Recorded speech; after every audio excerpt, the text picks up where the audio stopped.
Hey everybody, welcome to another stream.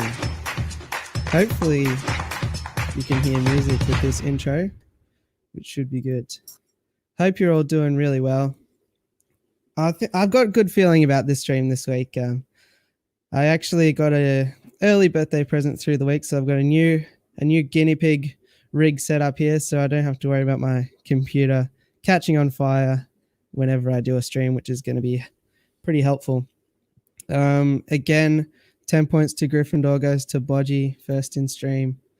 You're starting to get a reputation, young fella. You'll be going big places if you still keep getting first in every week. Derek strolled in second. Hey, Derek, how are you? Nath Fishboy, welcome. Melissa AFK Richardson, welcome to the stream. Teresa Cookie, Chevy, Fishy Fun 57, Big D Smoke, Aquaballs, everyone is here. Yo quarantiners, yeah, that's right.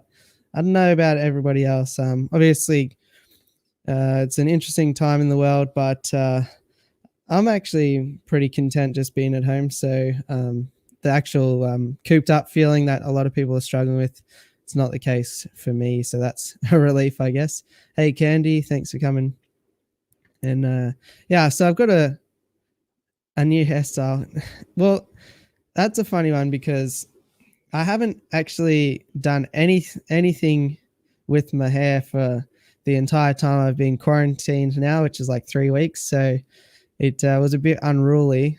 So I just started to do it. And yeah, anyway, it ended up like this. So we're going to roll with it. I don't really care too much about appearance and stuff. So we'll just deal with whatever it is. I'm still keeping the old mustache though. So we'll see what we can do there. Maybe I can get the full chappy style curled up at the ends, but who knows. Hey, Jesse, HC Aqua, Zen Ginger, Lisa Smith, Bob Kayla, and yeah, awesome. And Josh from Aquamate has strolled in as well. Every time you hit the like button, Blake buys another fish. True story. Probably not far from it, to be honest. Even last night I had a few fish in the cart ready to go, but when I came to check out, it was $55 for shipping. It's like, yeah, that's not happening. What are the red-nosed fish? Oh, in the tank behind me, they're emerald rasboras. Kind of like, if you know about CPDs, they're like a stripy version of CPDs. Pretty cool fish. I'm a big advocate for them. And whilst I'm talking, which I do tend to struggle to talk and type at the same time, but we might even be able to give you a link to my Emerald Rasbora video. See? Emerald Rasbora. There you go. So look at that. My computer didn't die or explode or anything. So I'm loving having this new setup.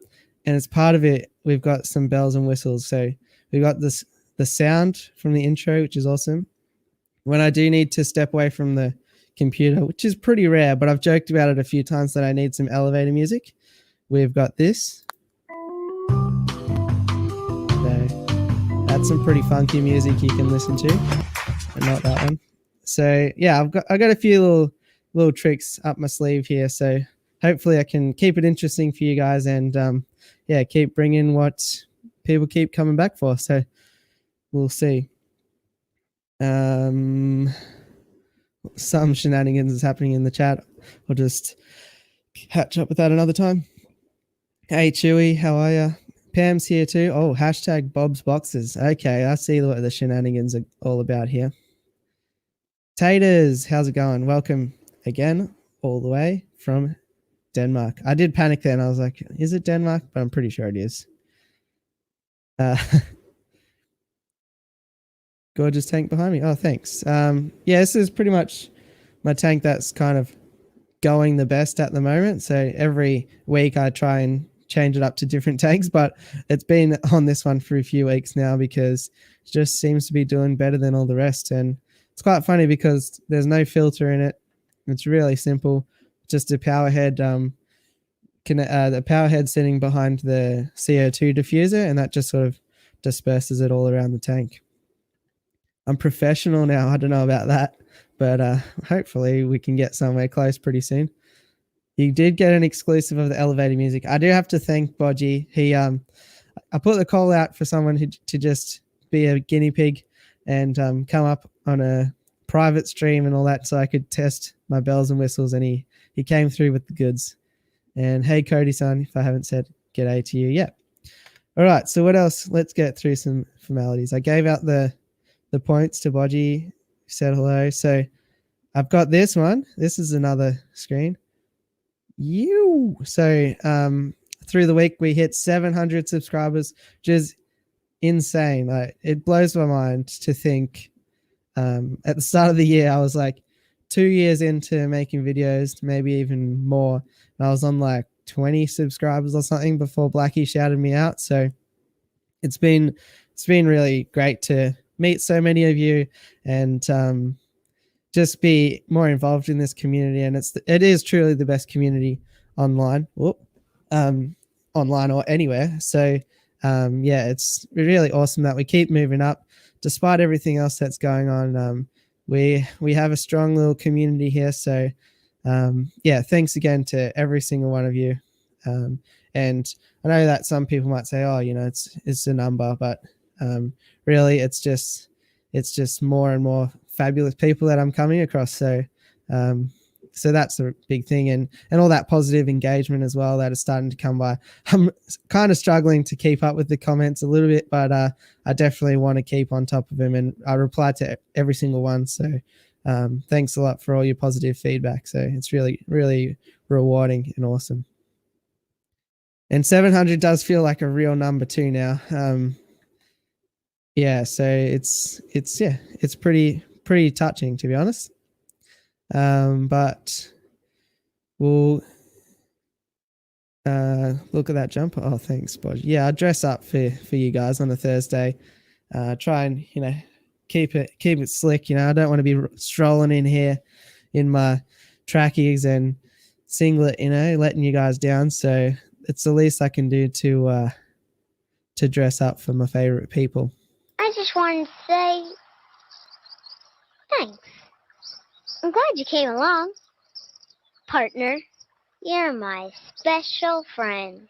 I just wanted to say... I forgot what that was. I've titled it just Thanks, Partner. I probably should have said, so I put together this little clip of this meme kid that I find pretty funny. So, yeah, so thanks. What else have we got here? That one's for later. Oh, so through the week... tough times, but my sponsor from Aquarium Spare Parts sent me a message, and he said, with everything that's going on, we have all this food that's going to expire. Do you want it?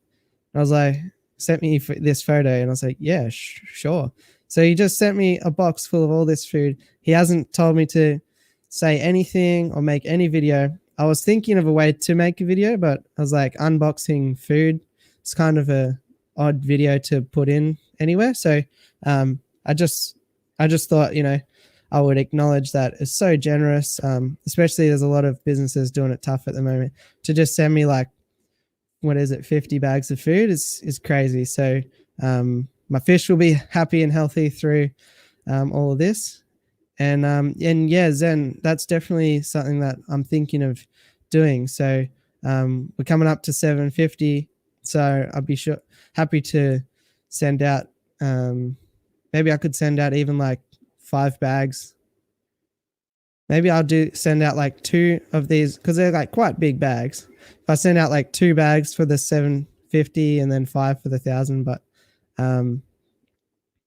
yeah, exactly, Aquaballs. And the thing is, with the expiration date, a lot of times companies just have to put a 2-year on it. So it's really doesn't mean that it's not good or anything. The fish will still eat it. It's just that, a lot of times it has to have a 2-year expiry date, no matter how long it's going to last. So yeah, this is what I got.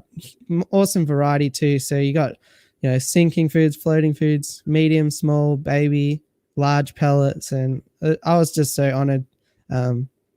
But the other thing I got was some heaters, because they had $5 heaters. Even up to 300 watts. So I was like, I picked up 8. But that was after all this. So just wanted to sort of unprompted just say like, this is a company that's trying to help out the hobbyists. So if you can, just have a look on the side, and if you see something that tickles your fancy, maybe you pick it up there instead of off eBay or Amazon or whatever. But what else have I got here? We'll just go back to the main, I guess, and I'll just catch up with the chat. You'd pay to see a singlet, or I don't know. Maybe. Well, it's coming into winter now, so might be a while before I don a singlet. Lots of people saying, congrats, crap, I better delete my food unboxing.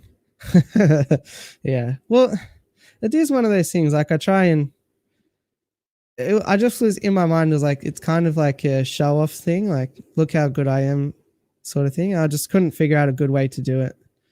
In a way that was sort of, yeah, just pumping him up without sounding like they've got a gun to my head doing an ad or something. You know, I don't know if that makes sense, but I found it a bit awkward to find a way to do it as a video. Hey Ed, how's it going? I think Bodgy wants the extra. Yeah, well, Bodgy's he's very enthusiastic, Bodgy. Let's just leave it there. Tastes pretty good even after the expiry. Yeah, I mean, I've just put it in a pepper grinder on your steak. It goes brilliantly. Too crunchy, okay. Only need one of each. Can I actually send a parcel overseas at the moment? I'm not sure if that works. Hey Chevy, how's it going? Cool. Just don't be a Jennifer. Interesting. And hey GIB, welcome.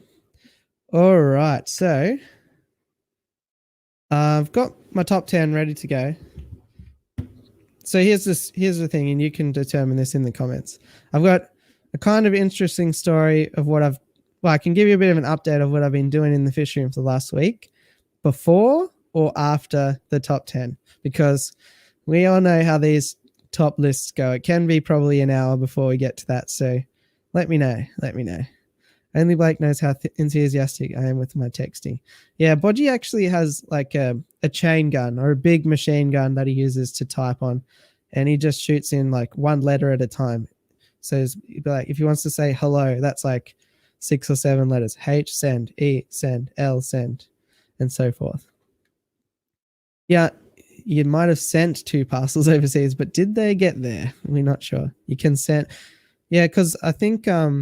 Kiwi was saying that they sit at the depot for 14 days or whatever because it lives on cardboard or something. To do a food unboxing, show each, open them, show the size and shape. Yeah, I know, but the thing is, like, if we go, I'll bring it up. So if they sent me like 5 or so different foods, then that would be good too. But yeah, I don't know. Anyway, this is how I'm doing it now, I guess, but good to consider for the future. But I just thought, it's like cichlid staple, open it, medium size. Cichlid staple, open it, baby size. I don't know. And then, yeah. So I figured I'll just give him a mention on the stream, and that's how we'll do it. Also, if you're not familiar, here's my shrimp tank behind me, but that's just a photo. That is also looking pretty crisp at the moment. I did trim back some of the Pinnator fighter that used to be in this mid ground here because I was getting a bit unruly, so it's shifted to the back a little bit, which is pretty good. They get there. They cost me an arm and a foot. Yeah. I think the saying costs an arm and a leg. Yeah, not quite the leg, just the foot. Oh, okay, that's pretty good to know, Pam. And I've got my giant glass again. That's because it hasn't left the fish room. Cool. So it seems like nobody's too fussed about my story. I might save it. All right. In that case, I'll go through the top 10 now, and we can use that as the preamble if nobody else is around. Cool. All right, so I've also put in a lot of work for you guys here as well. I've got an individual screen for each one of my top 10 here. So I'm pulling out all the stops. All right. So the first thing we need to know is for top dwellers. Pretty much all top dwelling fish jump. So get yourself a lid.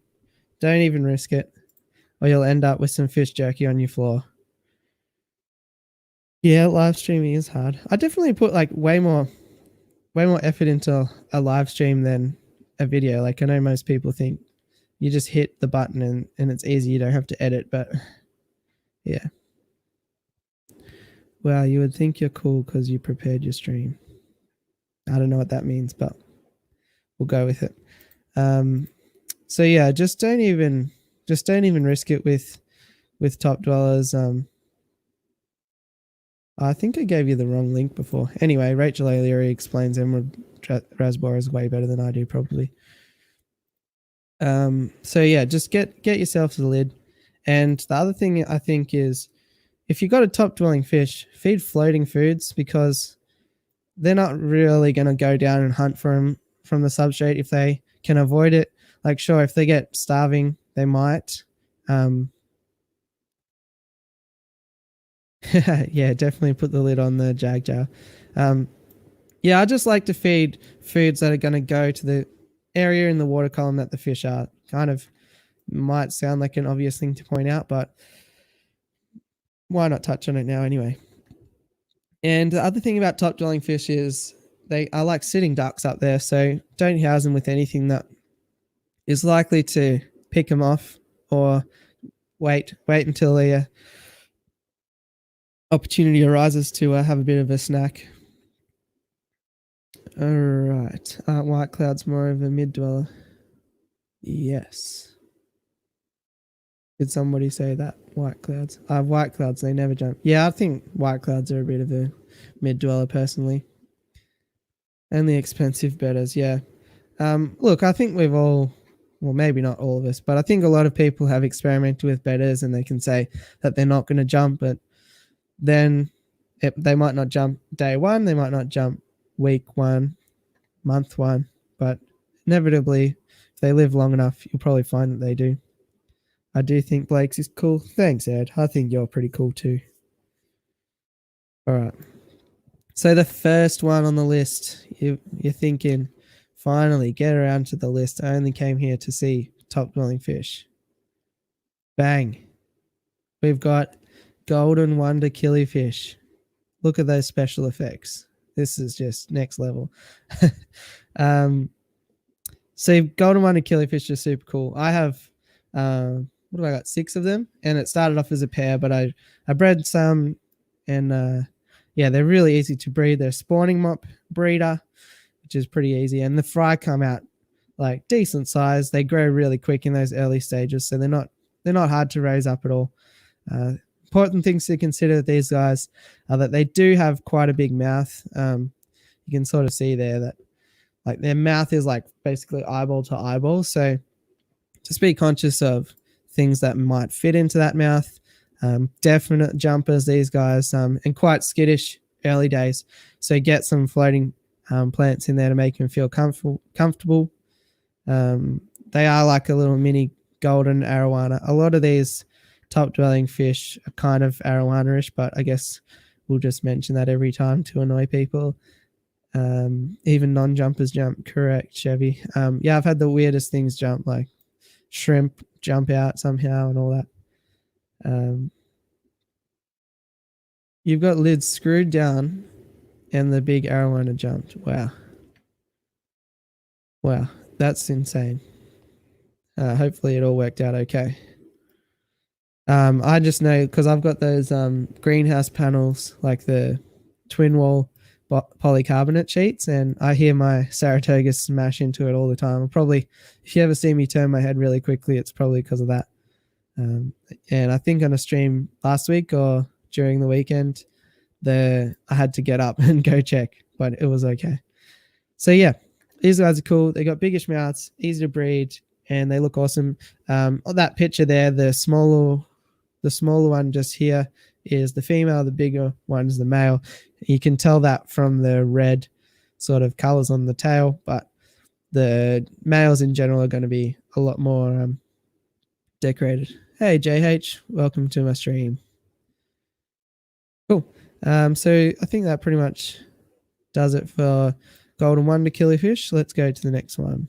And the next one, you're going to be like, oh, of course. You'll roll your eyes and you'll say, of course, this guy talks about these fish.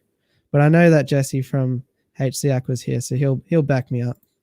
Pseudomogals, some of them not so much top dwellers, but I think honey blue eyes, they're top dwellers in my books, because I can literally look at them right now, and none of them are in the bottom half of the aquarium. So as far as I'm concerned, they're top dwellers. Other ones like the spotted blue eyes and the red neon blue eyes, or the luminatus rainbows, they're not so much top dwellers, but I think honey blue eyes, which you can see on the screen here, certainly are. And a flower horn tried jumping, yeah. Cool. So thing about honey blue eyes, breedable, active, you'll get some really cool sparring activity. And they, like, if we talk about pseudomogals as a whole species, they can come in all sorts of colors. You can even dabble in brackish species as well, like the cyanodorsalis, which are awesome pseudomogals, and I'm definitely going to pick up some of those at a point in the future. Downsides are that you might need to feed quite small foods. You're going to have to feed foods that are going to stay in the top half of the aquarium, like we talked about. I just feed them like my normal fry foods, and they seem to do well on that. Then what I got, Blake, got my arowana now screwed. Every 200 millimeter was just each and center of 10-foot tank. Right. Aquaballs is reading ahead in the textbook, but that's all right. Yeah, so most of these top dwelling fish are going to be jumpers, and most of them, yeah, we'll get through anyway. So, but yeah, I think the real key to these guys is if you want a fish, or these guys, is that you want a fish that's going to be quite active as a top dweller. These are the ones I would recommend. They spend all day sort of playing around, and there's a pretty good video on YouTube as well that somebody put out, which I can try that typing and popping trick again and get the link for you. But it's really cool to watch, and that was what sort of sold me. Yeah, it's this guy here. So have a look if you're interested, but the activity that you get out of these guys is just really cool. Alrighty. And Aquamate's trying to network. That's all right. All right, next one on the list, you may or may not have heard about. We got, that's probably a bit small. Let's fix this so you can get a good look at these little guys. This is just editing on the run here. There you go. This is a coral red pencilfish. And the reason that I like pencilfish are that they are sort of really great match for opistogrammas, because their mouths are pretty much too small to eat the fry, and having another fish in the aquarium forces opistos to have that parenting behavior come out. So that's why I've researched a lot into pencilfish. Have I ever kept these guys? No, not yet, because they're quite spendy. To borrow Corey McElroy's words there, but it's a good one. Yeah, they're quite spendy. I think worldwide they're pretty costly. Is a pseudomuggle a wizard? No, I don't know. I couldn't figure out a good joke to that on the fly. Something about mud blood or something to do with that. You can fill in the blanks with that one. Right. No network on Blake's stream. Nah, it's all right, Jay's bedroom. Aquamate lives to network. And if you ever want to see the results of Aquamate's networking, feel free to check out his most recent Aquamate experience with the best one in recent times, I think, was with Dan Keeping Fish. I think he was a ripper. So some guru might be able to link. He'll probably link it himself. He's probably got it ready to go. And he's got another good one coming up with Rack from the River Life. So, Aquamate is pretty good at networking. So I'm happy for him to do that if it results in great content like we have seen. Yeah, you do have ripping Harry Potter banter, that's for sure, Blackie. So yeah, pencilfish are kind of cool. Their sort of Latin name is nanostomus, which literally means small mouth. So you're going to want to feed tiny foods, but that's kind of the upside and the downside. They're a little bit difficult to feed, and they're awesome because they're not going to eat many fry. So that's the coral red pencilfish. They're not easily bred. Some people have done it, but you need to basically do a nanostomus PhD to figure out how to breed pencilfish. But if you got some cash burning a hole in your pocket, these guys are the way to go. What's going on here? Aquamate's linking himself. Rack wanted to stream with the sober Aussie.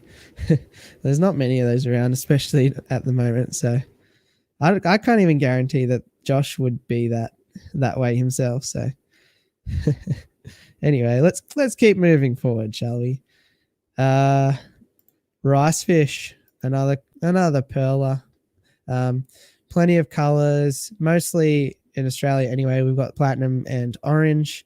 I like the platinums because the orange kind of look like baby goldfish, so people are less inclined to be interested in them, I guess.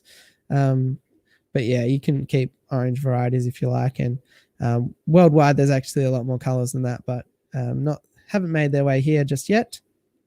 They're good. Their good thing is that they don't require a heater, and I'm even testing at the moment if they can be outdoors year round in a location that's quite close to Antarctica. So we get pretty cold down here. So if I can outdoor them all year, then probably a lot of other people will, as long as I don't get snow down here. So yeah, if your area doesn't snow, then potentially outdoors year round. They're easily bred as well. Get yourself some, like a little bowl or whatever, and put some water lettuce in it, and they'll just swim by that, deposit eggs. And I haven't found them to be really predatory on their fry, so that's always good fun too. What do shrimp look like when they're mating? Don't know if I've ever seen them or if I've ever noticed that they were mating in particular. One probably mounts the other, or what happens is the male sets up a little table like those you find in a pizza box, puts a little flower, like an Anubias flower, on the top. It's quite interesting to watch. He lights a little candle underwater, which is unusual. I'm not really sure how he pulls that off. They have a nice dinner, some great chat. They go home, he plays some music. Is this joke gone on long enough yet? I can keep going, but yeah, no, I'm not really sure, to be honest. I just noticed that my CO2 connection has fallen off. I'm probably being gassed right now. Probably explains that last joke. They stand perpendicular and literally look like they're handing things off to each other. Oh, that's pretty cool. Anyway, so yeah, Medaka rice fish, pretty cool to breed. The next one, somebody, who was it? I think it was Aquaballs, was preempting. Yeah, you were preempting the next one. Clown killifish. I mean, look at that picture there. These were stunning little fish, really tiny, like that tiny. They kind of surprise you if you've only seen pictures of them. When you finally see one at a shop or whatever, they do take you back a little bit, like, oh, really? They're that small? But but that can be good too because you can keep them with like shrimp and stuff like that. I know that shrimp is a hot topic in the chat right now. So these guys are cool. They're easily breedable again. Spawning mops are the key there. They look like mini rockets ready to take off, which is awesome. Their blue eye is like quite luminescent, so they really stand out too. And just overall, I think they're a great nano fish. Like you got a lot of different colors, a lot of contrasting colors, striping pattern and everything. So that's pretty awesome. The females will look fairly similar to this picture here, but just without the blue and red tail. Like they might just be a bit more dull. So yeah, clown killifish are awesome. Festivum cichlid are an interesting fish. Oh, that I found to be top drilling. Interesting, GRB. I've never kept festivums, so I'm not sure, but I'll certainly take your word for it.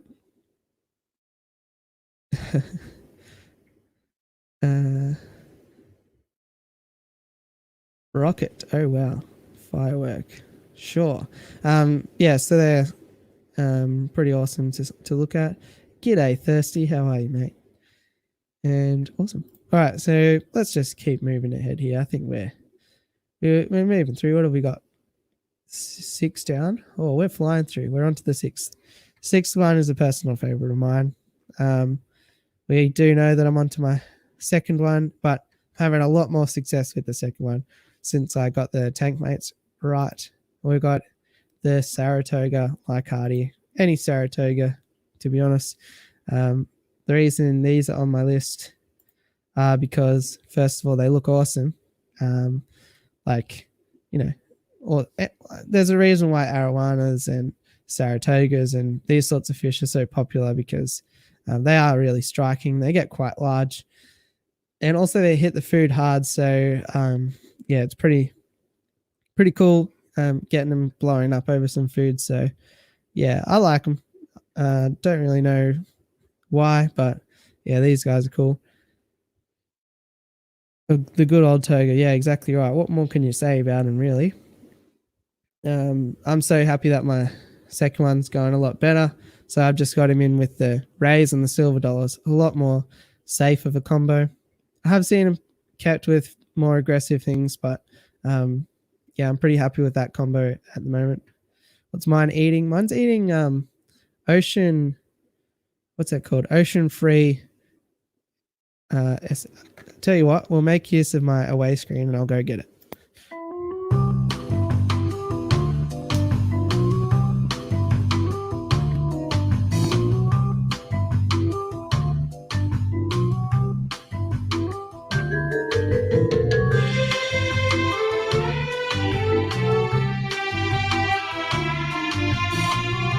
All right, I'm back.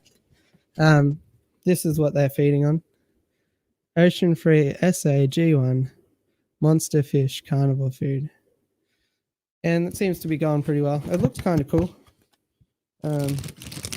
Looks like fat Hikari vibrobites. Can you see that? The camera works a bit dodgy. Yeah. Ocean free foods are kind of cool because you get a little spoon and a tin. Everyone who used to collect anything back in the day knows how cool it is getting a tin. Except the lid fell on the ground. So yeah, that's what they're eating. They ate it straight away too, which is pretty good. They're chocolate chips. Sure. So yeah, Saratoga, cool. Next on the list, everyone has kept one of these. That might be a generalization, but I think everyone has. Of course, we couldn't have a top 10 top dwellers without betters making the list. And cool. So similar to a lot of these other ones, betters come in all sorts of colors. You got half moons, placats, and all that, like all sorts of fin shapes as well. There's no point running through them all, but there's pretty much any combo you can think of.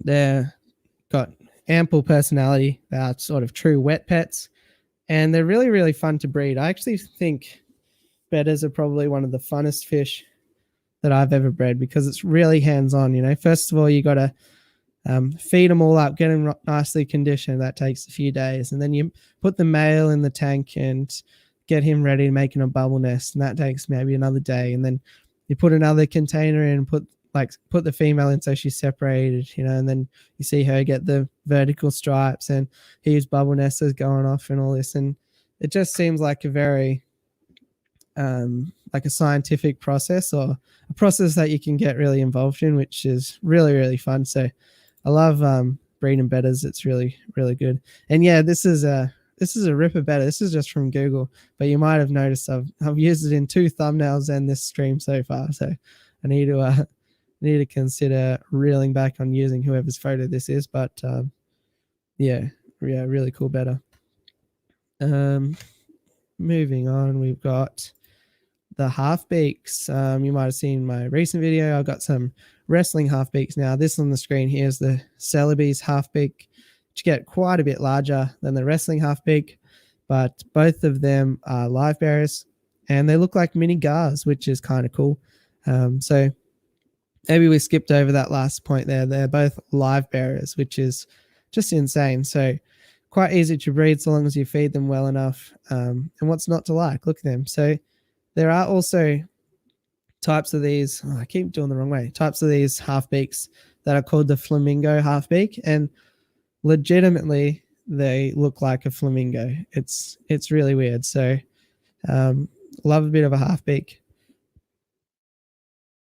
All right, really struggling with a bit of indigestion tonight. What happened? It ran into the end of the tank. Yeah, it looks like the nose is a bit curved downwards, but awesome.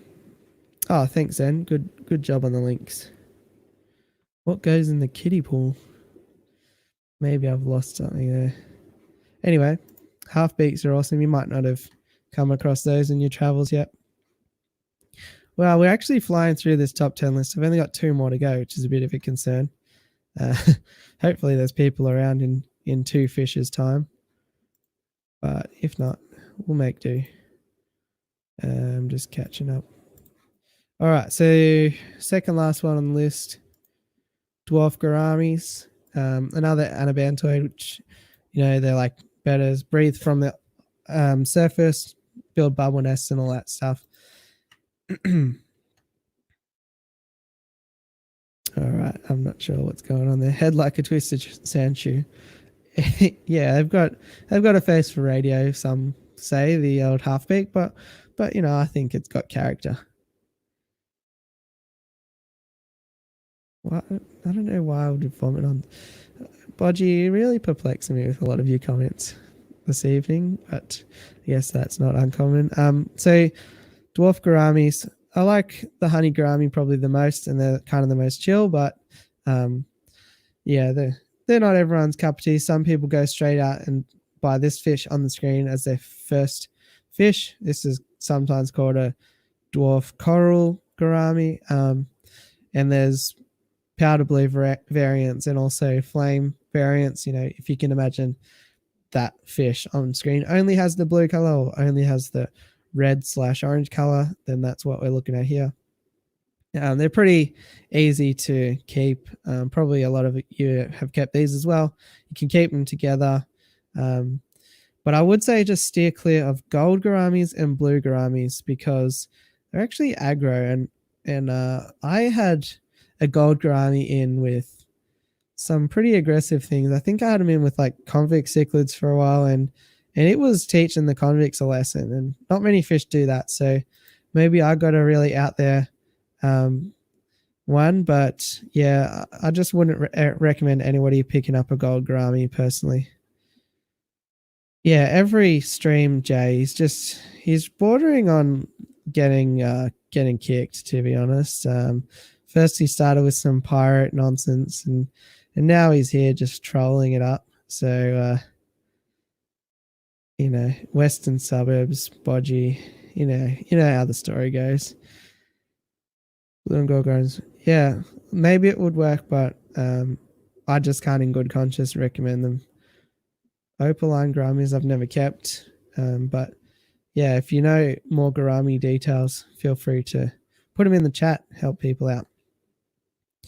All right, last but not least, the African butterfly fish. This is a really cool and unique fish, I think. They kind of look like if an arowana mated with a leaf. Like, they don't move a lot. Blackie.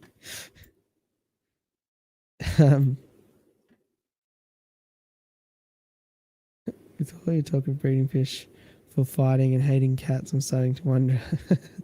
Yeah.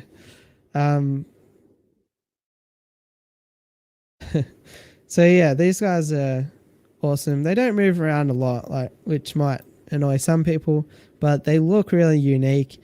They look kind of like if a moth got trapped in the top of your aquarium. And they're sort of, as you can imagine, they're a like a stealth sort of hunter. So once again, make sure they've got quite a big trapdoor mouth. So make sure nothing's going to wander in there.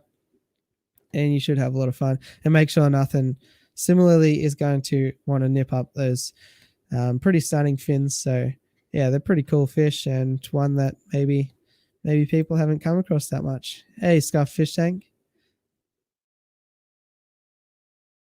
Yeah, apparently time out. I don't know if those come back or not, but anyway. I've yet to see one of those for sale again. They look like such cool fish. Yeah. As you guys know from me doing so many fish tours and stuff, I get around to a lot of fish stores, and I've only ever seen them a couple times. They might be related to arowanas, I'm not sure, but it would have to be the African arowana because they're from Africa. I'm not really sure though. How's that rash going from the Aquamate shirt? It doesn't really work as well when I'm just here. So you can't really tell that it's a joke, but it's a joke.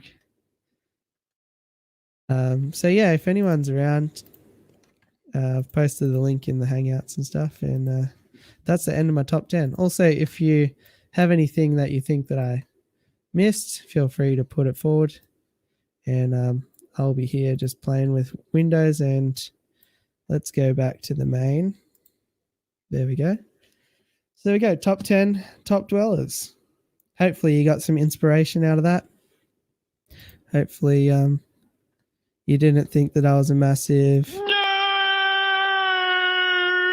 nerd! Or maybe you're a reptile person and maybe you're a reptile person and you say, well, I've got a top dweller for you. What do you think? I like turtles.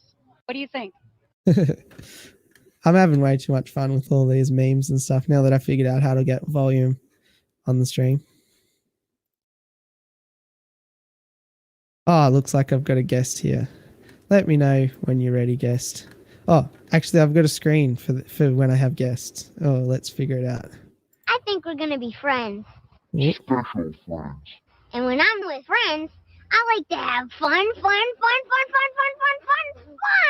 I think we're gonna be... All right, there's my stream for guests. G'day, guest. Are we going to have fun? I think he did that, Manny. Look, there's guests flying in with those memes. 1, 2 guests, 3 guests. Let's have fun. The whole team's here. Bodgie's hanging from the rafters. But Oh, good day, everyone. Rumble, Joshua, how are we? Breno, how are you? Yeah, good. I literally just missed everything you've been talking about because I haven't even been watching. I walked in the door and pressed live. Can you start from the start again, Blake? Yeah, no just for me. All right, do you want to see him? Ready? Here we go. Oh, you really are. Cool. Oh. Yeah, so the half beaks. Those half beaks are on my fish want list. Oh, wrong one.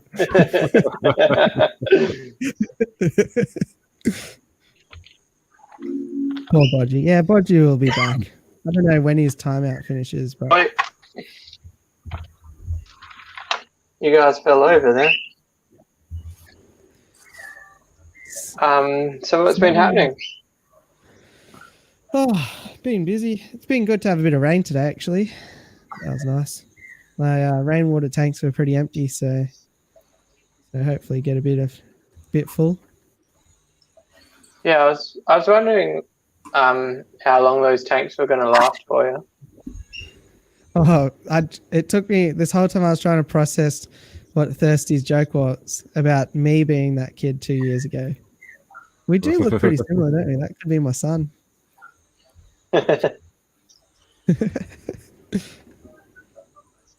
I just love that special friends. Somebody edited it like. I think we're gonna be friends. Special bread.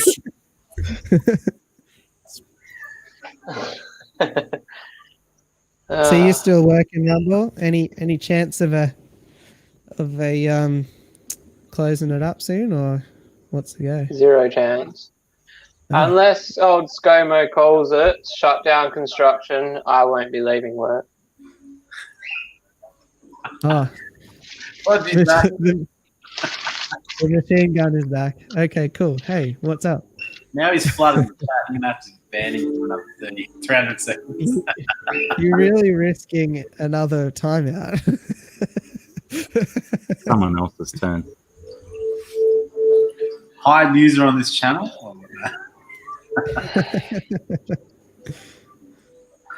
So I'm actually doing a bit of shopping while I'm in the live stream. Oh yeah, what's on the wish list? You buying that DJI Osmo Pocket, are you? I wish. Well, no, actually, I don't wish. It's like exactly the same as my camera, except smaller. And it's got the gimbal thing. Nah, no regrets. I don't regret my camera. I love it. I'm not gonna make myself feel sad that I didn't get the Pocket. No regrets. No, so I'm actually buddy. I'm actually paying for a pay-per-view for Cletus McFarlane's Freedom 500 race. I don't know I'm if sure anybody in the everybody comments here will knows know what what that that is. Absolutely everyone will know what that is. I've actually got to tell my Patreons too, because I just used my PayPal for $9.90 US. And then I just realized it's not connected to my card, it's connected to the Patreon fund. Thanks, Unacceptable. Patreons. How does that provide value for the discus tank? Well, I might sit near it when I watch it.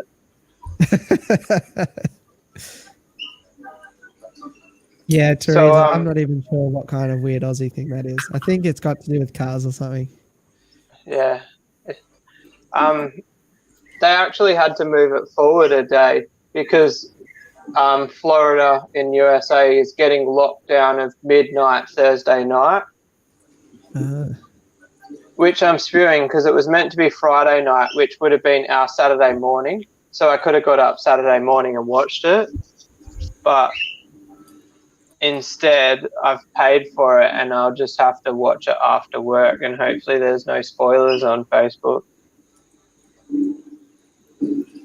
Interesting. Hey, and also just a YouTube thing, Bodgy's messages have been deleted. The previous ones. So it does delete them. All of that poignant prophecy stuff he was going on with, it's all gone forever. If you are here watching the replay and you're confused about what all that was going on about Bodgy in the messaging, he was putting some really sort of just vulgar stuff, a lot of swearing.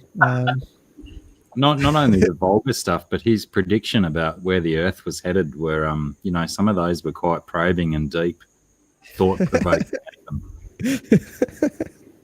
And how he thought it was flat, that was a bit interesting. It certainly made me question all of his other theories. And everyone's wondering where the beard guy went. There. Yeah, I'm here. Sorry. I'm trying to find tracking numbers. It's not He's working. playing Super Mario on the Nintendo 64. Maybe. Maybe a good thing if you can't find your tracking numbers, because often when stuff hits the US mainland, the tracking numbers change to a different company's tracking numbers. No, look, I only sent them the other day. I sent two. One to America, one to Scotland, one country Vic, and one to WA. And I just don't know which one's the Vic and which one's the WA. So I was just trying to figure out which one's which, and maybe I could update the two people that I wanted to. But yeah,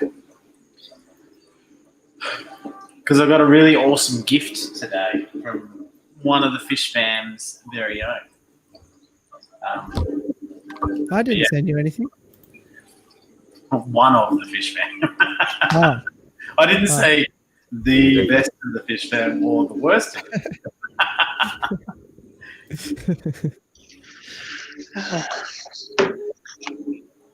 Have you sorted Jace's t-shirt out yet? Pardon? Have you sorted out Jace's t-shirt? Sorted out. Rumble. Sorry, I didn't have it. Jason? Oh, no, I haven't. I'm going to be... I posted him one on Tuesday. Yeah, well, I haven't actually even spoke to him. Huh. I've got one here for him. Yeah, perfect. But yeah, yours will probably arrive before I actually give him the one from me.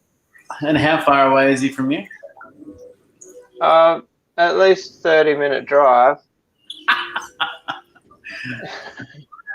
If I beat you, that's going to be hilarious. Oh. Keeping in mind, the 7 years that I've known him, he only visited my house for the first time last month. I did love that with Parker as well. It was really cool. Yeah. 7 years, you reckon? Yeah, 6 or 7. Wow. I reckon it'd take about that long to feel comfortable. Yeah, I'd get anxiety about coming to my house too. I mean, I've seen Monty Python, and I know that you have a wild rabbit roaming the house.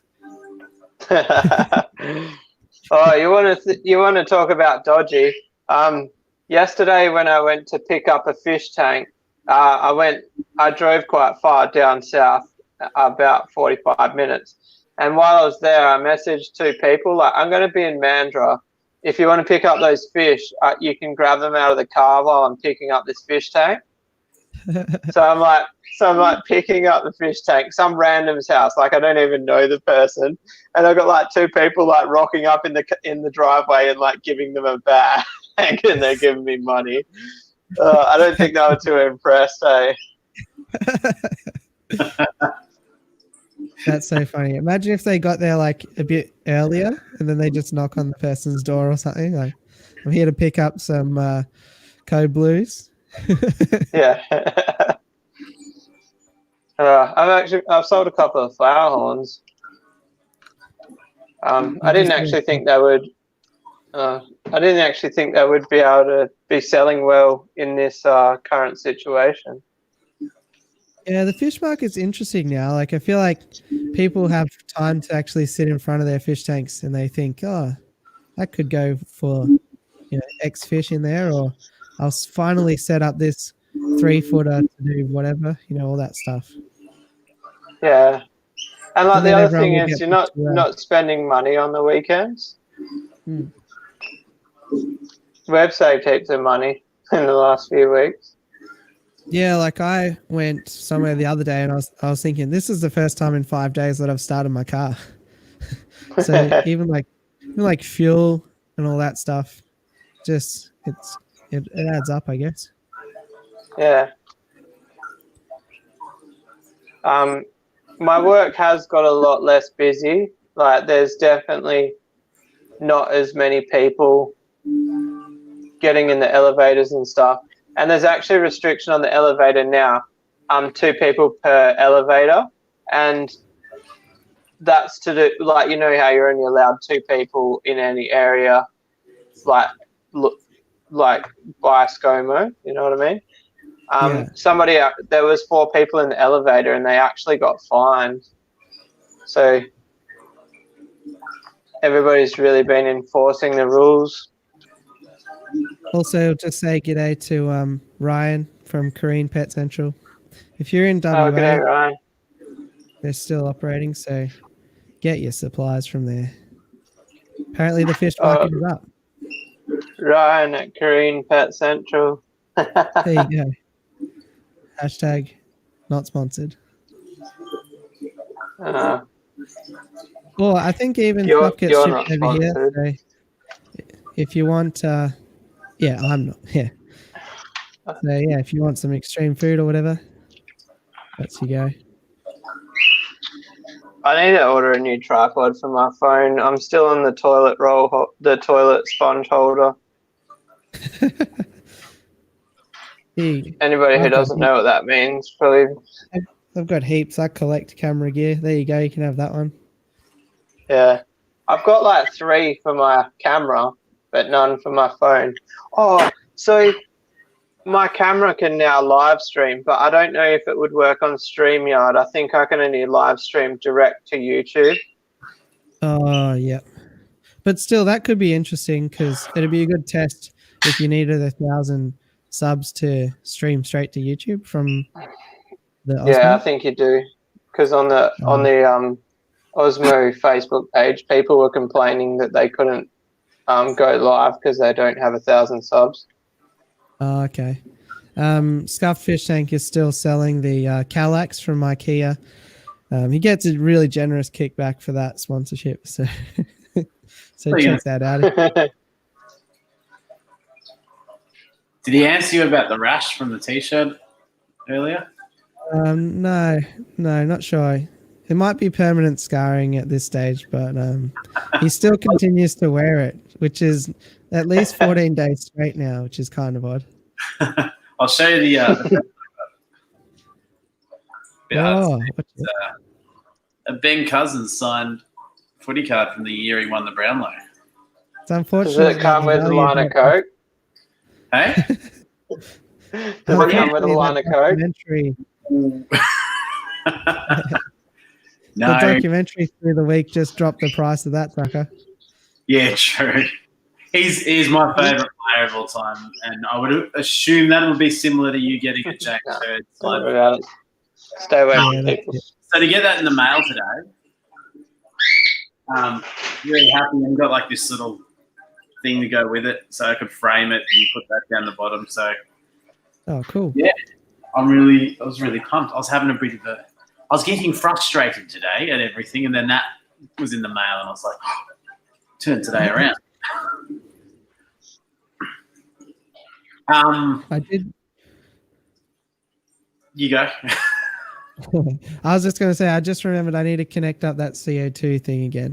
It fell out, so 1 minute.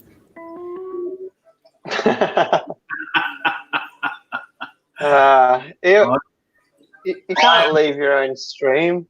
I'm so close to I need to figure out how to use OBS on other platforms or use other platforms on OBS to do streams. And I downloaded Streamlabs, which has taken all the stuff that I've already built on OBS over, and I've found a way to sort of schedule things a bit easier. I feel like the only thing I need to do is learn how to add guests on Streamlab or OBS, and then be able to see, Blake's doing it the opposite way. Like, he's doing it with StreamYard, but he's got a virtual camera adding all these cool things in, which I need to learn. I need to pick your brains, as always, Blake. Yeah, I'm happy to. It's not a secret. I'll just hang back after this stream and I'll run you through it, or another day or whatever. It's easy enough. Have you seen Scuff's comment? Can I challenge the Ozfish tubers to it right here, right now? Right now. Have a B-roll edit off. Oh, jeez. I don't even do B-roll. What's he on about? That's all you do, Blackie, is B-roll. I'm just going to say that Mysterious Josh- B-roll he speaks of. the reason that Josh brought up that comment is because he would win hands down. That's why. I don't know. You would I'd dominate. have fun doing it. I love playing with B-roll. Yeah. No, The 100%. video I did the other few days ago, I did some shots and then I changed the settings, then shots, and then changed the settings, and then I went, I'm really happy with some of the stuff at the end of the video. But I always find it's like a learning opportunity to play with B-roll. Hey, Scott and Paige, how are you? And G'day. Nathan. Paige. Nath, how are you, Nath? I constantly live in this world where I want to do stuff like that, but then I also want to put videos out every day, and it just doesn't work. You can't do both. So No, that's true. I try and do as much editing as I can do in one day. I actually shot a video just before I was speaking to you guys. I shot it in about 5 minutes. It'll probably go for about 2.5, 3 minutes. I reckon I could edit it in about 10 minutes, but then I'll see how it goes. But I'm going to probably muck around with it tonight and then release it next week or something like that if it's any good.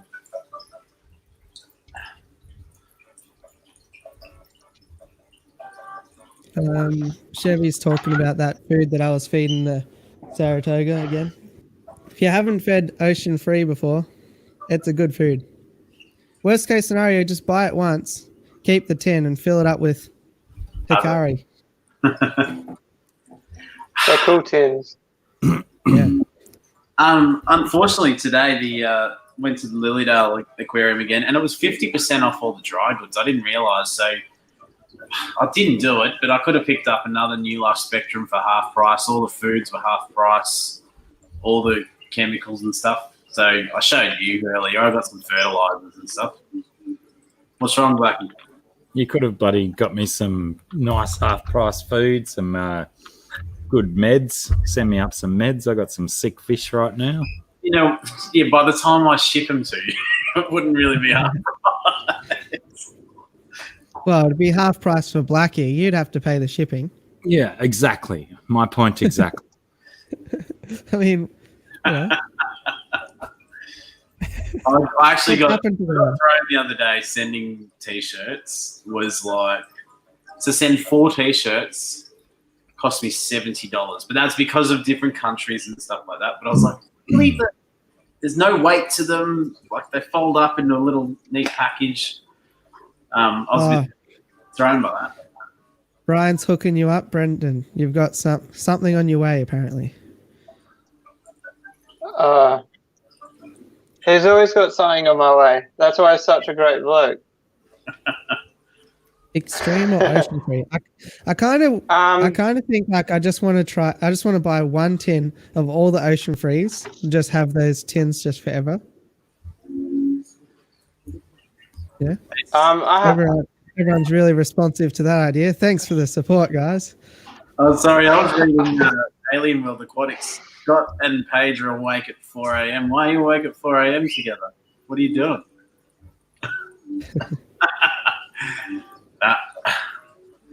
One of my favorite power couples of the fish family. Yeah, no, definitely thanks for swinging by the stream, especially if it's 4 a.m. Appreciate it.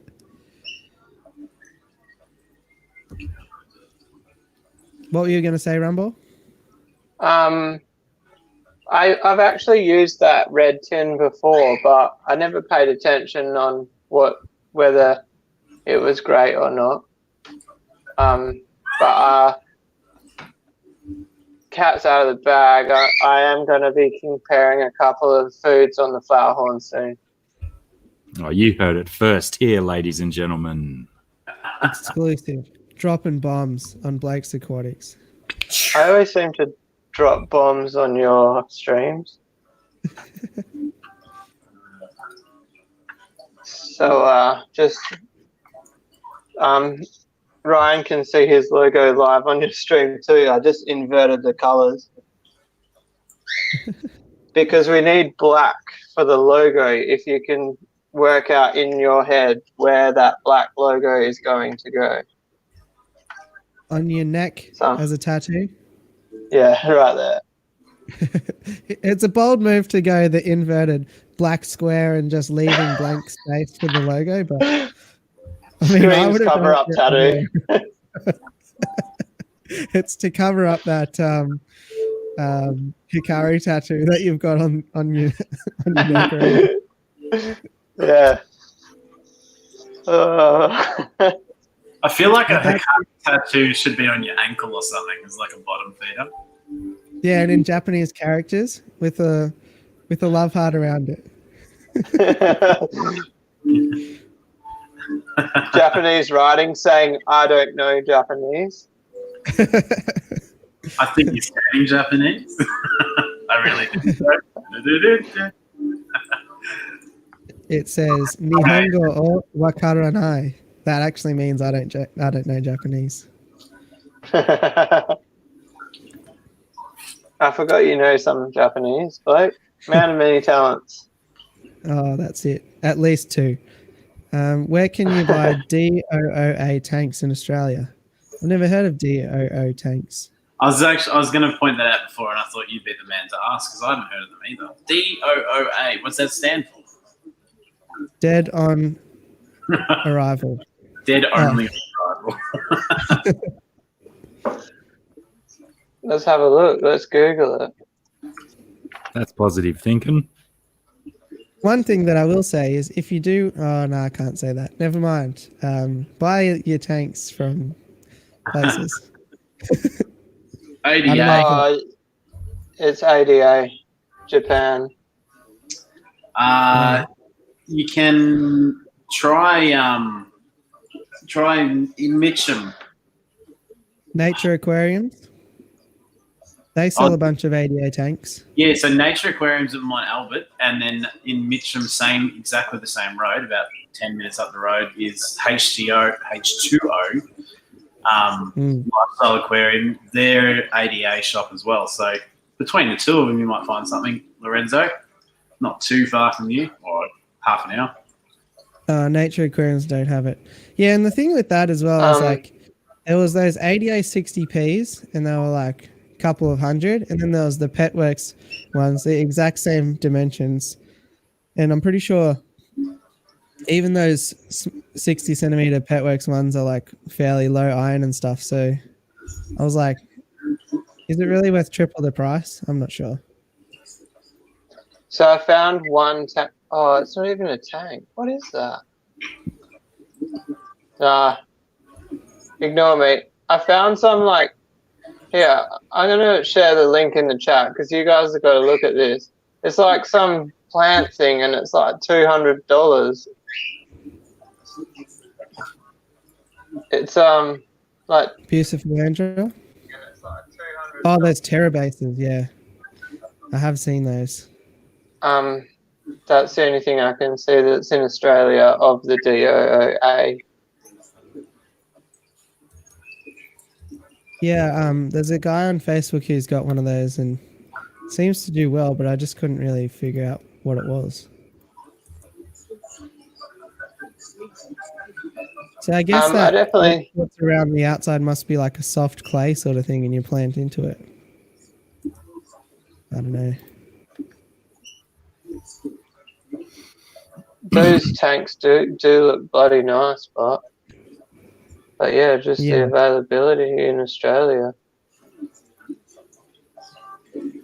They're very expensive. So the ADA tanks that I've seen set up at Mitcham, like the stand, everything, all built in. You're looking like $4,000 for like a maybe 400 litre tank, I'd say. Oh, that one. That looks awesome. Pretty cool. Can you make that bigger? Oh, yeah. I'm good at streams. I'd love something like that. That'd be fantastic. And now I'm assuming that's just like a, 40 centimetre or 60. 60 centimetre. I think it's, yeah, all the ones.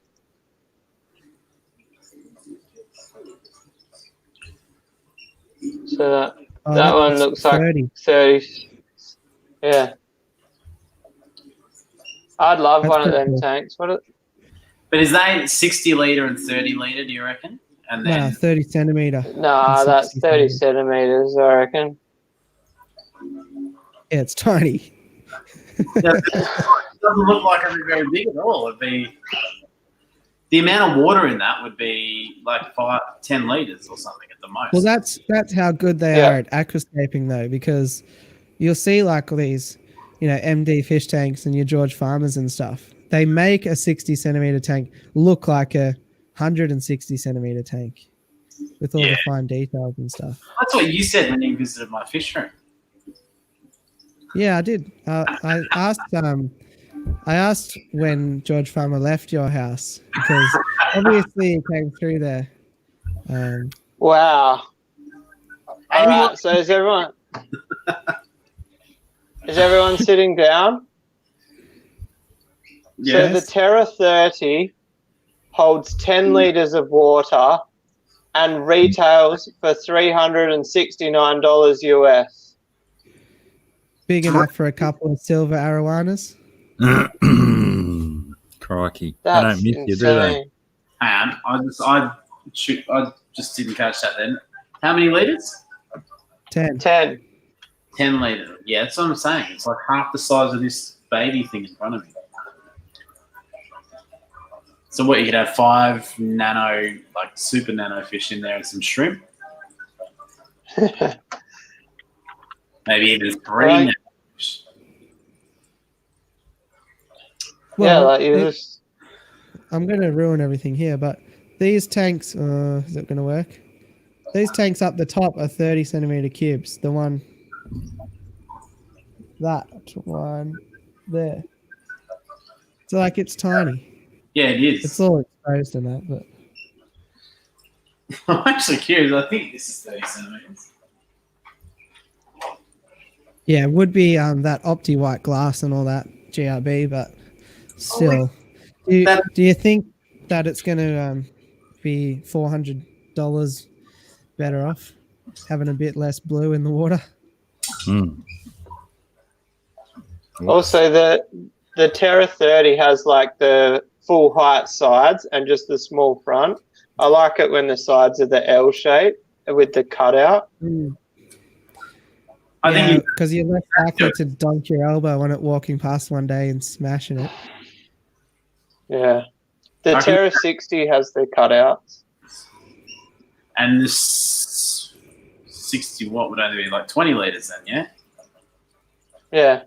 Theoretically. My smallest tank is 35 centimetres wide, so that is tiny. It's actually worse off than that, Zen. It's $400 for a 2.5 gallon. So it's craziness. Craziness. But they do look cool. You'd have to be pretty confident with your plants and stuff. It's definitely someone like yourself, Blake, who's got that many tanks. To have a tank that isn't about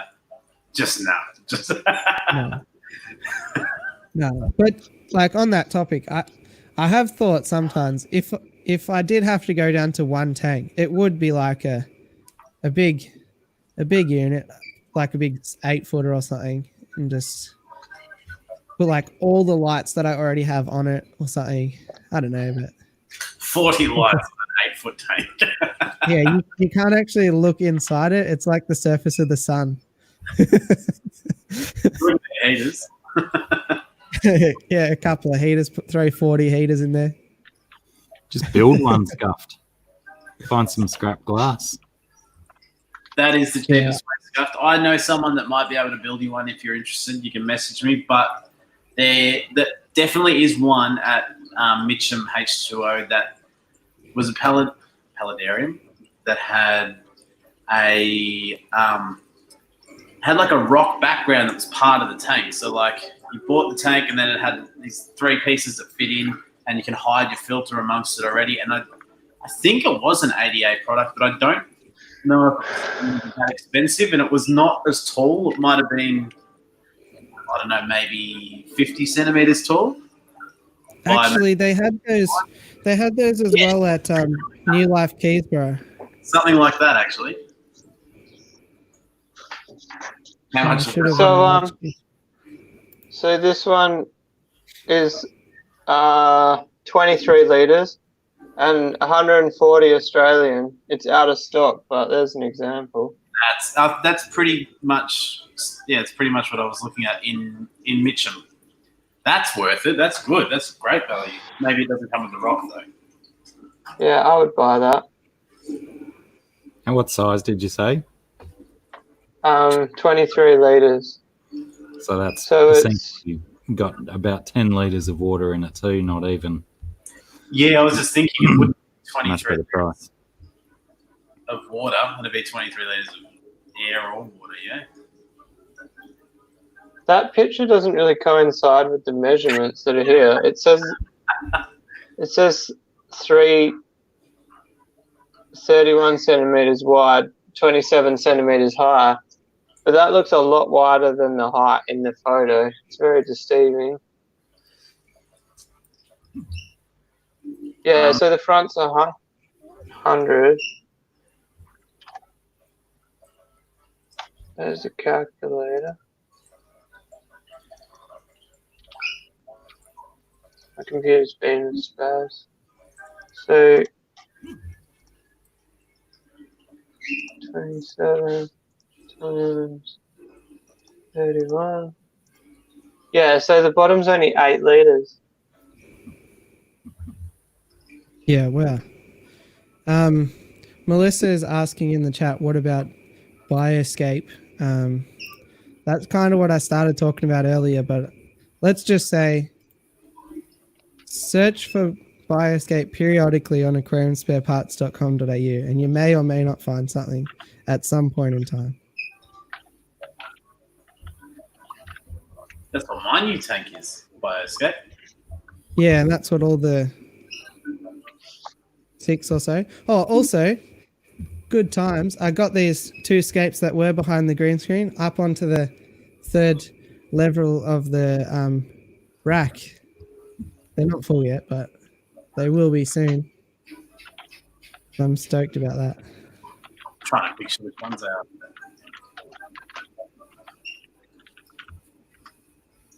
I can maybe show you, but it's going to be exposed again. It's all blue from the salt. Oh, coronavirus.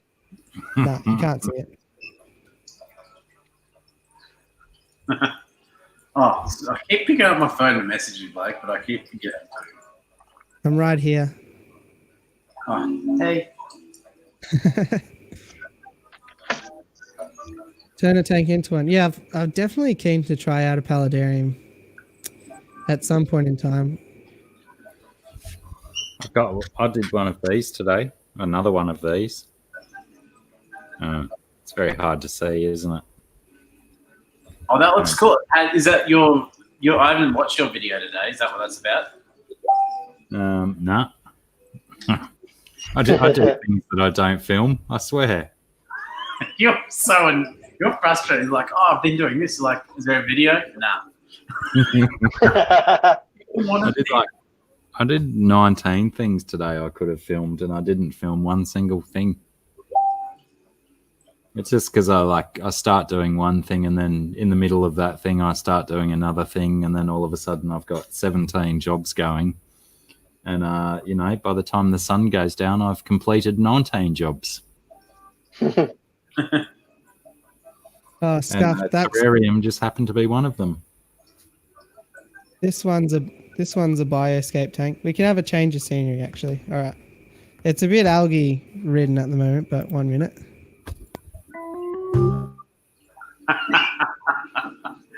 I love that.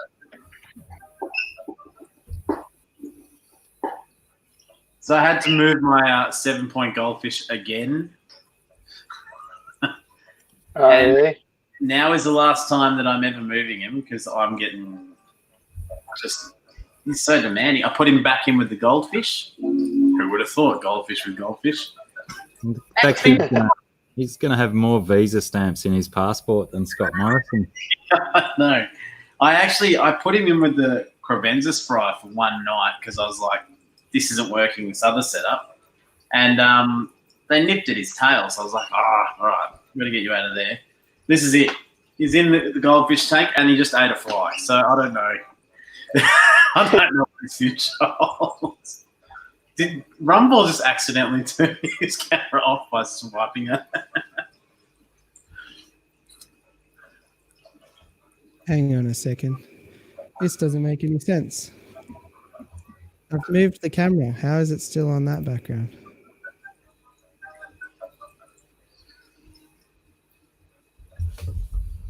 Oh, it rumbles back. Back. He just wanted to jump you in the queue. I don't know what the hell happened there. This way.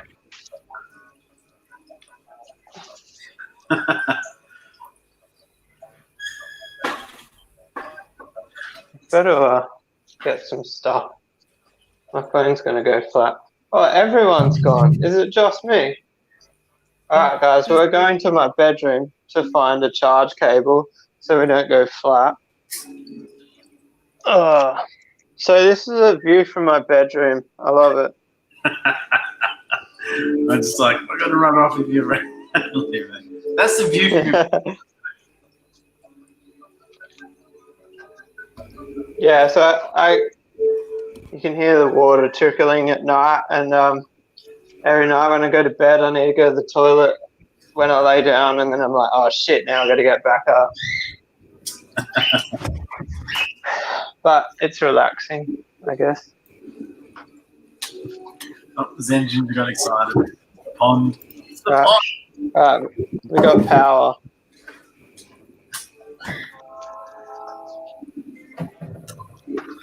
Ah, there you go.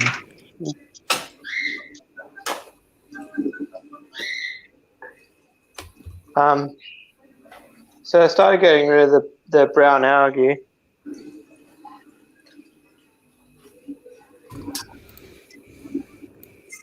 I don't know if I talked about it on your last stream.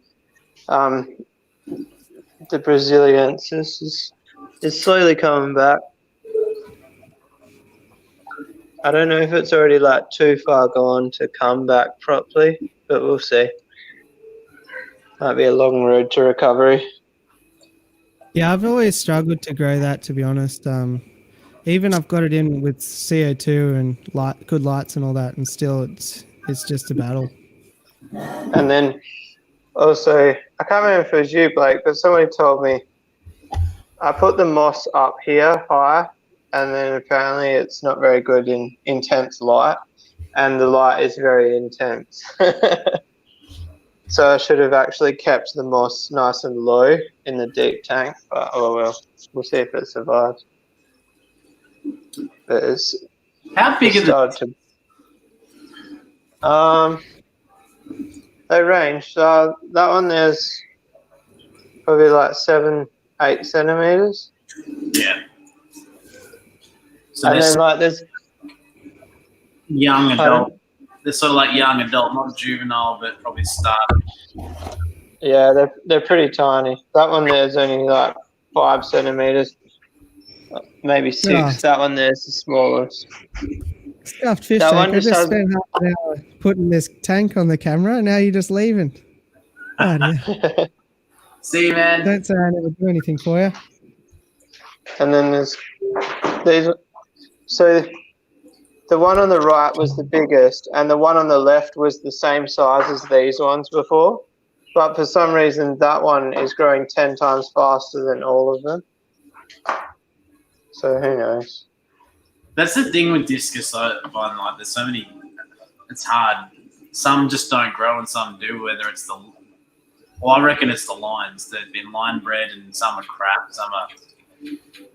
Yeah. Yeah. Tricky.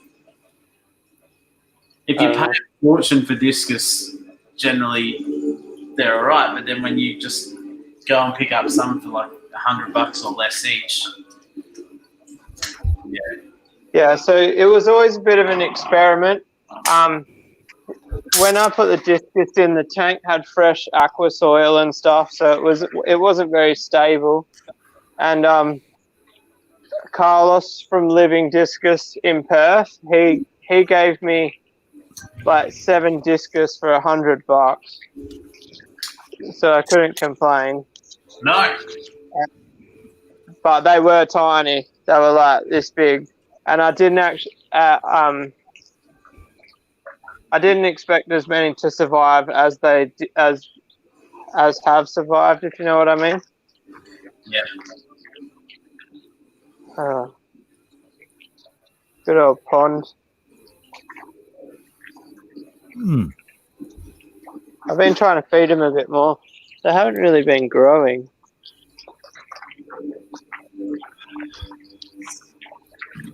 I'm a bit worried that it doesn't get warm enough in summer. Are you kidding? No, I don't know. I thought they would have a good growth spurt over summer. I don't know if it's just because I look at them every day or what, but they don't seem to be growing. I think it's Yeah, definitely a factor when you're looking at them every day. Like you might not be able to see it. The little one there. Like, I bought that guy. Oh, go away, buddy. And then there's like the kohaku, the white and red ones. They're the ones that I'm like really watching, and I swear like they haven't grown. But who knows? Can't say they don't have enough space. I randomly got pushed this koi video through the week, and I've never been that into koi or anything because they're illegal here, but man, it was so fascinating. It was this guy who was in Japan for a number of months, and like they do them out in these clay ponds outdoors and then bring them all inside in heated areas for summer, and just it was I couldn't summarize it. Like there was so much info in there. Yeah. It was just really fascinating to watch, and like all the different colors and the patterning and what it all means and all that is crazy. Oh, Bodgy recommended it in the Hangouts. That's right. Yeah. Can you? I didn't say that.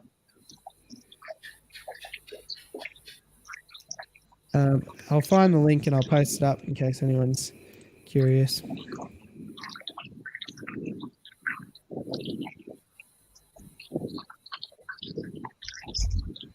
You watch like the Germans, and they've got like a koi pond that's like 20,000 liters, and they've only got like 8 fish in it. Yeah. And they're all like, you must give the fish. They give them like 2,000 liters per fish. I wish I didn't promise to put this link because this is like 2,000 messages behind with how regular certain people type with their machine gun. Yeah, I was going to say, I must have missed it because I just zone out. Yeah, Bodgy, if you've got the link again, post it in the Hangouts again. Man, the water's cold, eh? Here we go. Let's find out what temperature the pond is. Because I swear it's only like 20 degrees, if not cooler. I need to find a thermometer to do that. All right, whilst you find the thermometer, I want to have a bit of a rant because I've been like posting my my stream like in Facebook groups and stuff, right? And there's this one group, I won't name it right now, but their rule just says no sharing of YouTube links if it is purely in the interest of self-promotion, brackets, asking for sub and brackets. I posted my stream, it just said weekly stream talking about top dollars or whatever. And they deleted it. And I was like, it's not against your rules, mate. Get your rules right if you don't want me to post this link. Was it something Ali, the page? Nah, it was just one word. Yeah, right. So one word synonymous with fish tank. I gotta go. Acclimate. Ready to go make some See you, food. buddy. Join you guys See ya. if you're going in a while, but I'm just going to go make some dinner.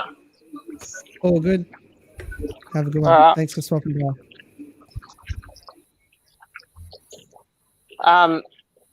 If we're ranting about Facebook groups, you'll notice when I run Aquarium Enthusiasts Australia, I don't delete any YouTube content because I find it interesting myself to see people sharing it.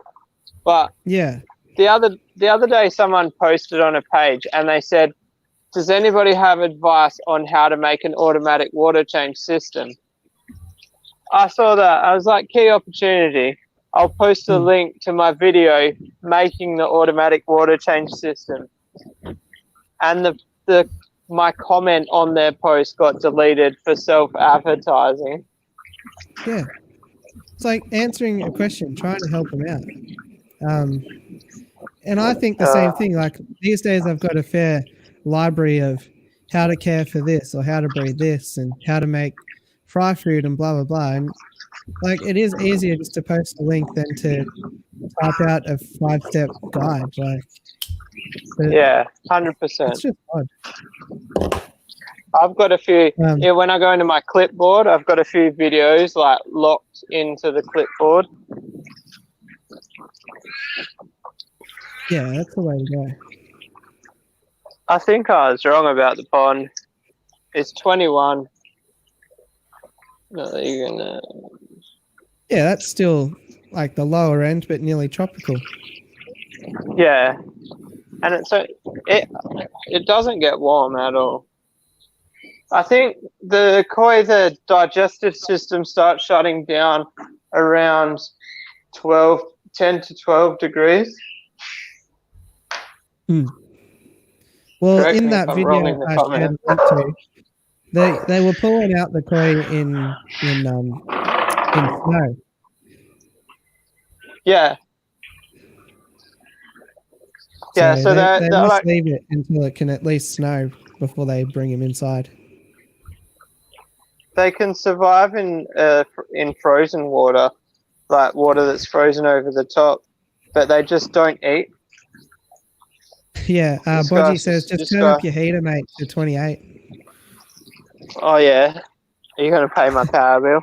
If I put that on 28 degrees, I don't think I would get any change from like $4,000 a month. Oh, you'd only need to put about a 50 water in there, I reckon. That'd sort it out. Yeah. Look, there's the supply tanks, everyone. They haven't changed. See you, Ed. I might Thanks for feed. stopping by. See you, buddy. And DRB says his ponds are at 20 degrees All right, thank you. at the moment.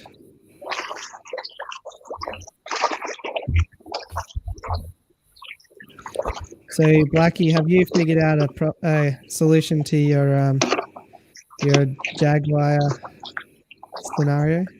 Can you? I know the light makes it really harsh, but can you see just above my ear here this black box? I can see the prison. One of the Jags is in there, rumble style. I found a plastic basket to put it in.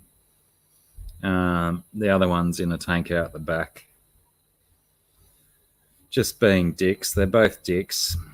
They're both girl fish, both female jaguars, and unfortunately you can't put two female fish together and get babies, apparently, no matter what the world tells you nowadays. No so yeah, comment. they're both in isolation for now. I've got to really knuckle down and work out what I'm doing. The tank that the one in out the back, that was just supposed to be a plant grow out tank, and now it's got a jaguar in it, and the water gets up to like 30 degrees in the daytime, so it struggles a bit in the day. But I put a Yeah, I can't say we have that problem here. I received a nifty little hang on the back filter in a little gift pack from some awesome dude, and I mean, granted, it took me 4 hours to prime the thing and actually get it running, but really? it's now circulating water throughout the tank, so that's a mildly good thing. Did you just put a cup of water in the back? It was full of water, yeah, but I had to eventually I had to just run my water hose from my water tanks into the filter to Oh, wow. disperse any oxygen that was building up. I mean, it worked eventually, and now it's flowing. So I dropped the water level a bit and got it running nicely. Yeah, I've got the interesting. same problem here, Blackie. Look at the size of this guy. And the Yeah, poor well, bloke is stuck in a tub because everybody tried to kill him. I'd like to say that I could have fit a laundry basket in because that's what I was going for, but I'm dealing with a reasonably small tank, so I had to go with a much smaller basket with a few bits of yoga mat cable tied to the sides. I It's don't know worked. what you're The talking info about, with Blackie. There's a better sorority behind me. 7 girls in there, and they don't fight. Yeah. the only problem with the laundry baskets is they damage their heads on the plastic. Yeah, well, I've noticed my Jag, even in the little plastic, like it's a very rigid plastic, but it's been poking its nose through the holes in it, trying to get out. And now that the Oscar is dominating the tank again, the Oscar keeps coming up to the basket and nudging it. So, like, to say, what are you going to do now? What are you going to do now? Well, it's massive scabs heal on the side of its body. Fish have such fickle personalities. I remember, Brendan, when you picked up those Oscars and you were so excited, and now look at them in a washing basket. They're happy. The only problem is that the male's got a mark on his head, but he won't stay still long enough for me to look at it. I really hope it's not a hole in the head. With the water volume pumping through there, it shouldn't be. See that white dot? Yeah, I reckon he's just scraped it on one of those holes. Yeah, I hope so. I want them to go in here. I need to sell the peacock bass. Get rid of a It's all bunch the of flower process. holes, I reckon. You'd have a heap of space. Yeah, well, I've sold a few. This one's sold.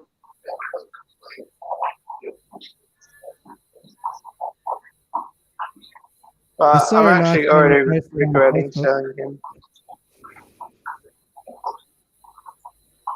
Oh, that's the one that you sold on that you posted on Facebook the other day?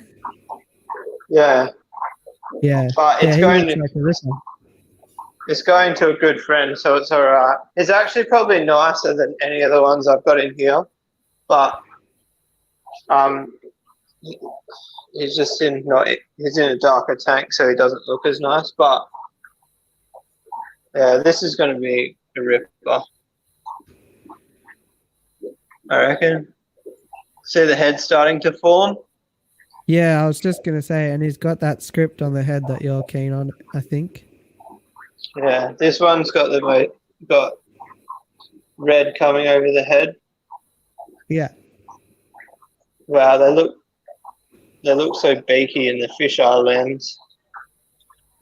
Hey, I saw that Thai silk flower horn that we've talked about a few times was like $130 or something on Gumtree. Oh, really? Yeah. Yeah, someone offered me one the other day, but I can't afford to spend money at the moment. I don't know. Yeah. It's a little bit uncertain. Yeah, fair call. But if I sold a couple more of these, I'd probably buy it. And also the other thing is, I've already got one flower horn that's sitting in Melbourne that we don't want to ship at the moment because of everything. So yeah, I'll wait for that one to arrive before I buy any more. I'm thinking about selling the Texas. This tank could be better used. But realistically, if these two bred, like, it would just be a waste. There's no point. It's basically just a holding tank at this point. Yeah, that makes sense. I forgot to tell my story. Oh, so Go. I said that I would save this story for if nobody was around, but then everyone came up straight away. So my epistogrammas, I've got 4 different types. They're all in Yeah. 2-foot tanks in the middle rack over there. For ages, they've not been breeding. Like, it's just been stalled. There's only a pair in each tank, so it should be ideal. Caves and all that. So I've tried a lot of things. In the chat, Jesse said once that it's a good idea to do like drain the water down and then fill it up the next day. So I did that a few times with tap water and rainwater separately. I fed like only frozen foods for a couple of weeks. That did nothing. And I was like, the other day, I was like, stuff it. I'll take the time. I grabbed the net and I just pulled out a pair, moved them to the tank beside, pulled out that pair, moved them to the tank beside. So everybody just went into the next tank. They all bred the next day. I don't know whether it's got something to do with the season change or something, but like all of my fish have stopped breeding. Yeah. Yeah, I've got the same thing. But yeah, I was thinking about doing a similar thing, moving a couple of fish around. And I was thinking, honestly, it's going to sound crazy. I was thinking about turning the fish room heater off and leaving the door open overnight and letting it drop down to like 20 degrees and then turning the heater back on in the morning. But I don't know if I've got the balls to do it. Yeah, that's a bold move, that's for sure. Yeah. Maybe I need to do it. It could be either a disaster or it could be genius. I just realized that I've got the wrong fish in the wrong tank. Can you see in here, there's a mason reef. Can you see the guy that's got the red face? Not really, but I'll take your word for it. He's coming closer now. Come on. Shake some extreme at him. That worked for Bodgy the other day. He's like just behind the male right now. So he's like right in the middle there. What is it? It's one of them. Red Empress or something? Ah. No, That's a big jump.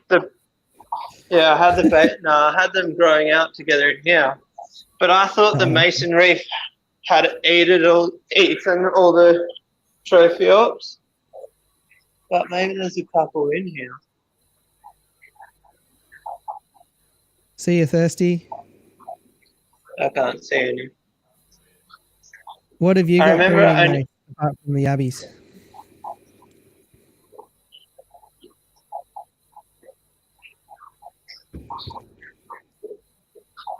Have I shown you the dwarf ones?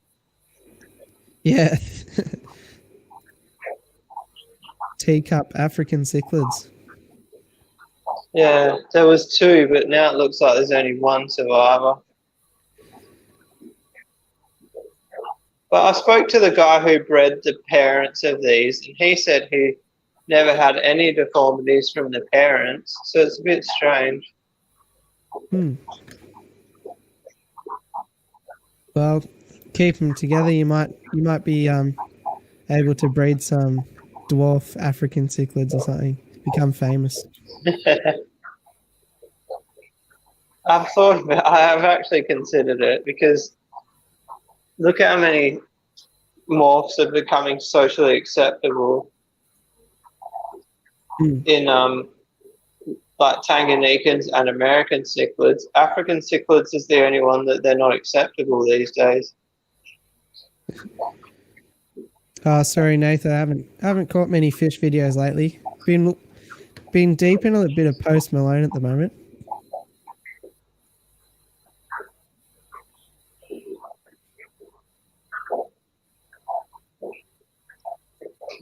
Are you gonna? No, Nathan's got eggs. Rosy Barbs.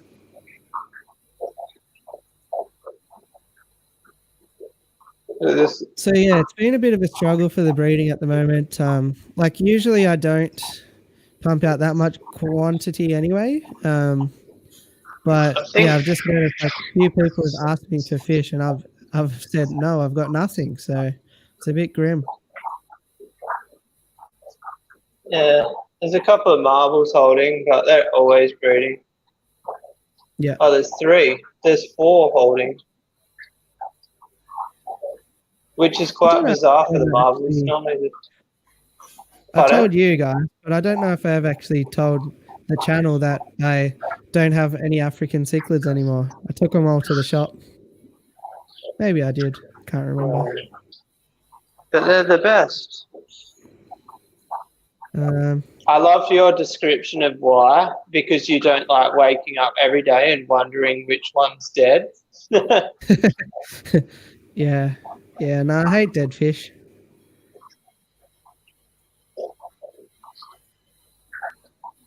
I just want to make more. I don't want to get rid of any.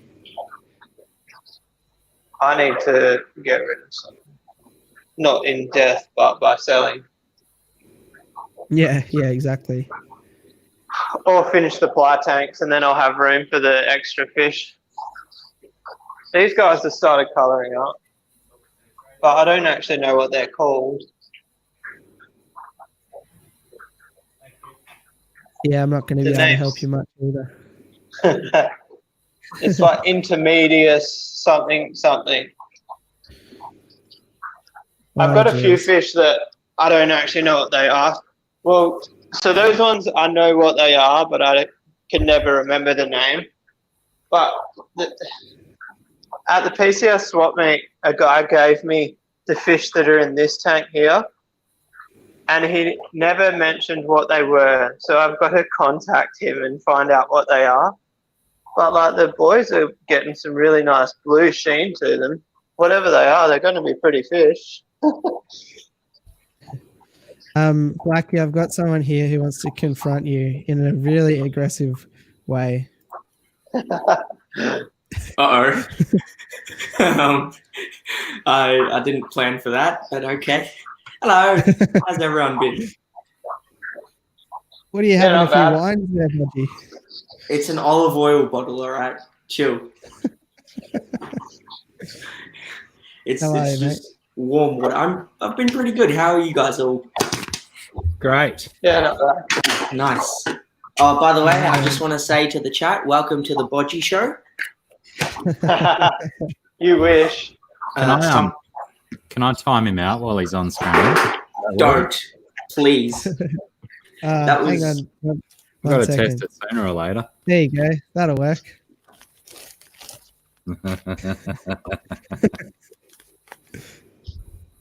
Why is it always me? No. It's because We I'm wouldn't the make fun of youngest. you if Have we you- didn't love you, mate. Yeah, wait That's- one second. Been I'll that just for get a it. while in your life, Bodgy. Always me. So, I have been pretty busy in the fish room lately because you guys know that there's a pile of junk behind this green screen, and that's because of all the furniture and stuff. But my sister-in-law is moving out of home for the first time. So she's like, oh, you know all that furniture?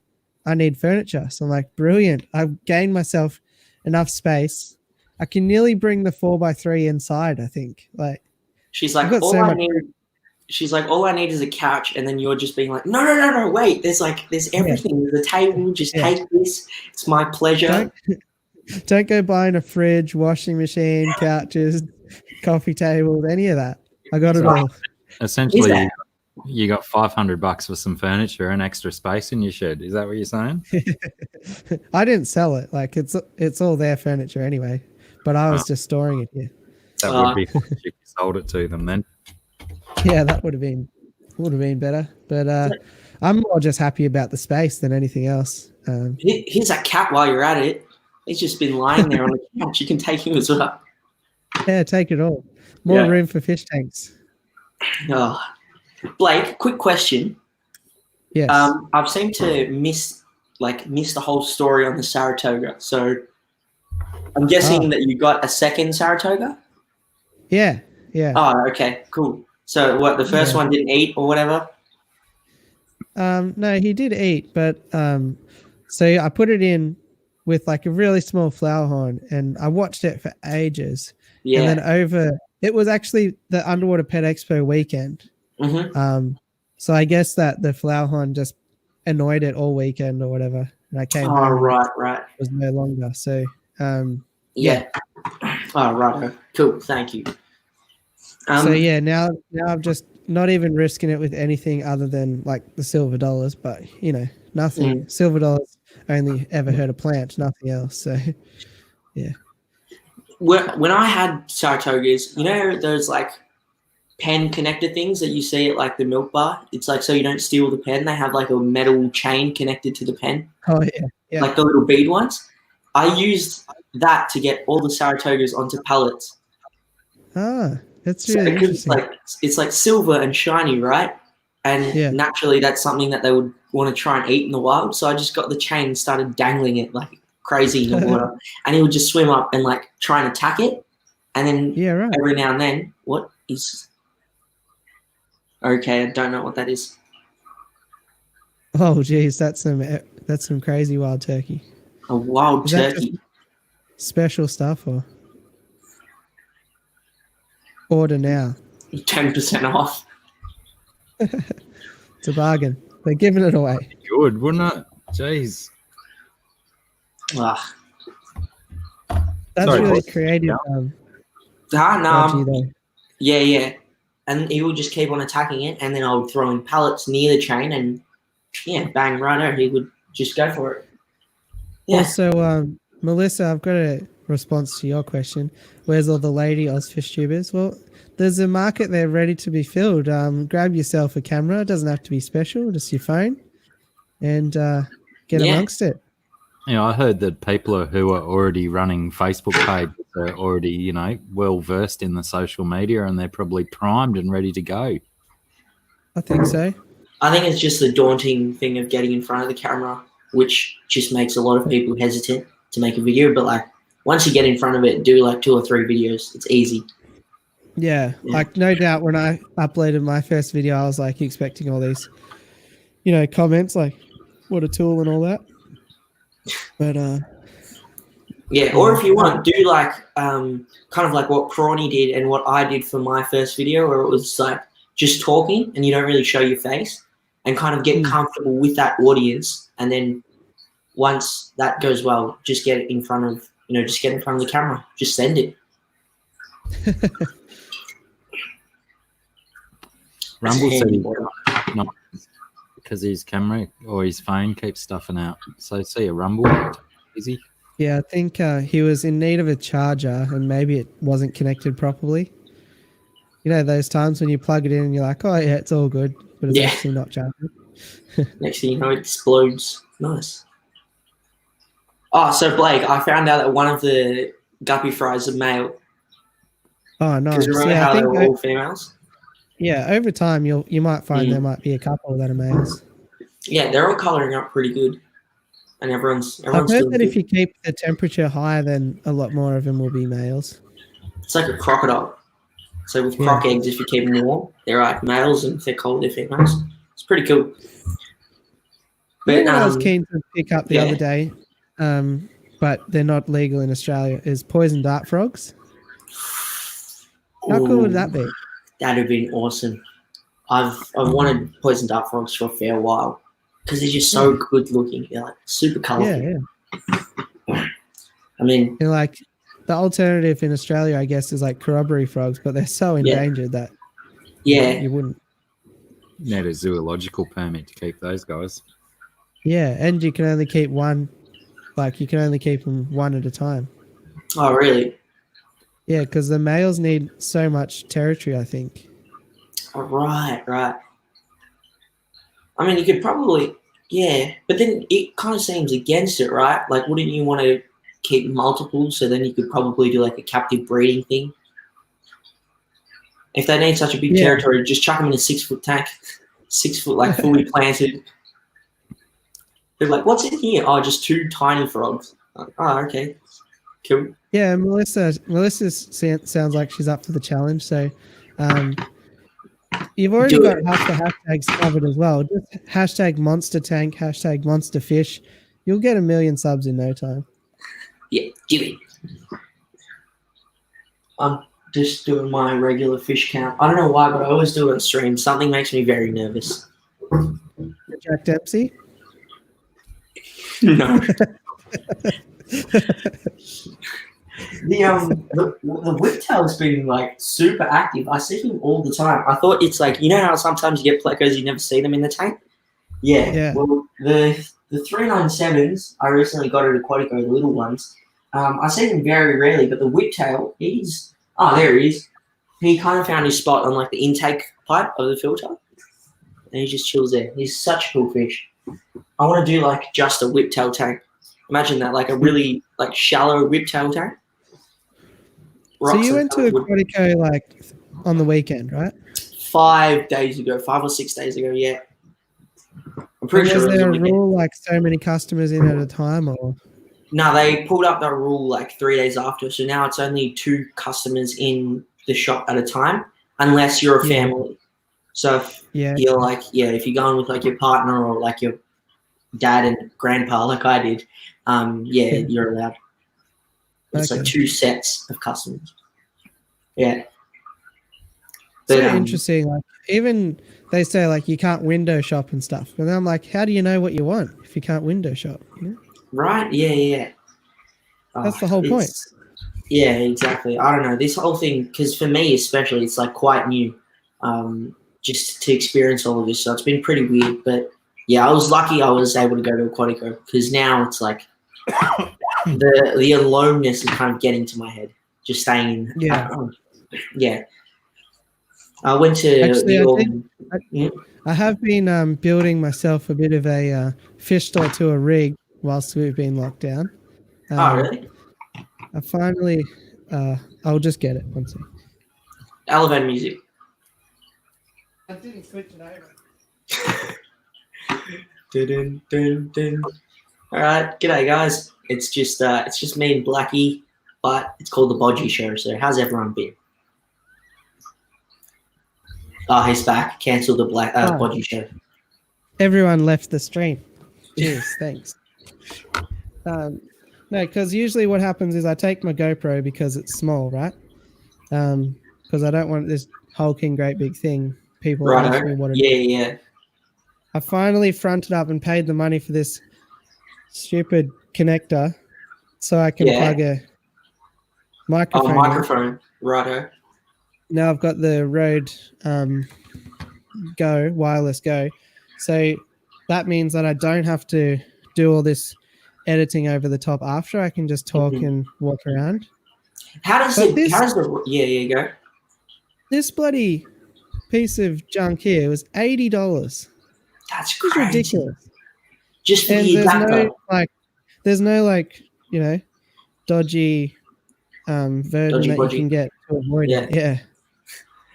But how does the Rode work? Because it's like, do you turn them on at different times, or if you turn the GoPro on, does the Rode turn on?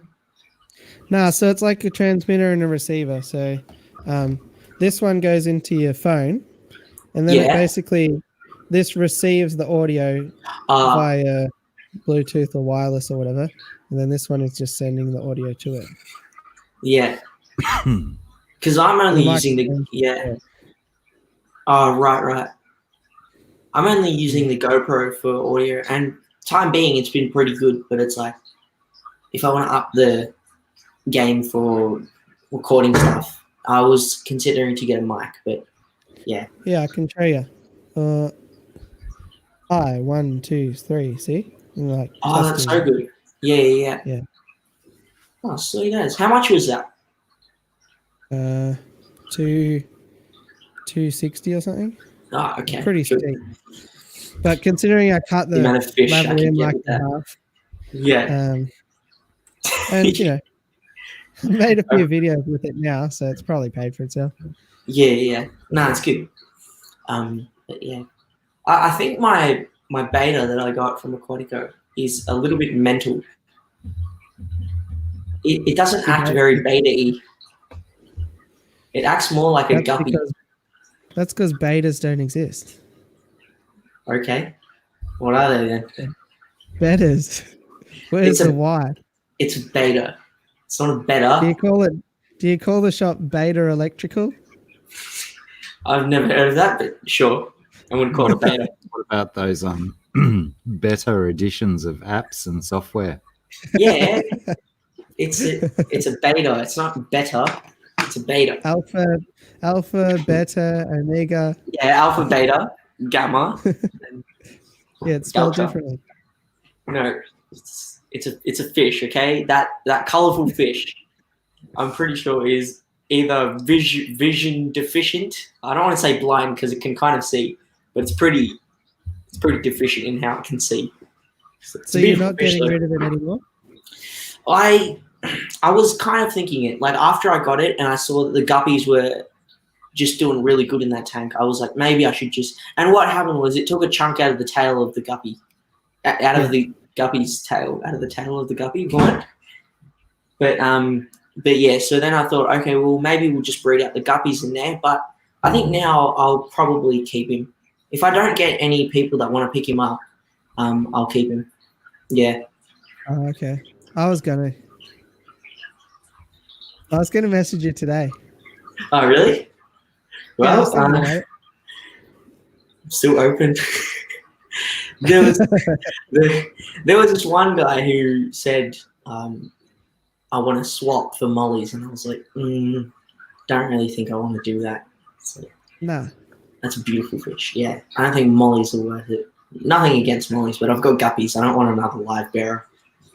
Hopefully Aquamate's not listening because he just picked up a bunch of mollies, but nah, mollies are Mollies pretty are great. Yeah. Nah, they're not. They're awful. I've got one of the. Okay. Jono Johnson in the house. G'day, Jono. G'day, Jono. So this tank has only one guppy left over. I've got the blue guppy, and I put it in the breeder box because it looks pretty full, and I think it may give birth soon. So I thought we may as well leave that in there, and I moved all the orange guppies down there, plus one hybrid orange-blue juvenile fry. Nice. Yeah. And then the Congo spawned again today. Oh, And I awesome. saw it, but I couldn't save like any. just in amongst the plants and stuff, or Yeah, just they kind of have like 3 spots where I've seen them spawn because I think I've got 4 pairs that are regularly spawning, and it's like sort of, if you can see there, the plants kind of go into like a divot, and yeah, they breed in that area because it's a lot of rocks and all that. But oh wait, yeah. Now I guess I would probably show you up close. That you see how it's all rocky and woody there? yeah. Yeah, they kind of get in amongst there because the valley has kind of grown out really well, so it's a really thick forest. But yeah, I saw them. Saw a couple of eggs floating around here and there, but yeah, Awesome. couldn't manage to save them. Should get a little pipette and suck them out Yeah. and try and hatch them. Do you think it'd be good if I have a spawning mop in there? Yeah, they'd probably use it. Yeah, because at the moment, for some reason, Jill really hates like 4 stems of wisteria, and I've planted them in multiple different places of the tank, but she still manages to uproot those 4. And I see her do it, so I know it's her, and then just not coming out because of my bad planting skills. But that sort of giant clump of wisteria up there, I thought would serve as a pretty natural spawning mop. But yeah, I haven't really seen much. The only thing is the rainbows would probably also use the spawning mop, so it'd be hard to tell what's what. Yeah, rainbow / Congo. But I think because when I did get the rainbows, I kind of did like a bulk buy as much as I can and then kind of grow them up, see which ones I want to keep and which ones I want to sell. So now that they're growing out, I'm thinking that I might sell the Upper Captain Creeks and the Colwyn Rivers and just keep the Bosmani and the Praycocks because they're kind of the most like coveted big rainbow species. That's the prettiest. Yeah. I noticed you sold off your Murrays the other day. Yeah. Oh, did you see that on what is it on Gumtree? I think I put it on. I see everything. I see everything that happens with fish online. That used to be me, but then I lost interest in country. Yeah. But I didn't sell all of them. I've still got, I think 4 juveniles, but I sold my 2 big ones and I threw in an extra one just for the sake of it. But yeah. Thank you, GRB. But yeah, so I've still got a couple of rainbows here and there, but I'm going to be moving houses in probably about 10, 11 months. No, actually 10 months. Yeah, 9 to 10 months I'm moving houses. So I'm kind of really thinking about if I want to keep the 5 foot or downgrade and get 2 3-foot tanks. Oh, okay. Yeah. Just because I loved. I'll swap you. So many awesome propositions that you've been making, Blake. Wow. Yeah, it's all happening on this stream. I've got it on video too, so that's good. Yeah. No, because I don't know. After I set up the nano tank, I'm really loving the amount of detail that I can put into Escape. Because in this one, because it's so big, you need a lot of supplies, which makes it kind of expensive to get like aquascaping supplies, unless you go and forage in the bush for it. But yeah, which is kind of in most of all the rock I got from like beaches and all of that. But yeah, so how's yes, Melissa, that's a 5-foot tank, 5 by 2 by 2.1. It's just a 5 by 2 by 2. It's a weird dimension, but yeah, because like I've been watching a lot of Green Aqua recently, and their tanks have kind of got me pretty jealous. So I want to kind of get rid of the wooden stand and that giant clunky hood that I have on top of the tank, and go for like a gloss finish or just a small 3-foot tank. And if I have 2, I can kind of put Jill and the rainbows in one of them, and then keep like the Congos, the rose lines, and all the other like high-end fish, I guess, or like my collecting items in there. Yeah, I was pretty shocked. Like the Bioscape ones from the expo and stuff like this. Yeah. Like it seems way bigger than it actually is. The camera's not exactly centered, but it's like 60 centimeters, I think, 60 by 40, something like that. Yeah, it's like that. The ADA tank, the 60 centimeter one.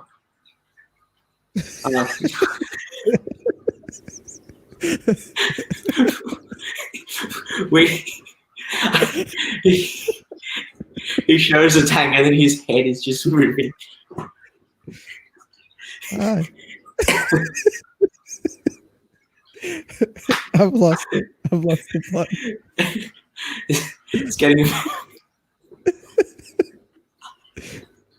I'm so sorry.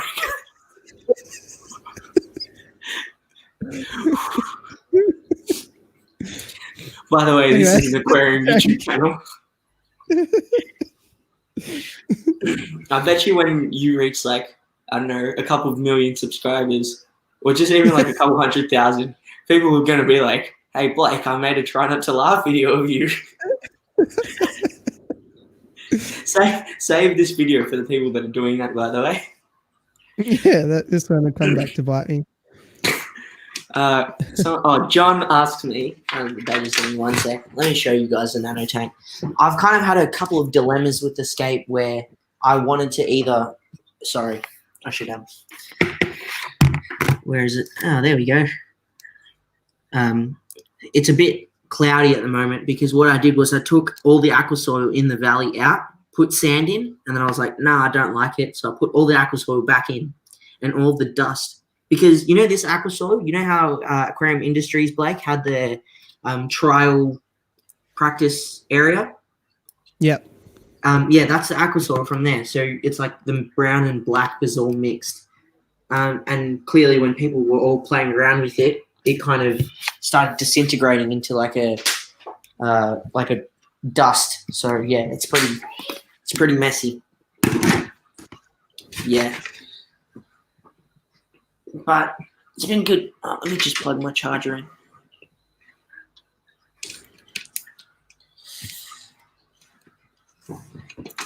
Yeah, I've got way too many ideas about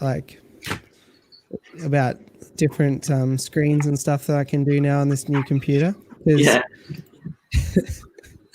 As you can see, I'm a bit of a goof and all that. So Don't worry, I'm when keen I to get- reach a level of technological advancements as you have at this point, it's not even going to be an aquarium stream. It's just going to be straight things. I'm going to be like, hey guys, and then just find like a fitting meme for that. Every second word is a meme. Looks like Jay's gonna outcompete me to buy that better off you. Yeah. I mean, I bought it for $50, so it's like, I'd be happy if I just sell it for that price. I'm joining. I'll be back in a sec. Goodbye. Black, you missed some real shenanigans. Damn it. Always walk away at the good spots. What happened? I started tearing up at myself. I was talking about this tank here, and I was like, I was just talking for a while, and I just started to bring myself in slowly, like this.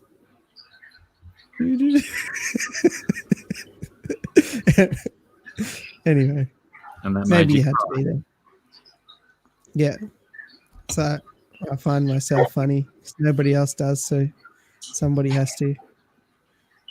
Fair enough. How have you Well- been going anyway? What?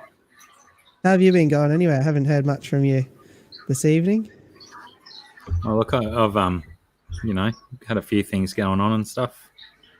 At the moment, I'm in a state of constant monitoring things going on around me because I've done many things today. And, G'day, guys. Welcome back to the Bodgy Show. I've returned. Just a case of sitting back and paying attention over there, looking over my shoulder, walking out the back. All lots of attention required. My mum made some really nice chicken, and I just wanted to go and try it. Nice. Yeah. Jono, there's 7 betters in this tank behind me. That looks so good. That tank, it's so pretty. Those betters are vibrant as.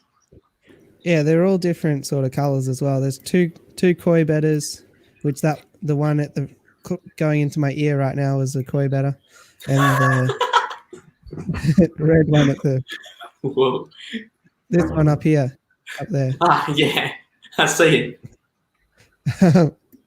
That's a koi better, and then there's just the rest of them are just babies that I've raised up from eggs. That's crazy.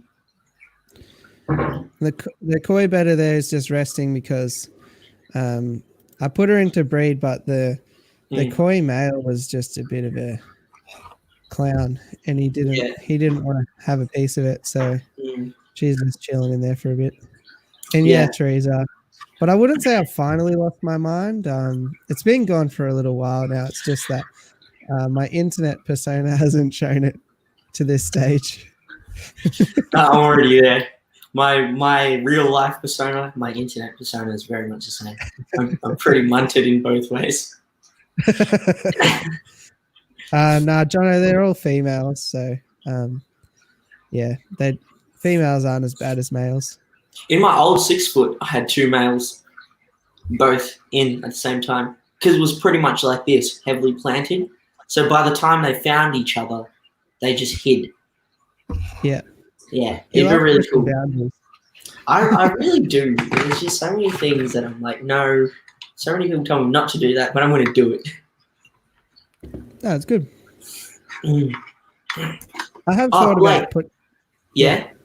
Oh, okay. I was just just gonna say, I have thought about doing that, but I've never actually done it because I haven't had to yet. But yeah, no. If you just have a big tank planted with enough visual, blocks, by the time they chase each other, one of them is going to hide.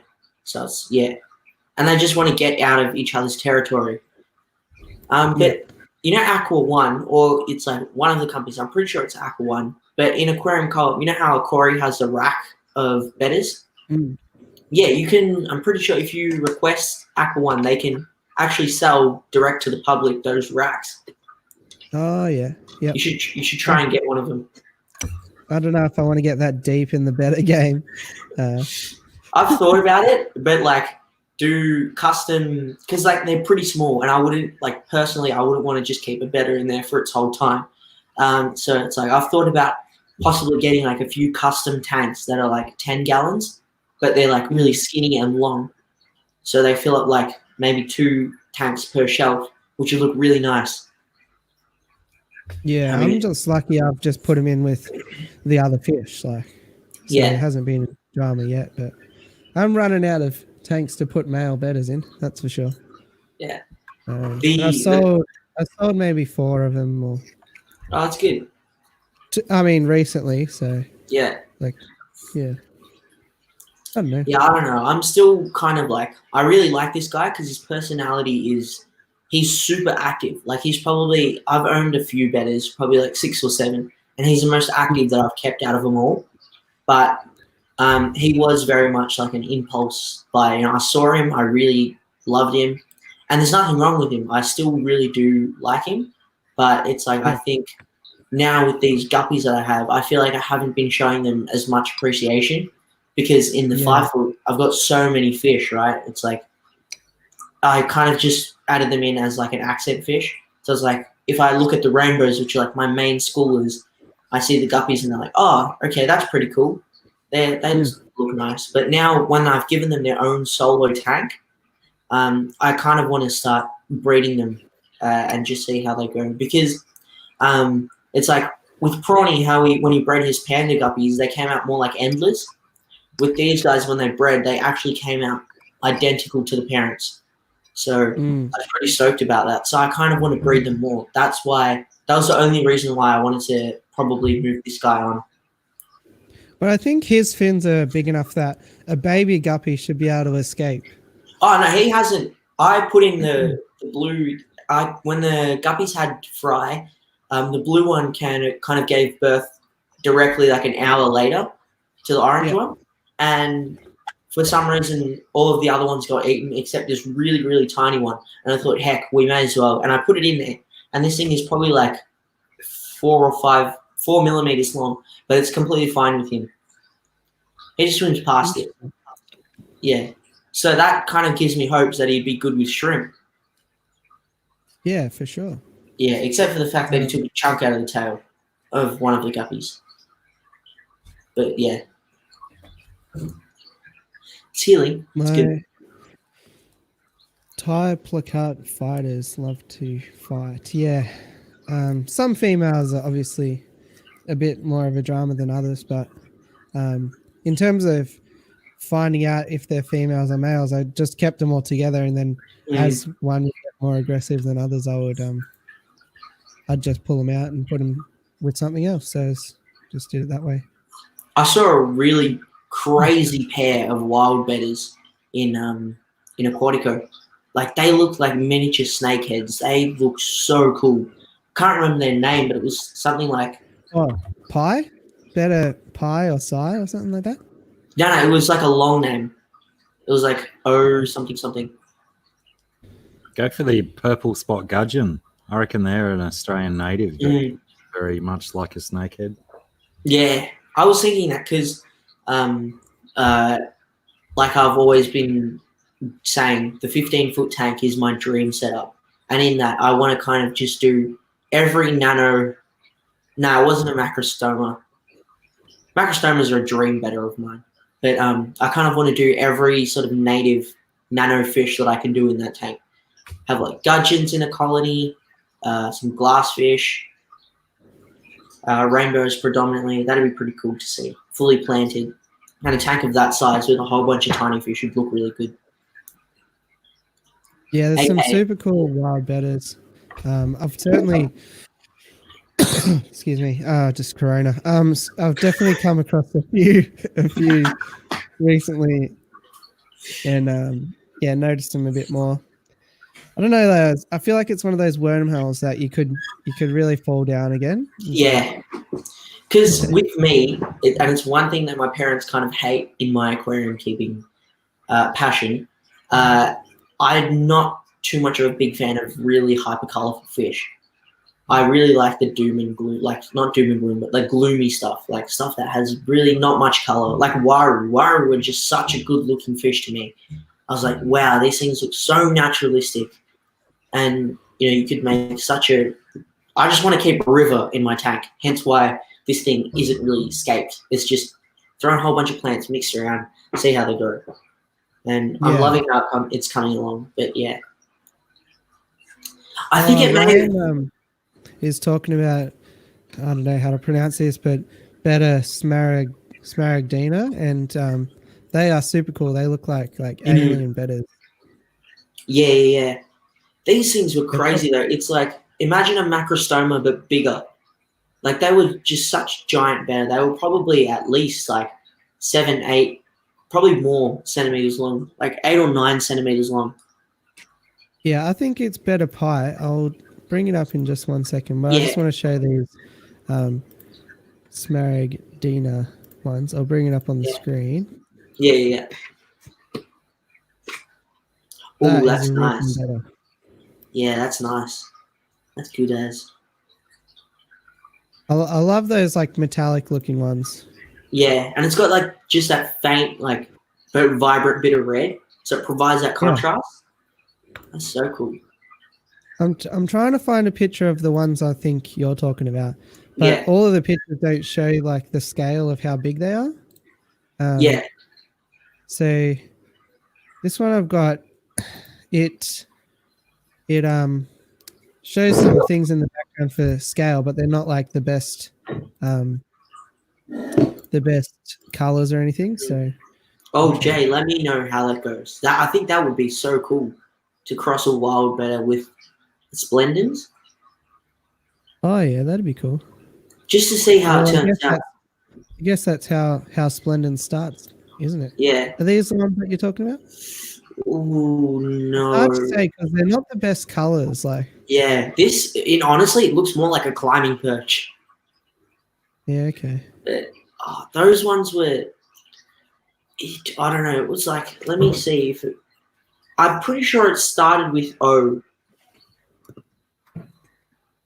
No. There's so many that it's impossible to. Yeah. Well, it's probably not impossible, but it's really, really hard to know all of them. And yeah. I'm pretty sure it was on their Facebook page. Oh, Blake Aquatica was giving away Bacopa manuri tissue cultures today for free. Oh, nice. Yeah, I don't think I'm allowed to drive that far, am I? Aren't you only allowed to drive half an hour away from your house or something? I don't know if it's a new rule. Honestly, no clue. But being an essential service, probably. L1 through all leopard frog pleckers. They got those in. They're cool. Aren't they 333s?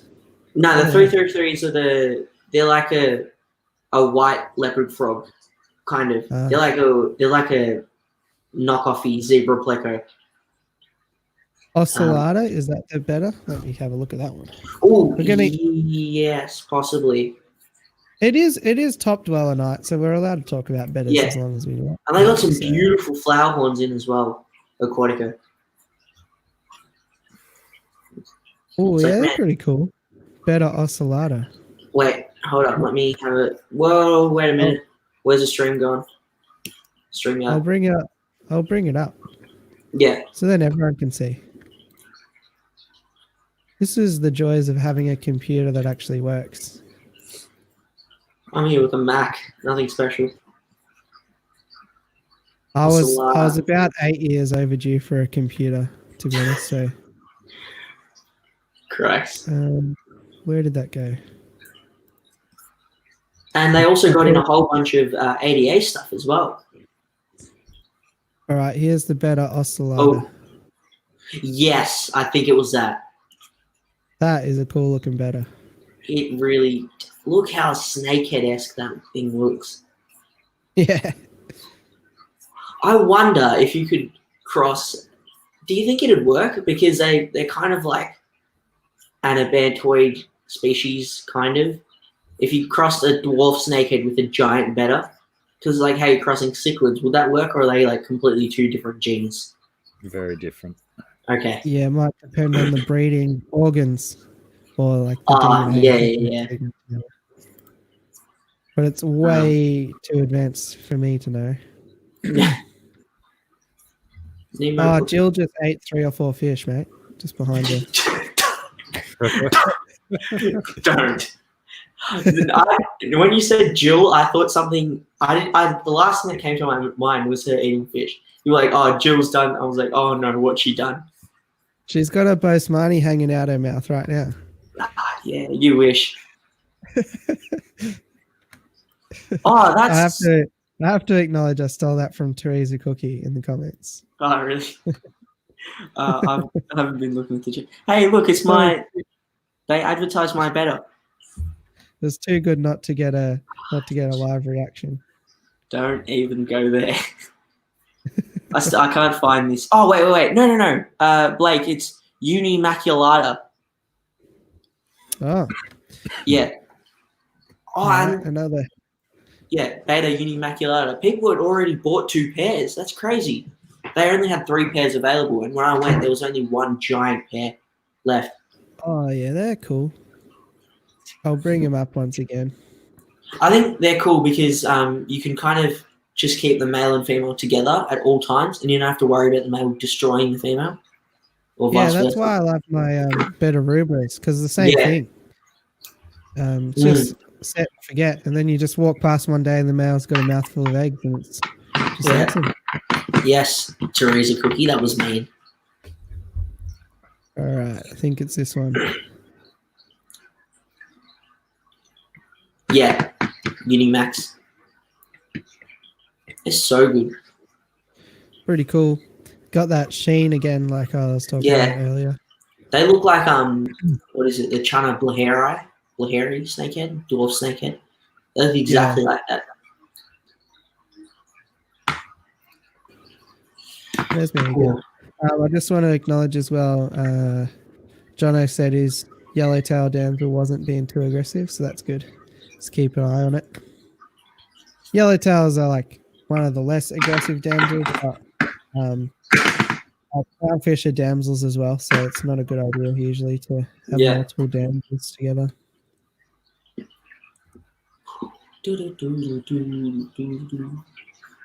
I was what? What was I want to try and get these Corys breeding. I saw Daniel's video, Daniel Keeping Fish. Yeah. He did a really good. Venezuelans? Yeah, the Venezuelans. But I really want to get some more Corys and just get them breeding. It's funny. I thought the exact same thing. I was like, I should catch out those Julie eyes that I have, get them in their own little tank and do them again. I saw this video on Facebook. Someone had they were saying now that they're at home, they can kind of feed their fish 3 times a day, and it doesn't even seem that bad. I'll see if I can find it. But they had a really stunning collection of Corydoras. There was so many species, like Adolphi, and Adolphi Coras are the ones that are really nice, like orange, white, and black. But yeah, what I'm keen to do is, since I'm home, I'm thinking it would be good to do like a 20% water change every day instead of a 50% once a week. And really get that like breeding habit going on. Like get them conditioned. I'm keen to just do it once, commit, and then just see if there's a difference or if it's really noticeable. Yeah. I want to do that with the Roselines, hopefully in the future, if I can kind of increase the pack a little bit and then just give them their own tank with just like a carpet of like hair grass or something, a little bit of rock, and kind of like just stuff that it's like the bare necessities, but like also the bare necessities. Okay, that was a meme moment for you. Forget about your worries and your strife. Yeah, just give them the bare necessities, but also the needs for breeding, and see if they breed. Yeah. Because pulling that off in captivity in a home aquarium, that's a feat. Because even if I just do like just the breeding tanks or something, I think it would be a good experiment to have. Or like if I have algae tanks, which I usually do, then just do like a 50% daily in those and see if the algae dies off or something. Dies off. Yeah. Or you can kind of do what Rachel Rachel O'Leary does with that with the predator tank that she has, the Gar. You know how she just had the blackbeard algae in it? Yeah. But see if you can kind of do different types of algae. So have like an algae scape. But even that corrected itself after a period of time, and she doesn't Yeah, that's have because any she anymore. added she added pothos to it, so it started pulling out the nutrients that the blackbeard was using. Yeah. Am I supposed to bring this up now? What are you bringing up?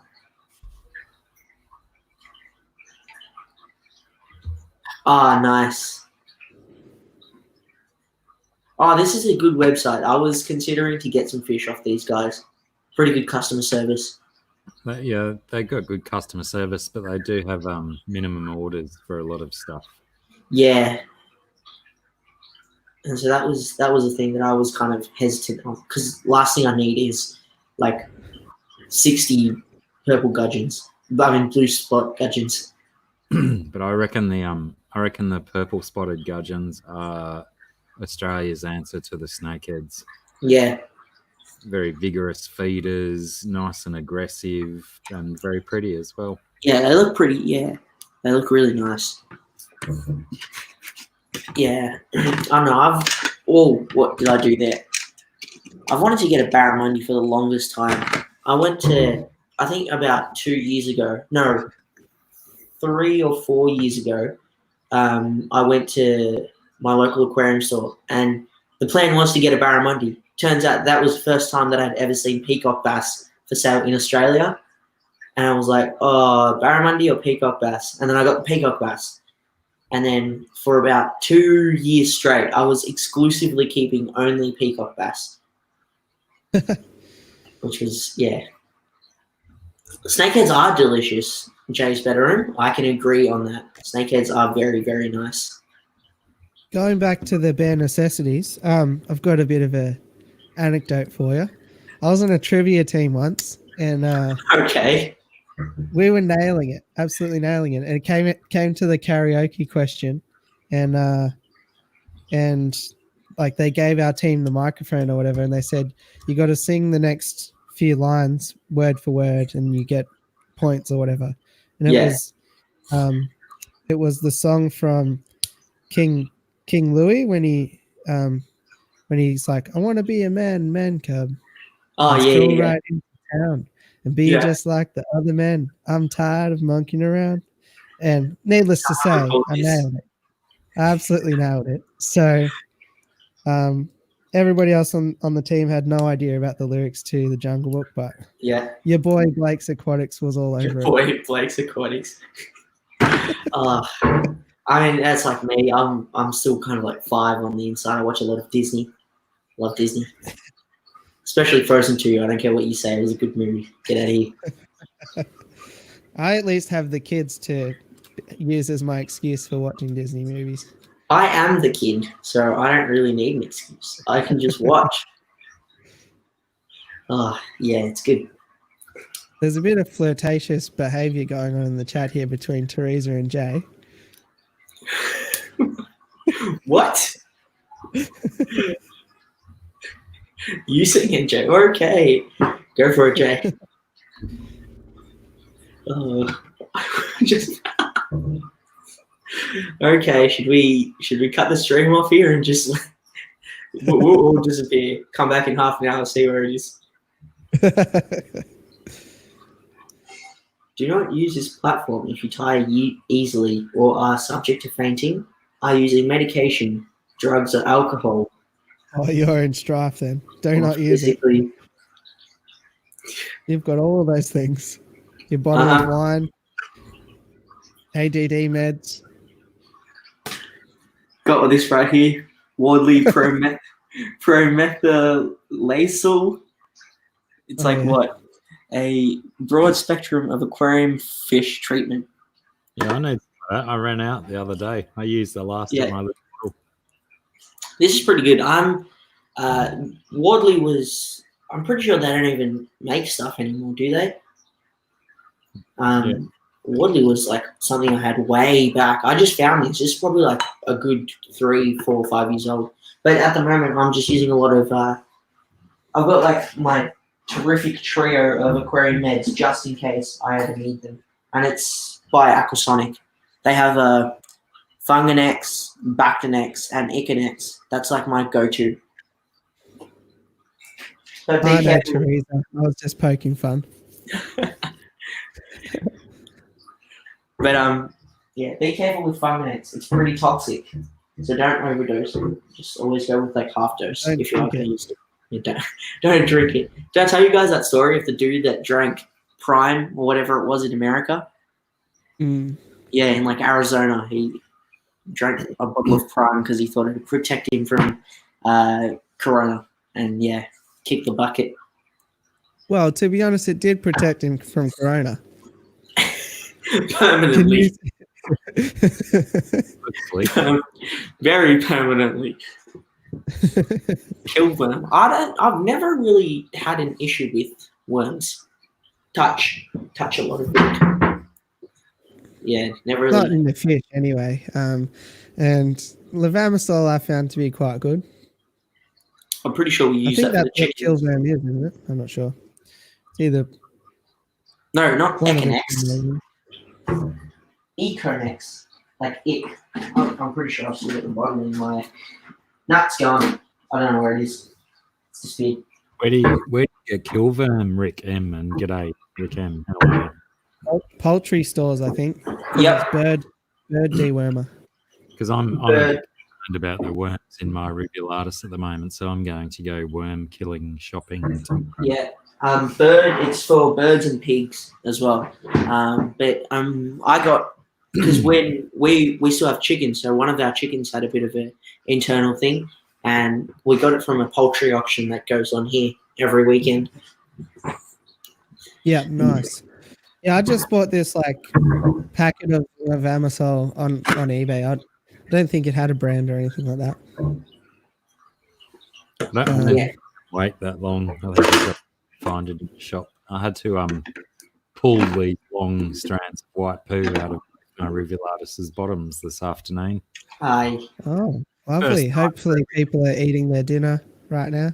Yeah, dinner schminner. Your audio is really quiet. Have you done something? Me? He's Yeah. good with me. Oh, No, maybe it's I'm just finding me. your audio is very quiet, Blake. Interesting. You've got a setting or weird. No, you guys are all good with me. Well, I can turn myself up. Is that louder? That's I'm just going to turn things down a little bit. I just Is that loud enough? everything goes into how loud Bodgy is.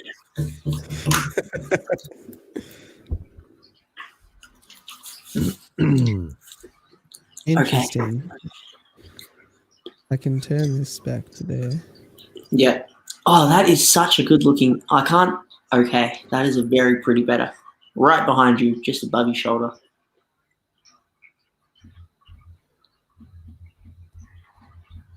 That guy. That girl. Yeah. That's so cool. Yeah, I don't mind the old beta sorority, that's for sure. Oh yeah, this thing is crazy active. All the Cardinals are packing it in. Everyone's kind of slowing down because they know it's a little bit sleep time. But Blake, you know what would have been another addition? Oh, another cool addition to the top 10 top dollars list. This guy here. Hang on. Oh yeah. I think, am I echoing you? Nah. Oh, because you're showing up here on my little visual thing. Your sounds are going. Anyway, sorry, what were you saying? Okay, so, the Clown Explorer. That guy's a pretty good top dweller. He's very reminiscent of an arrow. I can't say he's a top dweller and he's swimming mid-water. But that guy there, pretty cool fish. Clown Raspora, sort of a semi-large size Raspora species. Pretty cool as well. Yeah, I can't say I've ever heard of him. I'll just quickly Google. Oh, somebody's here in the chat. Oh, cool. Jay's bedroom. It was I got it at Hey, G'day. How are you? I'm great. Show's always How great. topical. I was actually gonna. I was just waiting for Bodgy to stop talking for 15 minutes in a row. I was gonna say we should have a look at some of your betters if we can. Yeah, I'm terribly sorry. No, I'm just kidding, Bodgy. It's a thing. 1 sec, I'm just going to give these guys a... What was that? Okay, 1 sec. Oh, Christ.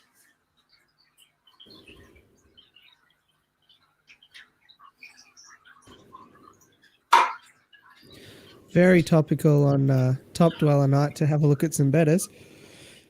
Yep. That's for sure. Yeah, that's the male right there. He's taking care of the baby. Oh, Baby. nice.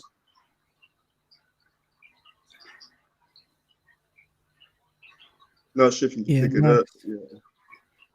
Bit of a crown tail, is it? Just like normal Yeah, crown tail? it's a crown tail, but I believe he has placat genes because the father was a placat, so he has placat genes in him. His tail looks really nice. Yeah, I'm really shocked that he came out so beautiful. Like I said, the mother was a crown tail from PetSmart, and then the father, like I said, was a fighter. So You can kind of see the placat tail shape, or is it just me? Because just general crown tails are kind of really spread out, but you can see that sort of spade tail shape a little bit. It's really cool. Yeah, and like he's a very good father. He's just been carrying, doing this for hours on end. So yeah, I gotta keep him. I'm not gonna give him away. Mm. And then because I have offers, for this guy, but like I said, I'm not gonna get him. He's my breeder. But like the females, oh man, they go at it. Like you can't put them together. Yeah. That's crazy. Yeah. Looks good and as. And the containers you see back there where I kept the females. Yeah. This was like basically a beta community. I just put the females in and let him, do his thing, make his nest. But yeah. And I'm just laughing at GRB's comment. The father was a hamster and the mother spelt like elderberries. pretty much, yeah. But yeah. It's my little babies. That's so cool. All right. You can take me off, man. I was interested to see if we could have a look, because you've mentioned a few times on the stream about those actual fighters that you were struggling to breed. Oh yeah, but no, the female. I lost the male fighter, but the females back there, and there's no lighting for that tank right now. So yeah, it's not. Yeah, I can't really. Yeah. Yeah. It's just this. And that's just Indian almond leaves in the water for the tannins, right? Yeah, just a whole bunch of the leaf litter. Nice. Yeah. Have you guys ever experimented with other leaf litter other than just Indian almond leaves? Macadamia. Yeah, I've got an oak tree. Oak tree in my front yard. I use oak leaves. Yeah. But they don't put as much tannins in the water, so I don't find them to be as helpful. Right. Because at the Melbourne Aquarium, I saw that they were using fern leaves for the olive glassfish tank that they had with the Empire gudgeons. Fern leaves, and I don't know, I think eucalyptus leaves would be pretty cool because they have such a really nice color on them when they're dry. But I think eucalyptus leaves, the oil kills the fish. Yeah, they'd be a bit toxic. Because I was going to put some of those gum pods in, like the, that'd be pretty cool. Gum pods or whatever. And yeah, a lot of people said don't do it because it will kill them. Even your macadamia leaves, you've got to wait until they're really brown and dry and crispy so that most of the oil's out of them. Or banana leaves. Just let the banana leaves dry out. Perfect to heal like the wounds. Like banana leaves. Huh? Banana leaves. Yeah, banana leaves. The banana leaves help like with like a beat up female. It helps repair the pheromones and whatnot. Okay, I've got a ton Yeah. of banana trees in my backyard. That sounds like a Yeah, good idea. yeah. So get those. Do great. Mm. Oh, nice. Yeah, just dry them out really good. With the oak leaves as well, because of their different sort of shape, like they just, I find that the bedders don't want to put a bubble nest under them, so I mainly just cut them up and use them as leaf litter with the apistos. Right. Yeah, it's cool. Banana leaves, imagine in just a giant tank. You get, because some of the banana leaves that I get from my tree, they get like 6 foot long. So if you get a 6 foot tank, dry out a giant leaf and chuck it in there, that'd look pretty cool. With a whole bunch of betas in there, yeah. Pardon? A whole bunch of betas in that tank with that banana leaf. Yeah. A giant banana leaf and just have like a couple hundred females. That'd be pretty good. Okay, so actually, Jay, I think Jay, you're probably the perfect person to talk to about this. So I've been having these bedders I've been trying to breed, right? But they just don't seem that interested. I swapped the female over for a different female. And again, they sort of hang around the bubble nest, but they're not that keen. And I was thinking, could I put 2 females in and what would happen? Have you ever done that? You know what? I actually did try that. And it just basically just makes the male go crazy. And basically what I've been told, my local fish store, he's trains fighters to, he's into the arenas, like battling the male. So basically he throws 2 females or more into a tank, and that's basically a way to train the fighters, So it's not really good for breeding, but if you really want to, get your male aggressive and like start that chasing whatever, then yeah, that's one way to train them. But yeah, not good for breeding. Yeah, it's been a bit of a battle lately. Like I bought 2 males and 2 females of the koi bedders because I'm interested in that. And so I swapped the females to the other, like one of the males is a real beast and the other one's not that keen on anything. And yeah, so I swapped the females over to see if it would settle the aggressive one down and also make the other one a bit more interested. But yeah, I think I've just broken down both their tanks now, and I'll just condition them separately. And maybe the timing was just. Well, what you could do, what I would do if I'm having trouble and I'm really wanting to breed a specific pair, I would literally just leave the female and the male together, just separately, of course, but in their container. The female in her container, just let them in there for for a few days, and every now and then just introduce them, and then if it's not going well, if it's going south, then just separate them, but keep them together.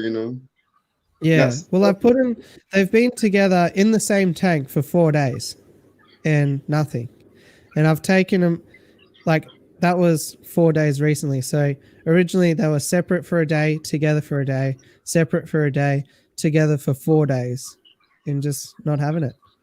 And she has the egg spot, right? So yeah, and she's full of eggs. Well, then if you really want to, if you're dead set on that pair, then just leave her in, with the male, no container, let her like free swim with the male, and you might be surprised when one morning you might show up and there's eggs, or you might see them in the app. It's like false breeding. Anyway, we'll see. Yeah, it was about 27 degrees Celsius. I don't know where you're from, Rick, but that's like 80. I've got my little converter here, so 80 Fahrenheit. Yeah. I really want to try and start saving some of the Congo eggs, just because they breed. I think in the past 4 days I've had 3 pairs spawn for me. DRB has also got some ripper suggestions for other leaves as well: guava leaves, palm leaves, candle lily leaves. Awesome. That'd be cool. Yeah. Leaves. I'm not sure if you guys could get this, but that kachu bark's really good, But like I said, that's my local fish store. The owner, he's basically said that the catchy bark's really like basically if you're training to fight. So yeah, it's not good for breeding, but yeah. Ah. But Yeah, it's it's good with the interesting. scales too. Yeah, it makes them the tough skin. So yeah, it's beneficial. But like I said, it's mostly like for fights. Yeah. Yeah.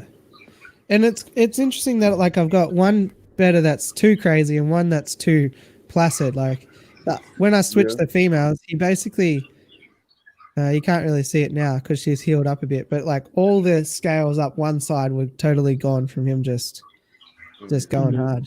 Yeah. If it's like That that, was then all I'll in just like throw an in hour. tons of banana leaves and then that catchy Yeah. bark because like I said, that helps the females like a lot, you know. And I noticed Mm. once I kept that catchy bark with the females in it, like heavily tannin catchy bark, it doesn't get beat up as from the male too much, you know, the battle scars, nothing like that. Because like I said, that catchy bark really helps the skin. So yeah. Yeah, nice. Another organic that I really like is alder cones. Like they don't have leaves, but they do Oh, put out elder heaps of cones. tannins. Yeah. I haven't Kill. personally used them, but I'd like to try them out. See, yeah. Yeah. Yeah, the first time I got them, I put in heaps, and I came back. I couldn't see in the tank the day after. It was just like super dark with tannins. I was not expecting them to put out as much as they did. Yeah, Alrighty, that's what I I think I'm heard. gonna have to head off now. All right, no worries. Cool. Thanks for coming, buddy. Awesome. Yeah, I'm about to Hey hop guys. off, battery low and everything. But yeah, thanks for having me, Blake. No worries. Thanks for always being active in the chat, and I've noticed your name a lot in these streams, so I appreciate it. Thanks for Yeah, coming up. and see you, Blackie. See you, dude. Take it easy. Yep. And then there was two. That's how it goes. Correct, Rick. There can't be too much tannins, but it's still good Where's to be able to see the fish through them. background?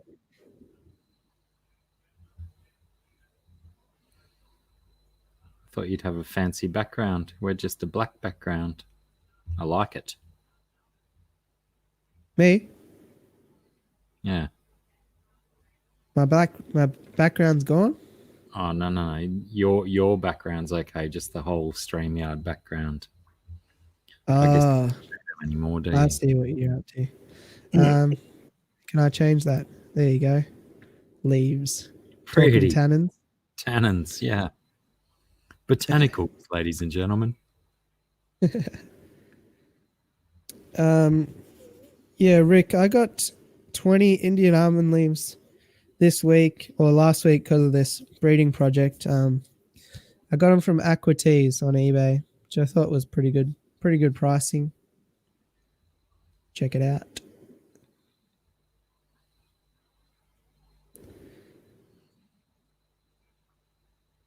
Aquamate's in the chat. Doing something. Playing a guitar. Yeah, Rick, I found that's real touch and go with Indian almond leaves online. Some of them you get a terrible. Some of them you get a massive. But no, I'm pretty happy with these Aquatics ones. I'll probably reorder when I use them all. But Sometimes I reckon you're better off using what's locally available.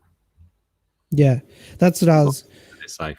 You must be reading my mind because I was just about to say I really don't use Indian almond leaves a lot. So 20 of them will last me ages because if I'm just looking for leaf litter and that, I'll just use the oak leaves. But if I'm looking to make a better put a nest, then I'll use an Indian almond leaf instead.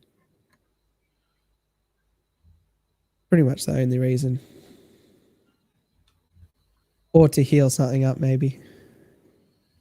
Oh, that's a good idea. Maybe while my ribs are so sick, I should be putting leaves into their tank. Yeah. Or give shrimps something to eat. They make short work of an Indian almond leaf. I did the other way around. I put some shrimp in the Rivieratus tank so that the ribs could have some healthy snacks to eat. Yeah. While they're not doing so. Oak leaves are from oak trees, Rick. I'm not sure about that question. In my front yard, wherever there's an oak tree. Have you ever tried growing an Indian almond tree? No, I don't think they go very well in my climate. I think they're more of a I've seen southern. them for sale. The Indian almond, you'd think they'd do well in the dry and the humid. I've seen them for sale down here, and I thought there'd be no way they'd survive down here. All right, so Aquamate here is asking me to do a rundown of liquid CO2 because he bought some today, and I said basically there's one use for liquid CO2, and that's to kill blackbead algae. So what you do, turn off all your flow, do I have one nearby? No. You get a pipette or like a turkey baster, and when all the flow's stopped and the tank is still, just get that turkey baster, put it as close to the blackbeard as you can, and just gently like squeeze it, release the liquid CO2 directly on top of the blackbeard algae. Leave the flow off for like as long as you can, 10-15 minutes or whatever. Let it really get a good contact to that. Turn your flow back on, and then if you can, try and do that every day, and then within like 2 to 4 days you'll notice the blackbeard will start to go red and then die off, and that's the way you can do it. If it's just on like an ornament or a particular plant, typically like a Java fern or an Anubias or whatever, take the whole plant out carefully because you don't want those spores or whatever to go in the tank. Put it in like a little container, bucket or whatever, and then just put like a 5 times dosage of liquid CO2 in the bucket, and should be good. Yeah, in theory, you can dose the whole tank with it and that will work. But the thing is that at the concentration you need to be able to kill the blackbeard, your fish won't really like you. So I try and do that only in a bucket, because otherwise you'll notice the fish like struggling at the top of the tank and all that. And yeah, an alternative to that is, of course, hydrogen peroxide, which Rick's mentioning. Interesting that GRB says that gum leaves and melaleuca leaves with bristlenose eggs seems to keep fungus off. Yeah, You like in a tumbler or something, GRB, or just sitting next to the eggs?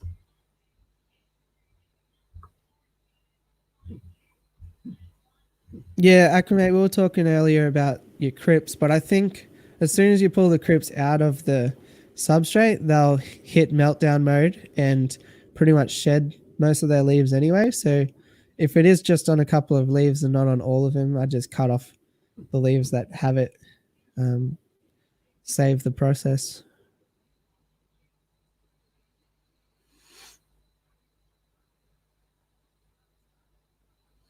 Hope Rumble didn't fall into his koi pond because he never came back. No, he said that his phone was dying or something, so he was calling it a night. Ah, okay, I must have missed that.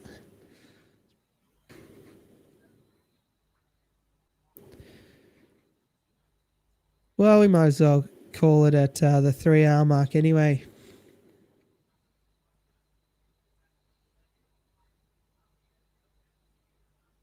Why does... I was going to say, why is my calendar saying that it's the 4th of February 2020, but it's the 2nd of April, isn't it? Yeah, you've got it on switched around the wrong USA one. mode. Best I fix that. Well, Aquamate, you're welcome to come and give us a bit of a boost. You don't want to just sit here for 3 hours listening to me say just sitting in floating plastic container. Only trial and error seems to work. Last 4 times. Interesting. Is there like an oily film in that container area, JRB? Because if we find out that gum pods and stuff can be used, then I'm loving life, because there's a big tree on the corner that sheds heaps of them, and I'd love to like use them as tiny little apisto caves and that sort of stuff. Quill. I'm on Peppy plants off watching, the Man in Black singing Ring of Fire or something. She's deep in the country YouTubes or something. She won't even notice. Any idea where to get outdoor grow tables for immersed plants? I've got the perfect idea, Rick. Use yourself a broken tank. Have you ever just broken a tank? Well, what you can do is drill a hole in either side and get a pump and pump water through from one side to the other that way. Or if you even want to be even more ghetto than that, just put a polycarbonate sheet on as a roof and you've got an instant greenhouse. And I've done heaps of immersed plants that way. Except just watch when it gets close to summer, because I found that as soon as it gets really hot, all your plants basically burn back and die.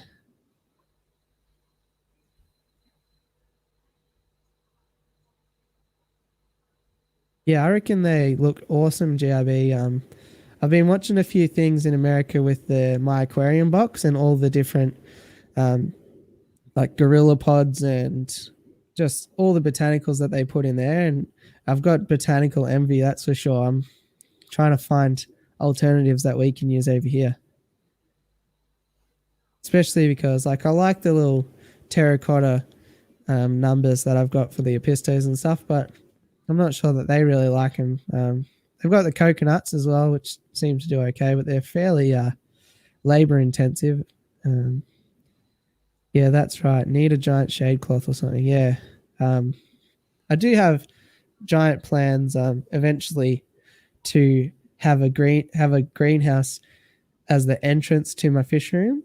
Obviously not in this house, but hopefully one day I can bring that to you guys and give some ideas, because I definitely like doing the immerse stuff. And I used to have this real shallow number down here, which has since been packed away. But Aquamate saw it when he came and did a tour, and it went gangbusters, and it was super easy. Obviously, no algae and stuff, so it was pretty fun. So yeah, I'm keen to do paludariums and stuff, but outside's the best way to go, I reckon. Definitely. That's the best full spectrum light you can get, and it doesn't even cost you anything. And they get all that extra CO2. Yeah, exactly. Unlimited CO2. Oh, and I did panic for a minute because I thought I might have been gassed with my CO2 thing falling off. Turns out that since it's Thursday, my CO2 doesn't run on Thursdays, which is good. Handy. Because preemptive action. On Mondays and Thursdays, I only have my lights on for 2 hours. So, I don't bother turning the CO2 on at all on those days.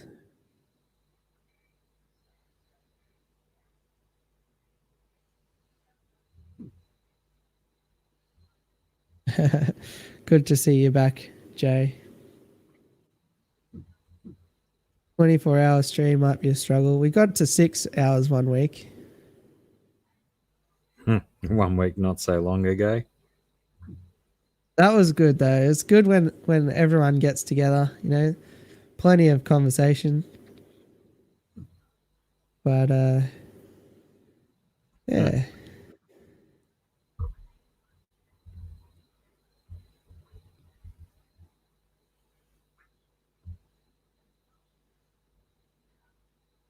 All right, I think I'm going to call it. Something just landed on my sponge filter up tube. I think it was probably a bristlenose. Oh, okay. Josh has just messaged me thinking that I was going to shut it down. He's coming, apparently. The extra dose of Panadine Fort in the dinner did the job. Peppy plants asleep. He's coming, apparently. Yeah, so I did have a fair bit of algae in here, so I just dropped a baby bristlenose. Oh yeah, there he is. Right. My arm disappeared. He's over on the sponge filter. So because what happened was when I broke down the ponds, I stuck the extra red root floater in here because there's not that much flow, and has heaps of algae. So I brought in a heap of hair algae and stuff with them, and hopefully, prisoners don't usually eat much hair algae, but we'll see. Can't hurt. Any fish food from the expo that has surprised or impressed? Yeah. What was that stuff called? What was it? Prodac? The Prodac flakes. You can probably get some. They look kind of weird. I'll get them for you. Let me switch over to the... I'll leave the music on for you, Blackie.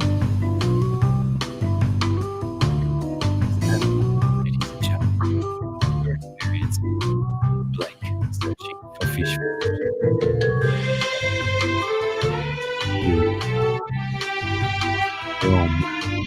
How did you?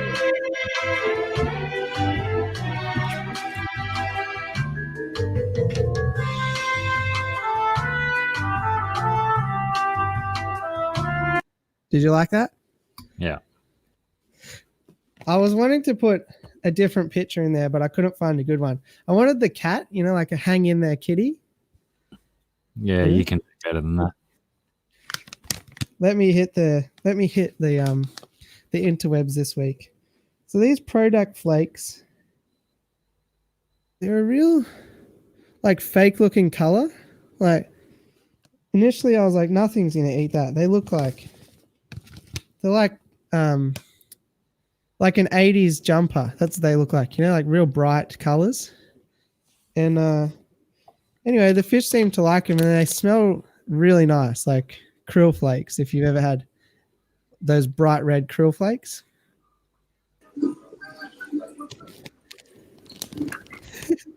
So yeah, Prodac flakes are pretty good.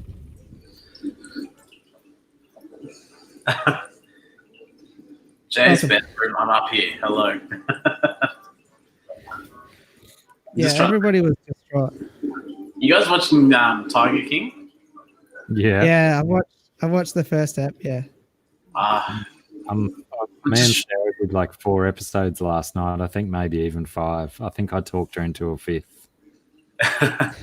Me and you can't ruin it though, because I'm familiar enough with the internet that I know that I pretty much know what's going to happen. A few of my mates have been saying some stuff. You're like, hang on. And yeah, me and my wife have been watching, but she falls asleep halfway through an episode or after one episode, and then I'm like, we'll watch another one. And I just put it on for her to catch up then while I have a chat with you guys, and I'm like, hang on, how many episodes did I watch last night? I'm trying to figure out. I think I watched episode 4 and she fell asleep in episode 3. So if I have to run away to fix the episode. It's so easy just to keep cruising through the episodes. It's just they're just all such dicks of humans, but it's just so many. I'm a massive Louis Theroux fan. I've watched pretty much every documentary he's ever made, and he spent a week with the Tiger King years ago. So I don't know if you guys have seen that, and if you do like it and you're enjoying it, there is an episode where Louis Theroux goes and spends time with him, and while they're there, there's a massive hurricane that's hitting, and they're like, what happens if all the cats get out and stuff? They're like, oh, hopefully that won't happen, and you're like, wow. Well, they reckon there's panthers in the Blue Mountains from when the old circuses got decommissioned and stuff. Yeah, they've made it. Yeah, in Sydney. The Dandenongs, same story. Yeah, probably every wooded area they reckon there's a panther in. Well, there's actually a website about it, and my wife is adamant that she did the 1,000 steps one day and heard a thud, turned around and just saw the back of a big black cat and the tail just run off. And if you think about it, if they did get loose in those areas or something, they'd be easily catch so much prey. Yeah, for sure. Plenty of rats and all that. Possums. Yeah, possums, wombats. wallabies. Yeah, they do pretty well. Looks like I had a lot of people dancing with my elevator music. That's good. It was very popular. It was a hit. I want to know, I'm watching the replay, but I want to know how loud it is because I've been muting myself. Like if I go and there's people here, like I don't want to be overpowering anyone. I think it would be cool to just leave it. No, it's pretty good level, if that's what you're worried about. I think it's my voice went over it. It's always impossible to tell until it's too late.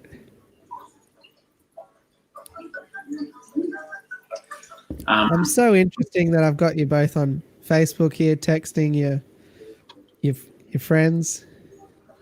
This is the stuff that I bought the other day. Me and Blake actually went to the aquarium the other day, and I said, "Oh, what do you think about the idea of liquid CO2?" And he said, "Nah, it's not really I wouldn't do it. I wouldn't bother with it." Or sorry if I'm putting words in your mouth, but that was the impression that I got from your reaction. And then I sent him, "Guess what I bought today?" And he's like, "Oh, okay. So you didn't listen to me. You just went and got it." Yeah. Did you pay $20 for it? Nah, $10. I paid $50 for that, the other all-in-one fertilizer, and this 12-watt Petworks light. We'll see how it goes. It really, at $30 for just a light, and it's like one of the bigger ones for a nano tank, I thought I'll give it a shot on this tank right in front of me that I'll release something about soon, but we all saw it on the stream the other day. If it doesn't do well growing plants, I'm more than happy to move it to one of these other tanks and get something more expensive for that tank. But yeah, and also actually, this will help. This tank here, the light on this tank is a Bunnings floodlight. Costs like $29. Oh, there you go. That is the right if I use fertilizers properly and the liquid CO2.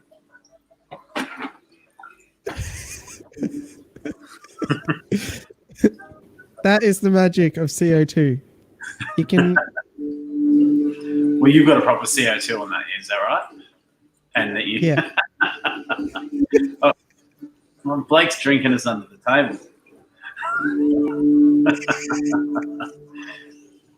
He's enjoying that way more than anyone else. I love it. Anyone remember Max Headroom from the 80s or the early 90s? Hang on, guys. I just got to go down the stairs. No. No Max Headroom. No one remembers Max Headroom. Am I the oldest person here today? Let me just get back to the computer via the escalator. Wait, travel later. Like anyway. The full Headroom going on today. That's the shenanigans for the day. That's as wild as it gets. Yeah, Bodgy's volume is always louder. I don't know how he does it. And I can't control Bodgy's volume from here, unfortunately. All right, so there's a few Max Headroom fans in the chat. Sorry, I'm getting funny messages from my neighbours. Oh, so for those of you don't know, I was talking to Blake last week, and I got a new Aquamate polo with the embroidered logo, and you're like, oh, it's a bit high. It's not actually here. Yeah. Oh, you're pointing to it.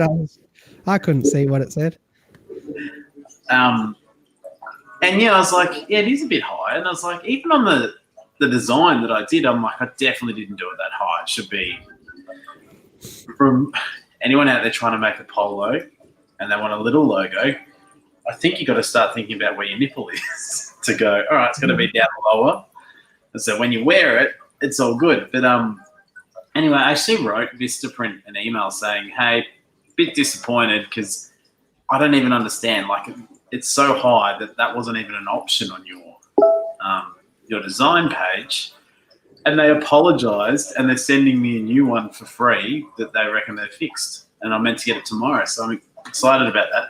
And what was weird about it was I ordered a size that was a little bit too big, and they've sent me the size smaller, and it's just like they knew, and they've all of a sudden gone, hey. So, interesting. Yeah, it's exciting.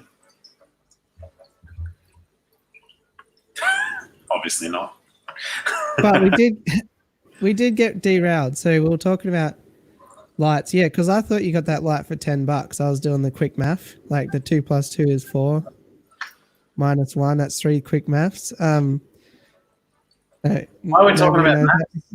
Not a fan. No, because I was trying to figure out how much that 12-watt light was. Yes. Well, at least, Blackie, you're not the only one whose references nobody knows. Hey, Nobody knows. By the references in the chat, I think plenty of people got my references. All right. Well, who was I referencing just then? Nobody will know. Surely people. 4. 2 + 2 is 4. Barney, Yeah. I know what you're talking about. It just wasn't funny. Okay, that's a lot more relieving. This is awesome. Moving the pygmy cories into this other tank, they hide a lot. Because I've just fed them, all of a sudden, all the pygmy cories have come out. So I'm like, all right, they're all doing well. They just disappear when there's not food time. It's cool. And one of them just sits in the middle of the tank near the top, just swimming with the rasboras. It's really weird.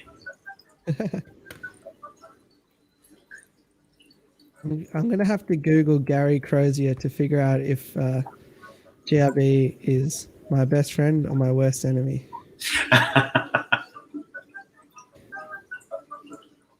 Oh, geez. Oh, Blackie, Cooker bought a Epiphone replica of John Lennon and Paul McCartney's favourite guitars they used when they were in the Beatles. Nice. Towards the end of it, and it's like a aqua teal monstrous looking thing, and he said it's light as anything, and I'm like, I really want to play it. But yeah, it's pretty exciting. It's a really good looking guitar. You'll have to tell him to send me some pictures. All right, so apparently Gary Crozier doesn't appear on Google Images, so I'm just going to assume that he's the most handsome cricketer that there ever was. Did you spell his surname right, considering you didn't say it right?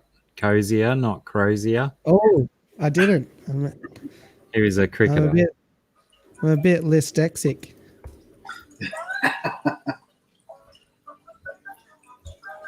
There you go, Blackie.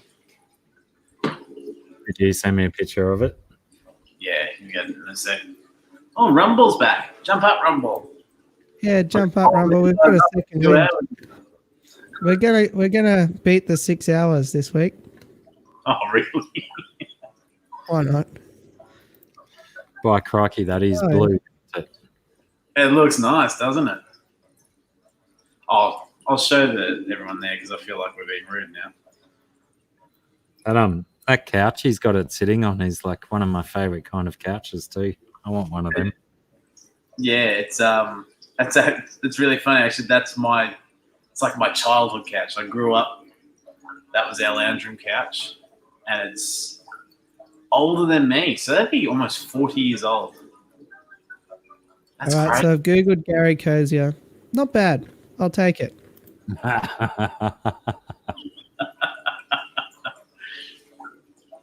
So free shirts, hey Josh.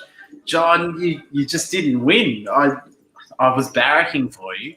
I put you in the hat. I drew out the names and just didn't win. So you can still buy one for $89.95 and I'll ship it to you for free. So if you're interested. Otherwise, we'll hook Blake up with a couple in a bit of a deal. Yeah. But Okay, Blake sounds doesn't way better. have Vista print shirts, so it's a bit of a Maybe snub. your one will be the difference. Maybe that's the thing. Actually, It it's hasn't been fun now because an accurate question. I've sent 8 or 9 of them out to other people. I mean, Blackie, you've got one as well, so it'll be kind of good to get a bit of feedback. I'd love to get you to take a photo with a Blackie and a few of the others that are going to receive them. It'd be fun to put a little collage together and see what people think. And if they just go, yeah, look, quality's been crap, but it is what it is. I wore mine on a live stream once just to like a screen grab or something. Oh, you've lost it, have you? But what happened there? I don't think he was ready yet. I'm just... No? Just messing with him. I think he started talking to the missus. He's got himself muted. All right, I'm going to bring you up now.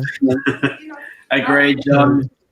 They are they're only $15 plus postage. Or actually, really, I should say $7 because we're going to pay postage. That's true. But if you do want one, just send me a message. You caught me out of time. We'll call Sorry, Oh. mate. Feeding time in the zoo. Yeah, Rick, I've got some Carradine. I've got crystal blacks and crystal reds. Nothing too crazy. You can't say that discus is skittish. I don't know where people get that idea from. Nah, I think they hit like 6 centimeters and then they're fine. I feel like with the ones that I had, it was purely if you put them in a fish room on their own, walk in there once a day, or in a lounge room or a traffic room, they won't care. They'll be out there. And so for a typical, like high traffic area. Yeah, a typical hobbyist person's putting together a nice tank in the lounge room.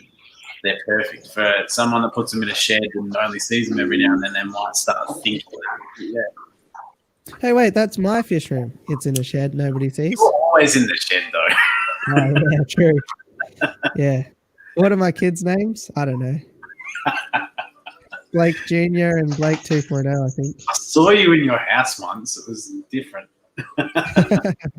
Don't like it in there. It's too climate controlled, not humid enough.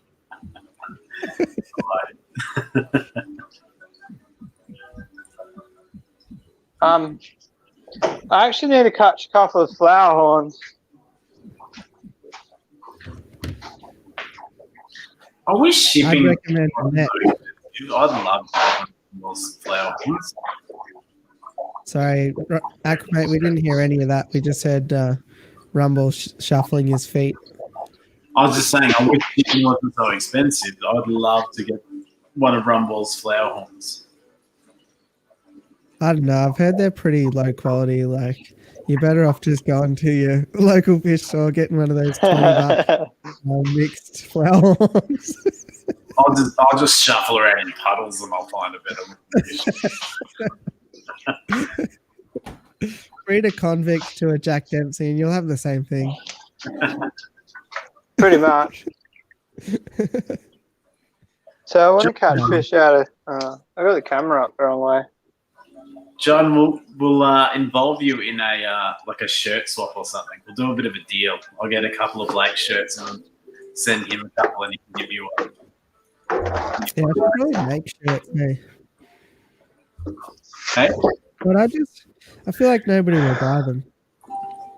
I think clearly what John O. Johnson means to say is that he should go on Dr. Black 66's Dr. Black 66 as well.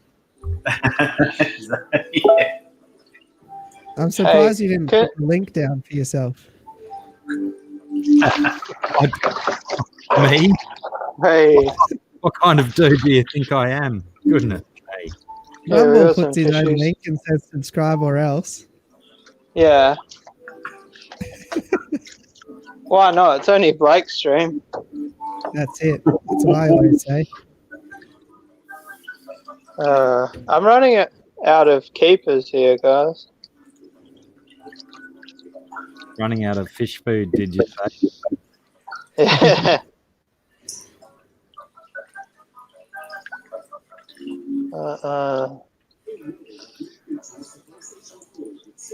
That one. This one, guys. This is the keeper. And by keeper, I mean not. They're all keepers, but this one's gone in the fish room.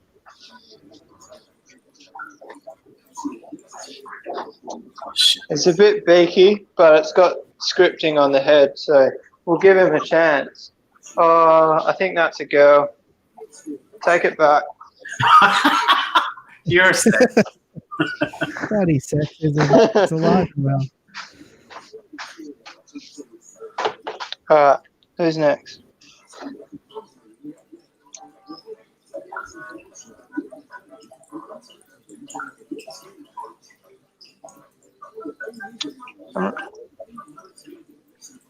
It's so interesting shit. seeing that many babies that that size, obviously grown out that well. How's Harry's tank going, Josh? I'd exploded the other day. He doesn't have a bedroom anymore. I don't know what I did wrong.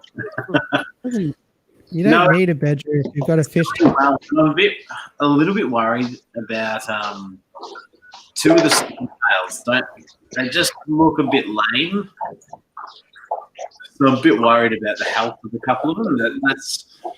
He chose them. I didn't notice. Then when I put them in the big tank, I went, don't know about the health of the couple, but otherwise, no, doing really well. I'm surprised. He did a really good job of decorating that tank. It looks great. And also the light on that tank is phenomenal. It's the clearest, brightest tank. So yeah. We're hoping that we'll get sorties to breed. Looks pretty good, but I was those are some pretty big swordtails. Yes, no worry about the stocking side of it. I'm lucky I can change things around and go, all right, Harry, let's put the mollies somewhere else and just have a 4 sorties. Or if the sorties aren't as good quality, maybe just keep the mollies in there. It's one of those.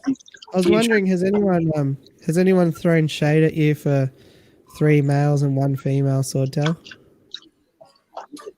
No, there's 3 females and 2 males. Oh, okay. I thought it was the other way around. Get your facts straight before you question me. I didn't say I was throwing shade. I said, has anyone thrown at you? No. So I'm going to go comment on this now and say it has to be 2 males to 1. No, it has to be 2 females to 1 male. Don't you know? Haven't you ever heard live bearers are a 2-to-1 ratio? And it's a good point. A trio of guppies is a good way to go. And with live bearers, same thing. A trio would be good. But we're lucky that we've got the tank so where we can say, hey, this is going to work and we can move 1 or 2 fish if we need to. Yeah. But yes, I was worried about the stocking. I thought I may have overstocked. Is that a good male, is it? This one. That's food. That's dinner. I was about to say. Stupid. Hang on. There's another one down here. Oh, yeah. You have a lot of flower horn underneath your rack. Yeah, here it is. It actually doesn't look that bad. I probably shouldn't cull it. Man, I'd be scared to be in your fish room. Yeah, you wouldn't want to look at him the wrong way, would you? No, you wouldn't want to have an off day, not do your hair and makeup, and find out. This one was the winner of the bunch. I know. There you go. Well, all right. So before anybody gets annoyed about culling, that is 1 mouthful. Can you imagine if I didn't cull? Imagine trying to get them to 10 centimeters. I'd have to start up my own food factory. If you can't keep all of them, you shouldn't have bred them. Don't you know that? Yeah. Oh, you sound like Carol Baskin. I don't know who that is, but someone in the comments will know what it is.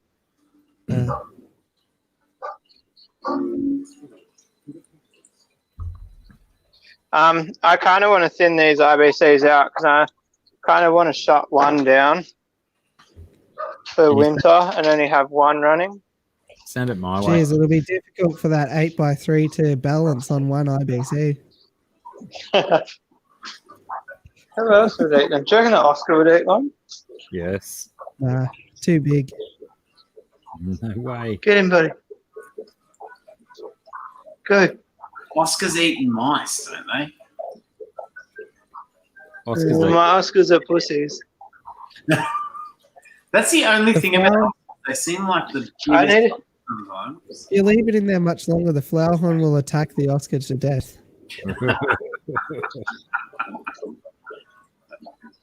Oh, it just swam out of blood, did it?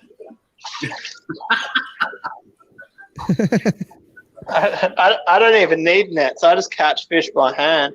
I actually need to get this peacock bass to eat. I don't know what to do with him. He got absolutely smashed. So he got smashed by the other peacock bass. So then I moved him into this side, and then the giant gourami attacked him. So I moved him over the other side, and the red devil attacked him. Hey, try him in the koi pond. Yeah, it's not a bad idea, actually. Or Rum- move the red devil across.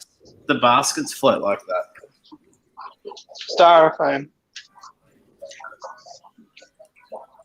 Yeah, I just cable tied some yoga mat to mine. No worries. And then, like, these ones have got styrofoam in the handle holes, so you're blocking the handle hole and floating at the same time. Even, like, you know, these fry baskets, the ones with, like, the suction cups, I take the suction cups off and put styrofoam in them so they just float. Yeah, that's a good idea. Flow then, isn't it? Because those Yeah, 'cause suction those cups put holes in it anyway. Yeah, so that's actually something I want to talk about. This is my suction cup graveyard.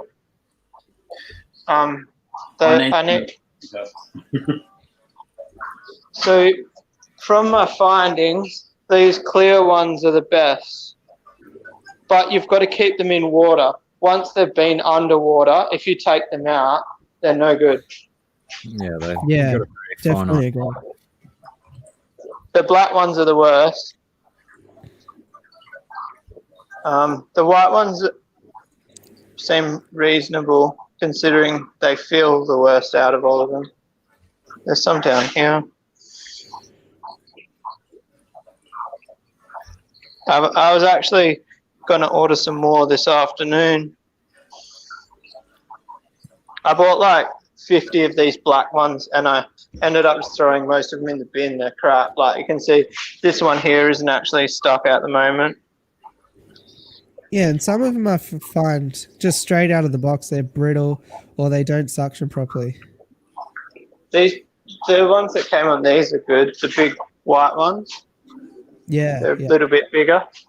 That's really great to know about the black ones because I've got an order of black ones in the post. Thanks for that. Cancel. They're all right as long as you keep them underwater. I think some of these are from Perth Cichlids. He gave me a handful.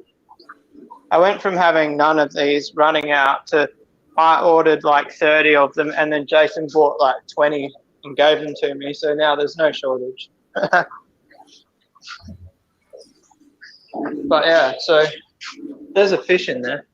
Whoops. If I move these bubbles, look, there's a fish in with the eggs. That's not a good idea.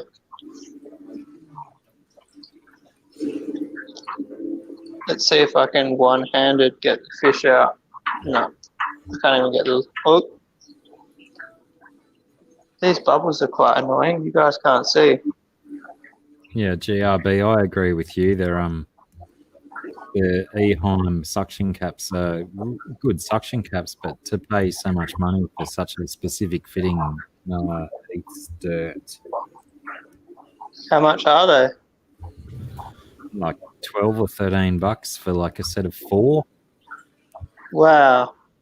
I was about to order some the other day, and then I couldn't find the filter that they actually go on. So I think my son might have stolen the filter off me. I think a hot tip with those is instead you just get a leash for your pleco, and then you just hook him up to whatever you're trying to hold up, and the pleco will hold it there instead of them. Do you like Fluval on Facebook? Damn it. Like the page. Yeah, because they did a meme about that today because it's April Fool's over there today. Yeah. I'll show you. Let me I'll bring it up on the screen in 1 minute. Pretty funny. I had a chuckle anyway. But as we've discovered, it doesn't take much for me to have a chuckle. I don't think it takes much for any of us to have a chuckle in this group. Probably not. Check it out. New product launched today. You can use that for your mollies, Josh. I deserve more than that. Promotes weight loss. Mo. It's available. I'd be definitely getting that shark fin attachment.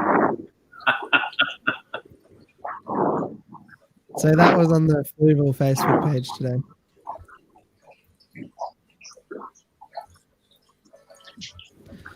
Look at them. Look at this generation here. These young'uns just head buried in their phones. I was looking at the photo that I put on Instagram to see if I could see your face properly and have Blake's Aquatics going on there. And there is Blake's Aquatics. Nice. Good plug. Good plug. Why is your name Blake's Fish on Instagram? Because it was taken, I think. Blake's Aquatics. And I can't get this fish out. Maybe I made the Instagram when I changed for like a day to Blake's Fish on YouTube. See if you can change that way. It's like more, or so I can't do Aquamate, but my Instagram is your Aquamate. So the idea being like your mate, your Aquamate. Well, I thought it makes sense anyway because on Instagram it's just my fish, but on YouTube it's a lot more than just fish. Yeah, well, I mean, just promote it. I like it. It is in the description of every video I make. Yeah, no one reads descriptions. Like, also, Rick's on the money with using pool noodles to float baskets and stuff too. I've done that before. It's pretty good. No, that makes sense. Right. I go on 2 hands.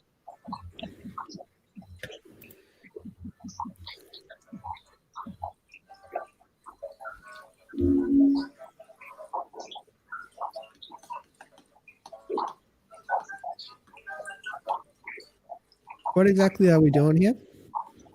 Trying to get the... You've done 2 hands. Yeah, 2 hands. That's it. You're going to need more lube.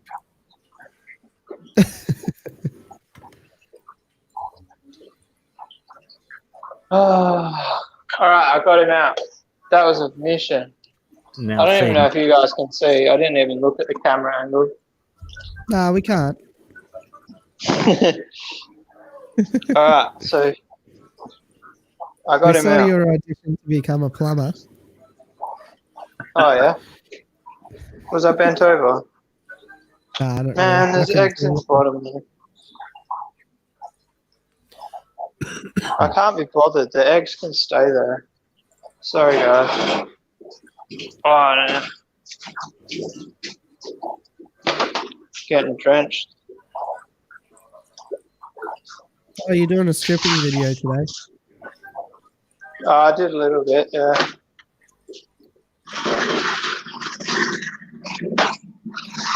Now it's just a feed my fish video. Nice. You can tell I got peacock bass babies. Look how much brine shrimp I've got going on. Hungry bastards. Is that inside another work tool? Yeah. Loves DeWalt. You can tell he really likes DeWalt over Makita. DeWalt's the best. I actually don't even have any of my brand here. My brand is Milwaukee. Oh, we got no food left in one of these tubs. That's not going to feed no fish, is it? No. Let's get Aquamate, the I big figured out tub. a good barter for a shirt. I'll give you cultures to vinegar eels, microworms, and all that stuff. Oh. Are you an extra large? Yeah. Yeah, done. I'll wear that. Sweet. Let's give fish food a bit of a plug. Extreme Monster. It's actually pretty big. Oh, dude, can you do like a quick like Extreme Monster and put it up thing and like at the start of every video? That'd be the best. That'd be pretty funny. Hey guys, welcome to Rumble's Fish Room. Today we're gonna make it extreme. Oh, what was that? You said this fish looked big. I reckon it looks extra.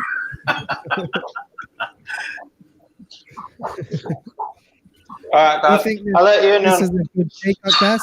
No, it's just a peewee. I got me some bait today. John Johnson says you look a bit unorganized, Rumble. What's going on? I'm always unorganized. How's this different to any other day? Actually, that's maybe a screen that I'll make on my OBS here. I'll have to have like a seizure warning. Rumble approaching, seizure warning, something like that. I'm pretty sure we've done like a feeding on Blake's live stream a few times. Yeah. What are we? We're Rumble's camera. Hey guys, welcome to Rumble's live stream. How you going? It's actually pretty hard to feed with one hand. Yeah, I try to use two where I can. Especially when every fish needs a different bloody food. If only there was an extreme food that they could all eat. Why have you got things that you... Why we got what? I'm in awe of your fish room, but you do so many things like so precisely and perfectly. Have you seen the floor? It's covered in water. Except that. So you know when you go, so I've got like a hose in here siphoning with an so that's dripping water in for the peacock bass, but there's no drain on this, so it just is on the ground. Priorities: clean tanks, not clean floors. What do you think of the spectrum? What that food? Yeah. Yeah, it's good. That girl's holding. Yes. They just haven't bred for me yet. Hey. And the only reason I can tell is because she just didn't eat. I was literally complaining about them 10 minutes or half an hour ago in my vlog. So you just got to complain about the fish and then they breed. They know what's happening. New Life Spectrum, I like it. Yeah, so it's all these. There's a table in my way. You're doing that for 10 minutes? Yeah. Dude, perfect in Rumble's fish room. We should probably say that might be a tough spot to ask Rumble what he thinks about different foods because he is sponsored by one. No, well, he's using a different food. So it's only because I'm using that. Not the exact same one as you, Rumble. I'm using the Spectrum Full Life. Is that right? New Life Spectrum. I'm using that. Did you know that food, Aquamate, and the food that Rumble's feeding is made across the road from each other? I would have thought they'd be made in the same place. No, they're different companies, Extreme and New Life Spectrum. Oh, sorry. The one that he was using before was this, except it was a cichlid one. But you're saying Extreme is... Yeah. You know that. Don't worry about any of the containers. That's actually Hikari. But yeah, so Extreme and New Life Spectrum, I've heard stories that one of the guys that started New Life Spectrum is actually one of the guys that made Extreme. Yeah, that's right.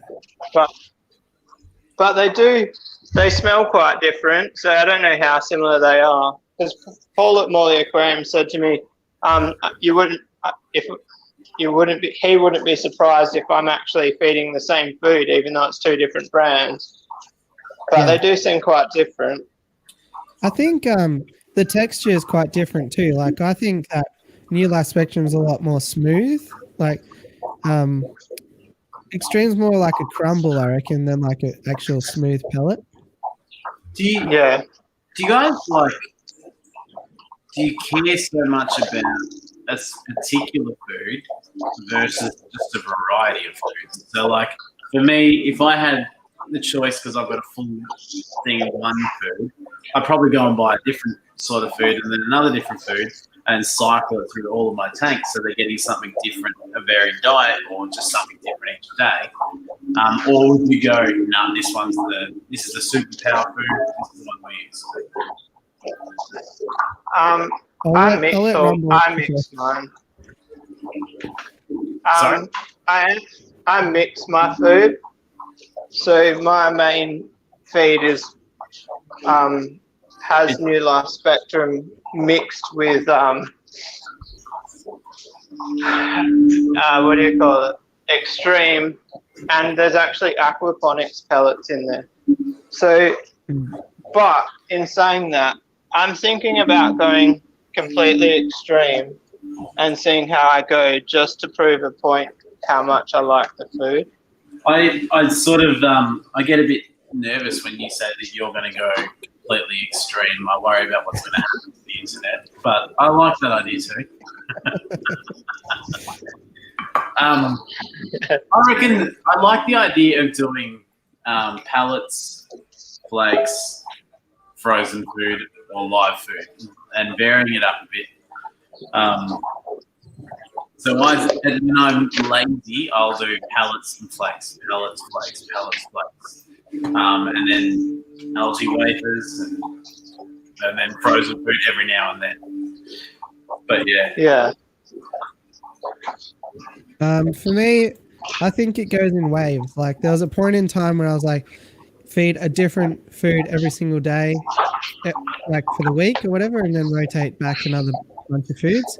Then also had like 50 different foods open and, like clock ticking on expiry. And then I saw, I was like, all right, well, I'll just only feed one type of food, and it sort of ramps up and down that way. I'll just come across foods that I like and all that, and then, My guys are all gone off my staple food. I've got like a staple cichlid pellet that I use, and I intersperse with worm and flakes and mosquito larvae and stuff. And now they're all just spitting out these pellets that I've invested dollars and dollars and dollars upon. They're not eating it, is that what you're saying? Yeah, they'll pick at it and then they'll chew on it for a bit and spit it out. Like, this is not good enough anymore. I found that probably out of any food, this one is the one that made all of my fish go more mentally, get more excited about. And it's a really good option, but something rare for Americans, but most of you guys are from down under that are sitting here. But this is made in Beechworth in Victoria, and they've hit a point where they've hit a really good product, and they're not going to grow the business, so you can get it anywhere, but it's never going to be like, it doesn't sound like it's ever going to be mass produced and and be more readily available. But when you get it, that's $20 for a 10 grams because it's dried black worms. And then black worms are quite expensive, I think. Yeah, I think you can get 40 grams for $50. But what's cool about it is, it's nice and light and really good. Fish just love it. But you can also get it in these little cubes, and you can squeeze the cube and stick it like that onto the fish tank glass, and it stays there, and then they slowly work up and pick it all off. But that's one of my favourites. I've run out, and I'm thinking with this sale that's going on down the road, I should go down and get some more of this, some more fish food, and just sort of stop. And like Blake did, get some live ones, live blackworms when they've actually got livestock. And I want to do like a bathtub and get them going. Get a small culture going in a bathtub of blackworms. Well, that's it. That's like, that'd be cool. You see them a lot more often as live blackworms, don't you? So that's why they've got those discus feeders or whatever you want to call them. But that cone is perfect to put the worms in, and the fish can't pick them off. I was just trying to find, like, I've got one of those massive bags of those blackworms, and I wanted to send it to advise people to buy the loose ones, not the cubes, because the loose ones I find are a lot easier to portion out. But because I was breeding these betters, I was feeding it, and I can't find it now. Yeah, that's probably the big point that I was thinking is you can buy those tubs in the cubes or the loose ones, and you can buy the bags and the cubes of the loose ones. And realistically, the only difference is, you can portion out the other ones. Did you ever squeeze them and hold them up against the window and, the glass? Yeah, I did that a few times. You get all the fish get more access to it. I don't know, but That's pretty good. Actually, if you have tanks more like your size, smaller tanks and stuff, these are actually quite good. Smaller cubes, tube effects worms, and they're probably like, half the size of blackworm cubes and bloodworm cubes. Is bloodworm a cube? I think so. Anyway, but I just prefer to buy loose because it's easier. Oh, there you can see the size there. Oh yeah, they look cool. Well, this isn't actually tube effect worms, anyways. It's loose bloodworms. I think the main thing is exactly what Rumble's doing right now. I need to get some a brine stroke hatchery going. Me too. Pretty much the way that he's doing it right now is probably what I'm thinking that I would like, and then you just tip it in. Drink it. Oh. I'll be back in a tick. Yeah. But I do the same thing. Like some people spend countless hours like draining out the salt water, and I even bought like one of those coffee filter doodads to do the same thing. But I find it's a waste of time. Just put the salt water in with them. I don't even separate the unhatched eggs. Yeah, same. I literally just put my turkey baster in and off you go. Well, mine's on 15% worm borrowed time. I'll find that coffee filter. I really need a sink. This is my sink. Oh, it's your drain. Okay, that's cool that you got some drainage out there. All right, I gotta shake this. Yeah, so it does drain.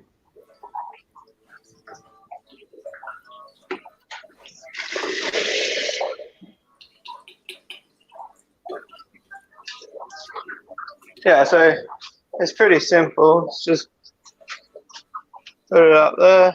Got a little bit of salt here.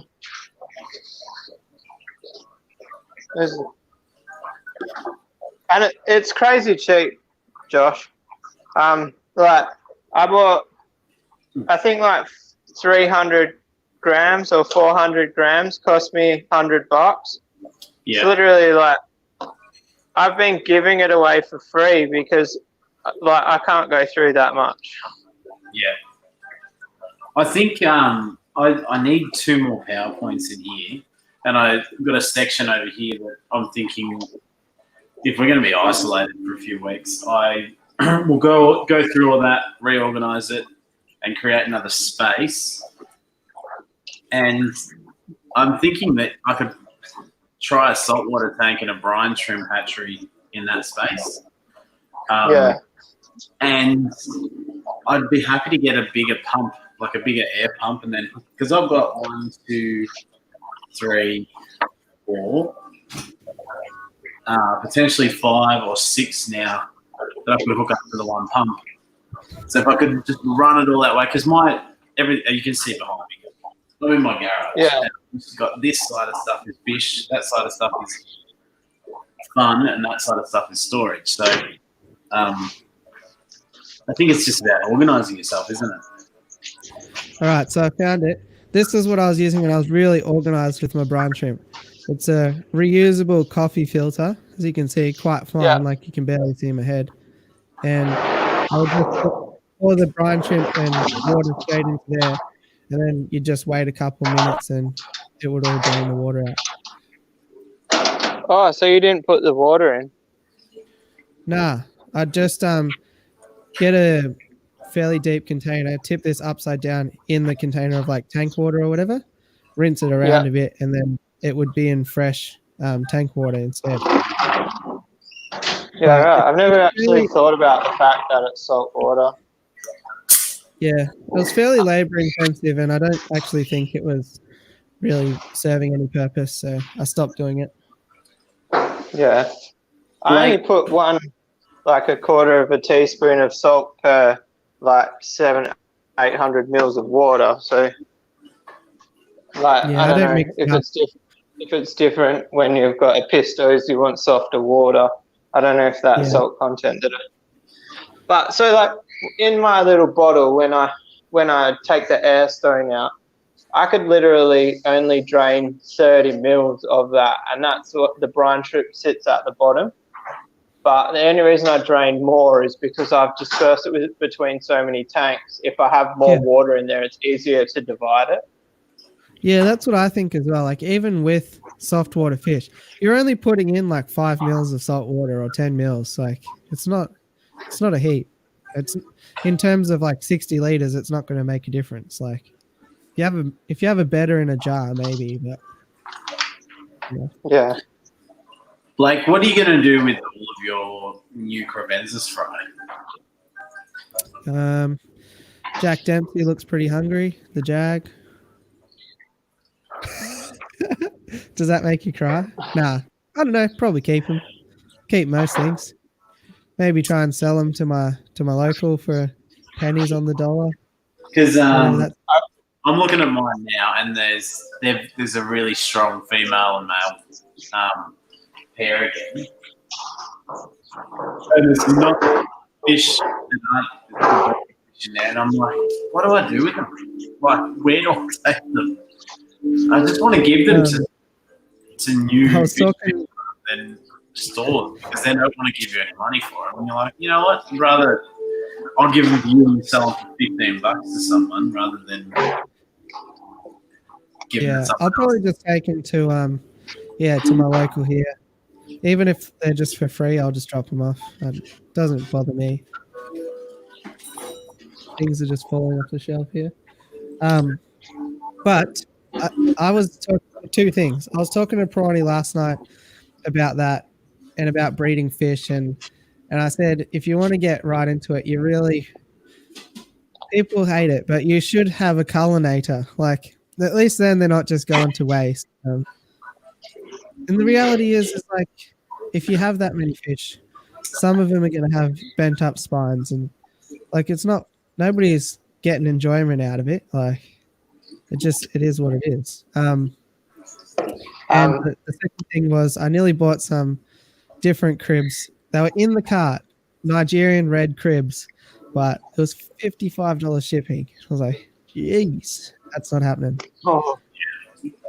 On the culling subject, but I don't mind feeding them, but putting fish in the freezer, I hate it.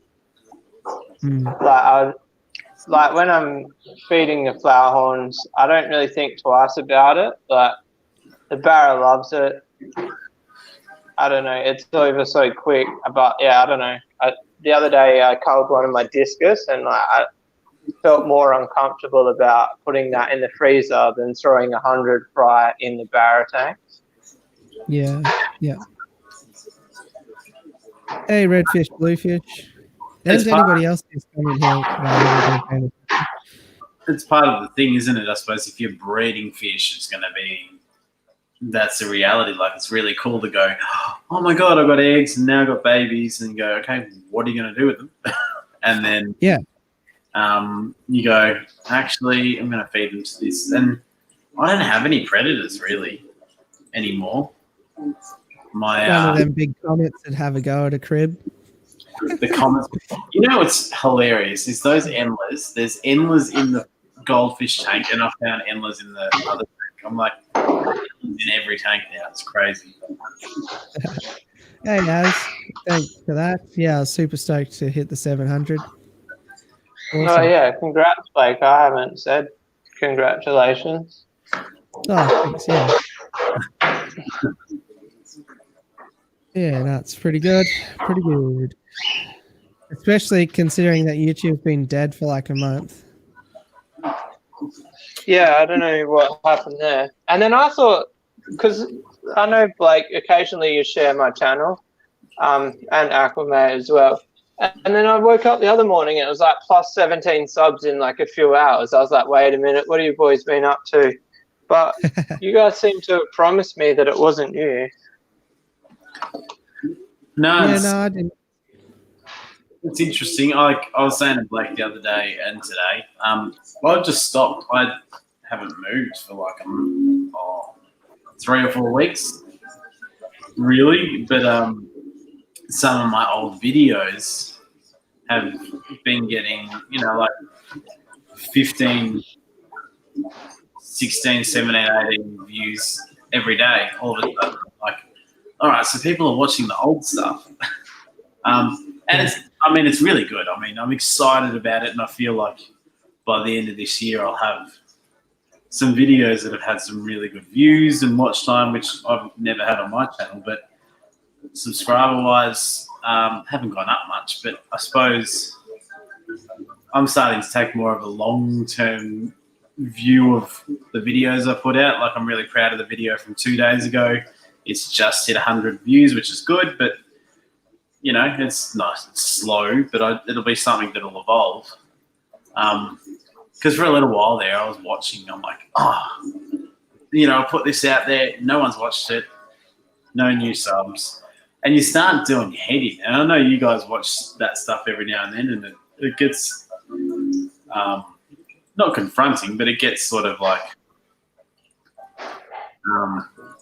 Sorry, keep going. I didn't mean to interrupt. It sort of takes away from all the hard work. And when you really enjoy a video, like you film a video, you edit it, you put music to it, and you watch it back and you go, I really like that. And then you put it out there and go, I'll let everyone else's opinion dictate how much I should enjoy that.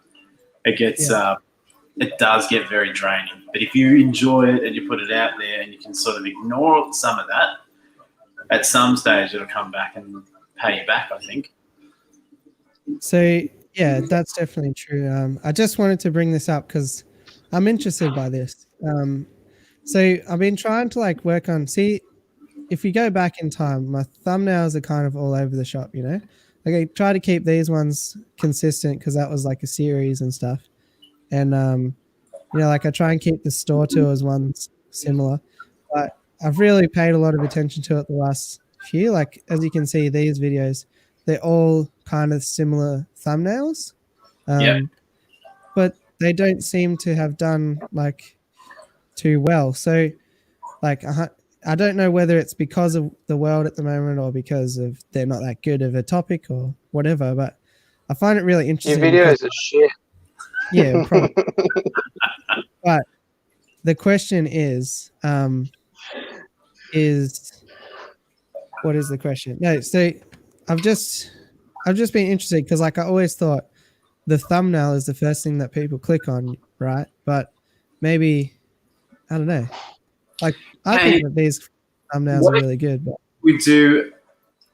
You've got one of the most diverse ranges of fish that I know, so you could do this and you could smash it out very quick because of the way that you know how to make videos and you know how to you just very organized.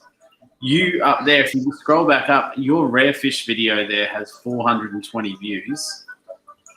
423. yeah. Bodgy did a rare fish video yesterday that's tripled or quadrupled a lot of the views that he's had on any other video. Maybe rare fish is trending right now, and it'd be interesting just from a scientific point of view. If you make a video in the next couple of days and do rare fish and grab one of the fish that your pea puffers, rare fish, definitely down under, and chuck that into a title, it'd be really interesting to see if it explodes more than the other ones that you've done. Because I know for a while, the fish, huge fish, massive fish, that was a big thing. Yeah. Well, I think that one is because they shared me on their Facebook page, so that's why I think that's so big. Not because it's a very similar title to Bodgy's, and his has done way more than he normally does. Yeah, Have a look at his channel. Yeah, I'll bring it up. But again, it was the same. It was Rare Fish Store Tour, I think. So maybe having the two. Hopefully obviously, we're not always going to be chasing things and all that sort of stuff, but it is nice to know that. See, look at that. 156 versus 26, 65, and 43. So Rare Fish, huge jump in one day. Interesting.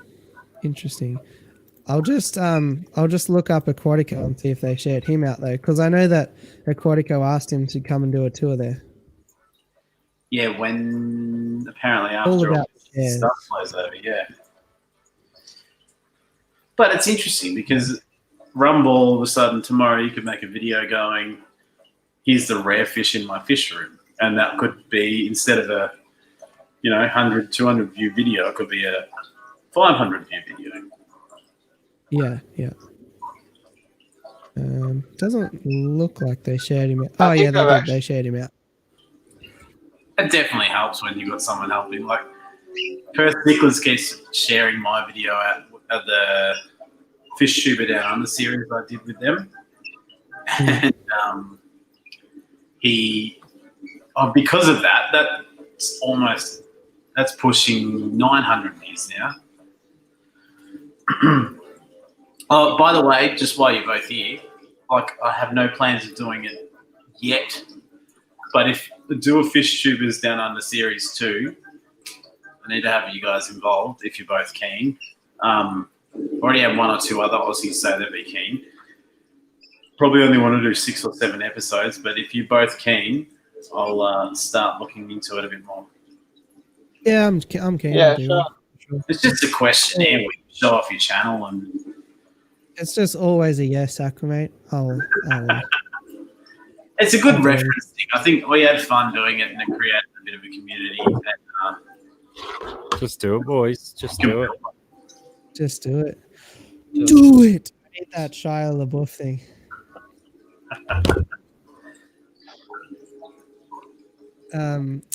Redfish, bluefish. Yeah, it's good actually. Like a lot of us Aussies, we have a Hangouts and we share a lot of information there, and I think it's really important for people who make content on YouTube to share, because otherwise I would be totally in the dark with all this stuff. And it's really interesting, like Aquamate, Rumble, and anybody else who's shared their analytics.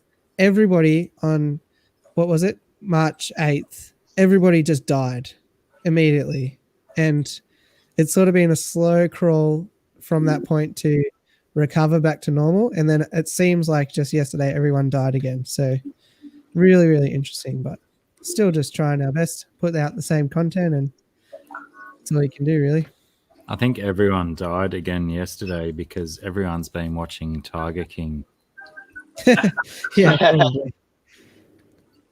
So, And absolutely speaking right, of Tiger King, it's the best. Yeah. I watched it like a week ago, and like nobody was talking about it. And I told a couple of people to watch it, and they were like, "Oh yeah, that looks stupid." And like people were making fun of me for watching it, and then all of a sudden, it's like the coolest thing in town. You started it. That's what it was. They Yeah, heard well, you watch. It was me personally. That's what they said I'm about such Chicken Bane as well. Don't worry, Rumble. person I heard from to watch it was on Joe Rogan's podcast, and they said that Rumble told them to watch it. You talking about Brian? What's his name? Dr. Black? Brian Callen. No, it was the guy before. It was Andy Stumpf. I didn't watch that one, but Brian Callen or whatever, he was hilarious. That was so fun to listen to. But when they got stuck in the cars, I had to like go, all right, skipping 20 minutes because I don't know what's going on here. But I think that's they the just went from topic to topic to topic. Like, I'm like, how did we get to this topic all of a sudden? But I really enjoyed it. I had to go to work that day, and just to get in the car and drive and listen to something other than coronavirus stuff, I was like, what? Oh, Zen actually falls asleep. She's fallen asleep twice during our stream because It's true. The rumors are true. I hope you don't have a bruise on your forehead, Zen. Did you listen to the one? Because he's done Joe Rogan twice before, and he's always been fantastic. Which one, sorry? Andy Stumpf. He's like a ex-military guy, world record wingsuit holder. His record has been broken now, but if you listen to his Joe Rogans, they've been phenomenal. They're really informative. He's an entertaining guy. He's a knowledgeable guy, and he's like a real full-on military guy as well. But he's right there on Joe's level. I'll have to check it. There we go. Just do it. Shine the ball. I'm getting super tempted to move the divider in my Feste tank now that I've had a failure with my Jaguars trying to pair them up. My female Feste, she keeps black barring up to the male, and she's got a little bit of her bits showing.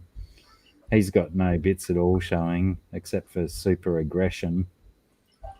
I'm just feeling I've got my divider on a slight diagonal, so potentially if I just move it a little bit more, so she might be able to get through, but he can't. It might be an interesting hour or so for me if I do that. Have you got any like PVC pipe that's big enough for her to fit through, but not him? They're a very similar size. That won't work then, will it? The only difference with them, with regard to breadth across their body, is that he above his he does have one dislocated gill plate, which is interesting. But above his gill plate, he's also got these big bony lumps, which I'm kind of hoping might be the discerning factor whether he'll fit between two pieces of glass where she might fit through. But apart from that, I'm tempted just to tilt it another 5 degrees, and if worse comes to worse, I'll grab one of them by hand and tilt it back and separate them. Good idea for a video. Wink. Wink. For what? He doesn't do videos. I don't even remember where my camera is and my tripod. I'd have to find 2 things before I sat down in front of the tank. Speaking of videos, have you got any videos lined up for tomorrow, Blake?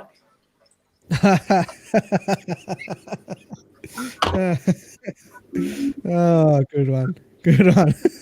Or Black, because I put a Goanna video out today. I don't know if anyone watched it or not. I haven't even been back to check.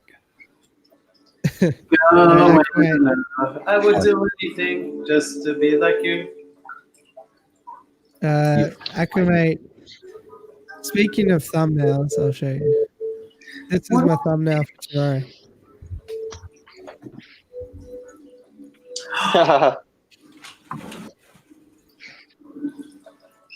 What's with So my stay face?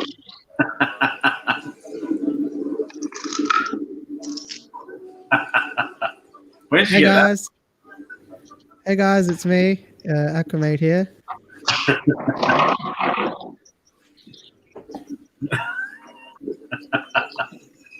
That's just a screenshot from the video.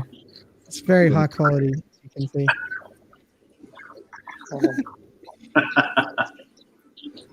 I think most people are going to need confirmation of where your hands were when that photo was taken, Blake.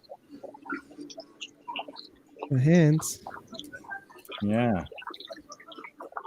I Aquamate don't looked know a what. little joyous, if you know what I mean. Why was that? That was the YouTube suggested thumbnail. You know, like when you upload a video and it's like a default one. Oh, yeah. Hey. Oh, how do I get this? Can you guys all do us a favor? No. There's 12 of us here. So I got a really nice message this morning from someone.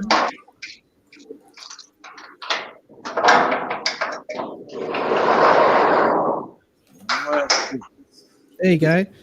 Those are the recommended thumbnails that it came up with. I can see why you went with what you went with then. That's you. That's me blinded. Blinded by the light. Ooh, What's going on, Gumball? Jeez. Sorry, I should have mute. I was getting a loaf of bread for the missus out of the shed. And Feed then them he to the was fly back one day. into the lake.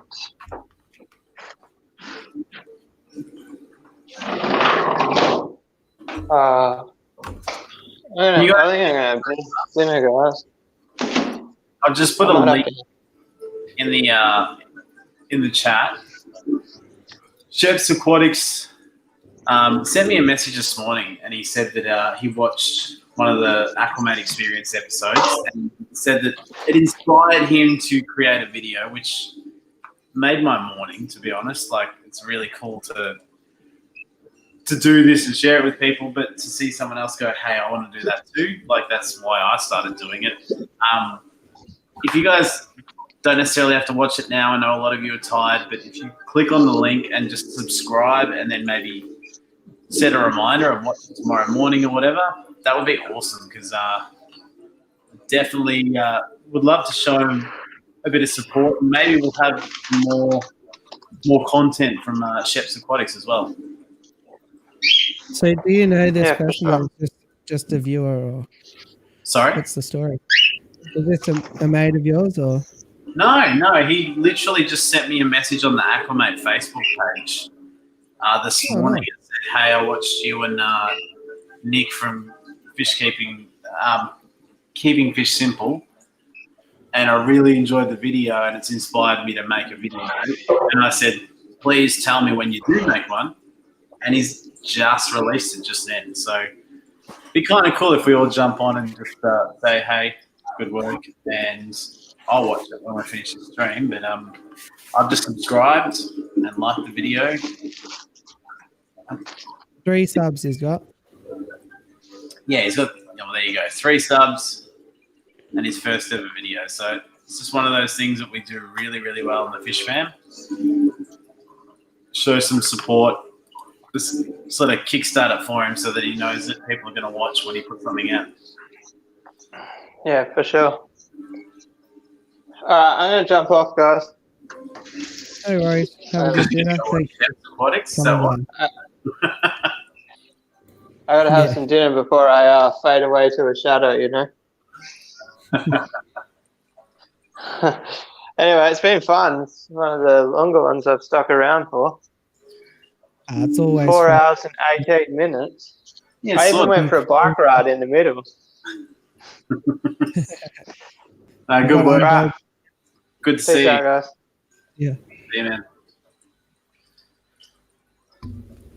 You gave us a good second win to acclimate. It was ready to wrap up at 3 hours.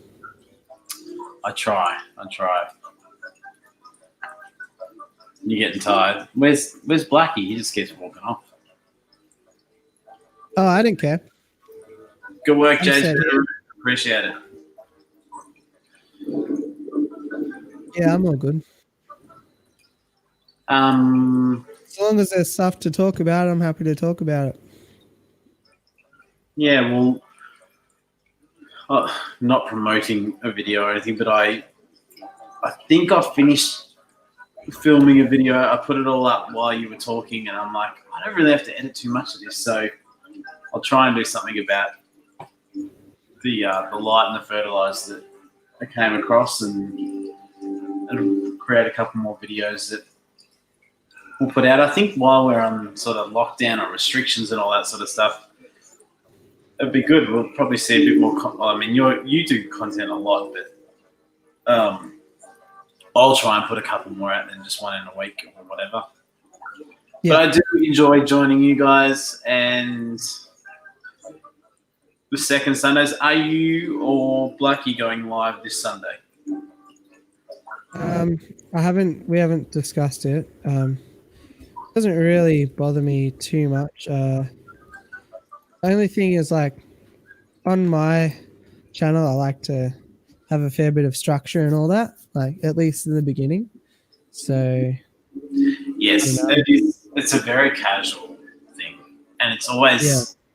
I do think I've got notes right here, like right next to me. I'm going, all right, we've got to do this, we've got to do that, we've got to do that, and then sometimes it works really well. Sometimes you go, I've already finished the notes and we're only 12 minutes in.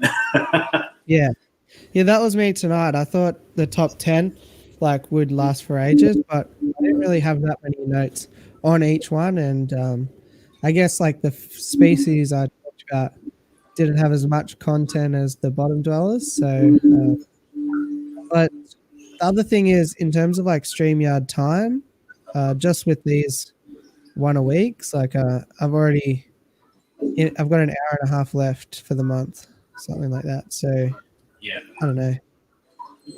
For the month, I only just started the month. The month for me is the 8th or something, so it's not much to go. But just saying, one per week for 4 weeks is pretty much the 20 hours, or a bit less than, but yeah. Because I paid for it at the start, and I mean, it was cool to have a little logo up that way, wherever it is, because it's always the front, but and some differences. But yeah, I do actually want to maybe chat with you tomorrow if you've got time at any stage about how you're doing all the graphics and change. No worries. I'll tell you what I'm doing with Streamlabs, where I can make it all full screen and do everything you're doing and make it really pretty and stuff. But my issue is adding guests. So is it better to do it the way you're doing it, or is it better to do what I'm trying to do and then just add people? I think you might be on the money. John and GRB and Nathan, thank you for supporting Sheps as well. GRB wants to know how we're dealing with no footy. Terribly. I'm glad that I support Essendon, and I'm glad we won against Freo, because I'll be giving that game a fair run. About 20 watches this year, I reckon. I watched the West Coast Melbourne game the other night because I didn't really watch it properly. Nathan wants to know if you can ask us a question. Anytime, Nathan. That's what we're here for. Oh, mate. what? Just those two, Nath? You're going to leave me out of it just because I'm not sitting here? Blackie, did you subscribe to Sheps Aquatics? Who? Sheps Aquatics. It's Aquamate's second channel he's starting. Not if he's cooking fish. No, he's just put his first video out an hour ago, and I don't see him in the chat. he's not in the chat up. It's all good. I'll explain to you later. But yeah, GRB, I am struggling with no football, to be honest. I love footy. I look forward to it every day, all the news updates and every game. I watch every game. And I also feel like this whole COVID-19 thing, that we've got like this little window of opportunity at the moment where we are dropping numbers every day as far as new cases compared to the day before. I'm like, hopefully we're dodging a bullet here. And if we dodge a bullet for long enough, then I think footy will come back, and then life will come back to normal a bit more. Not just because of football, but I think they will start football and make people feel a bit more normal again before they start letting us out to do more things and back to work and stuff. I think it's really important to society. Yeah, and sort of there's been a big argument about memberships and all that, and like it is kind of tough because between my 4 memberships, it's like $600. You get nothing for it, but also I don't want the club to fold either, so I don't think it would. But yeah, it's not the best feeling. Like I don't know. Yeah, I don't know, I've never been a West Coast member. Being like interstate, I don't know. I just pick and choose when I can go to games and whatnot. But I did notice a lot of Eagles members were saying the club can keep my money when all this happened because, you know, they've given me so much. And you're like, yeah, I can totally see that side, but I can also see the side of, yeah, I'm struggling for money now because of all this, and I've just paid $1,000 for stuff I can't do. I want my money back. Totally makes sense. Yeah. So, yeah. Yeah, like Eddie Maguire's argument was that it is not a transaction to go to games or whatever, but I kind of think it is a little way. Yeah, because yeah, so it's like if you bought a membership for Netflix and there was no shows on it, I think you would ask for your money back. But because it's like a more of an institutionalized thing, it's like frowned upon to ask for money back from the club. But they're not struggling either. They do pretty well out of members. He admitted today that he went overboard. Apparently, I didn't hear it yesterday, but Eddie Maguire did. No way. Yeah. Yeah, he did. He admitted he went over, but he also did. He made a very valid point. Most of Collingwood supporters signed back on in October, and they spent that money. That's 6 months ago. That club has gone. We have 60,000, memberships. We can do this, this, and this, and they've done that, and now it's all fallen over, and they've gone. I don't have that money to give 60,000 people their money back because this just all of a sudden happened, and that's the thing. If the government's going to be giving you payouts for this, that, and the other because you've lost your job or you can't work that many hours or whatever, you can't also double dip and then say, yeah, well, because of that, then I want my other stuff back and I want the other stuff that I wasn't entitled to before. So let's all just stick together. I reckon we'll get through it. Like, I'd sort of understand it if AFL clubs were very community minded, and I understand that they are in terms of donating meals to the homeless and getting press to the hospitals and stuff. But like in terms of the general everyday supporter, like for example, Essendon was selling Monopoly for $90, and I know that it costs about $45 to make a Monopoly game. So, like retail. So they're doubling it up on the recommended retail price because they know people will pay $90 for a Monopoly game. And you can only imagine the actual cost of Guernseys and all the other merch that they flog off as well. And that's I think with Guernseys, $100 or $90, these don't cost that much to me. Yeah. So I know. We know from YouTube, like stickers and stuff, it's free advertising for them as well. So if I was a AFL club, I would be like, if you sign up for a membership, you leave your money in the piggy bank, as it were, we'll give you cost price on gear or something like that, And then you feel like you get value out of it. you can probably get $600 worth of value on it if you buy enough stuff. They sell stuff and they get their name out there, and you know, I feel like that's a bit of a win-win. But anyway, you give me an idea, because when you said, yeah, you know, stickers that help support the clubs, I guess their name out there. So the same thing would be said about footy cards. So like you pay $3 a pack. I'm sure that probably goes back to $2. Probably goes back to Select, who do the footy cards, and then the clubs share in that dollar every time a pack is bought or whatever.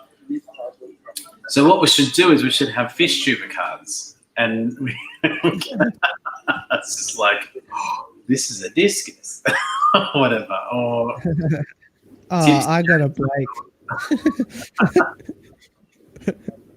Those things are everywhere. Oh God. Trouble is, I think people want to collect footy players. I'm not sure people want to collect us. Well, maybe we're giving them too much for free. That's the problem. I think Jadron Aquatics did it pretty well. His thing was, well, he owns a printing company, and his thing was, you send me your logo and I'll print it onto stickers. And then if people sign up to my Patreon, I'll mail them a pack with everybody's stickers. That's like 100 stickers. And well, I signed up because I was like, $3 for 100 people's stickers. Like, I'll sign up and keep that rolling and stuff. And seems like a real win-win. Like, you get, every single person gets benefit. All the channels sort of give kudos to him because he is sharing out their logos and he has a company that does this stuff. So it's, is he still doing videos though? I'm not sure anymore, but yeah, I think so. It's I don't know. It's definitely one to look at, because River Life is doing a similar thing, but yeah, like you and me spoke about, send him 30 stickers or whatever. He's got a pack that he'll send out to everybody. I wrote down all this stuff because I had to send all these T-shirts everywhere, and I wrote down all the people that I owe stickers to.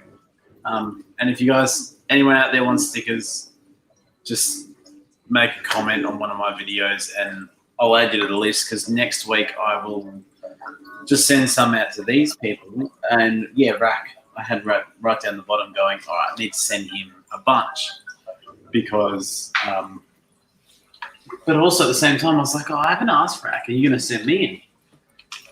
I was actually semi-tempted to message Rack and say, what are you doing this weekend instead of next weekend? Because I didn't realize next weekend was Easter. I thought it was this weekend. Oh, yeah. Just to see if he's available. And he's sort of seemed like he was kind of flippant, like, yeah, I can do it whenever. I'll probably have to make my mind up very early tomorrow if I'm going to try and do that. But yeah. So Nathan's put his question here. He wants to put river rocks around the sponge filter to cover it up. The river rock will be different sizes through to small through to decent size. The bottom will be rocky, sandy type bottom. What's the question? Hasn't been put in yet.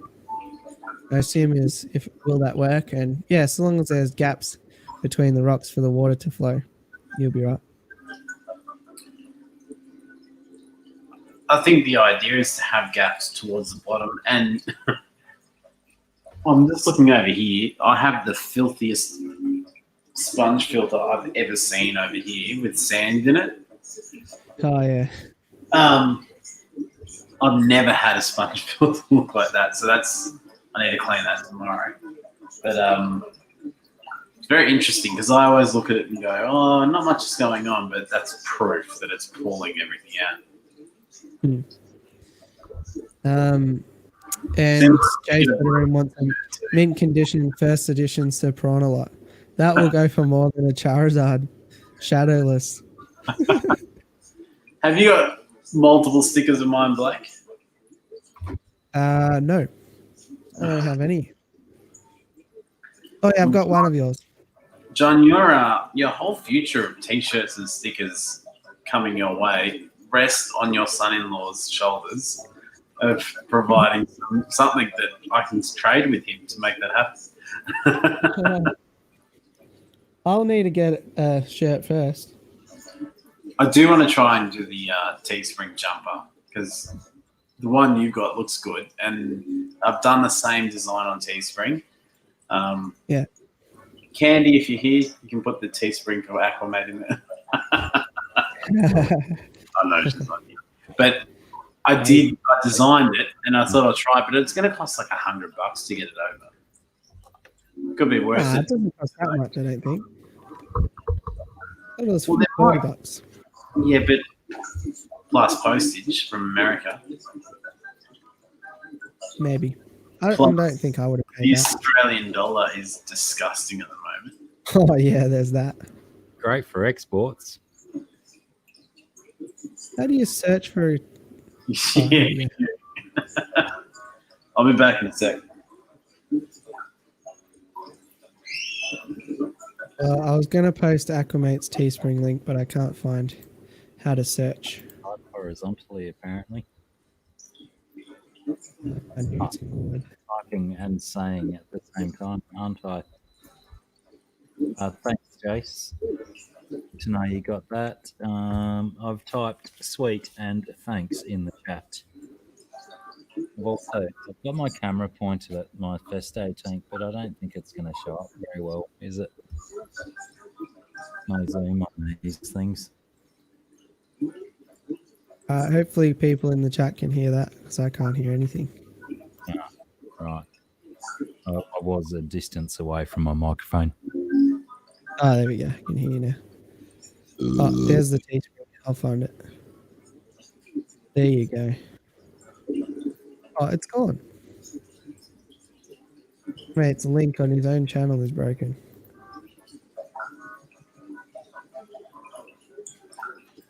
So there you go. He just doesn't want to sell t-shirts. Trying to share it out for him.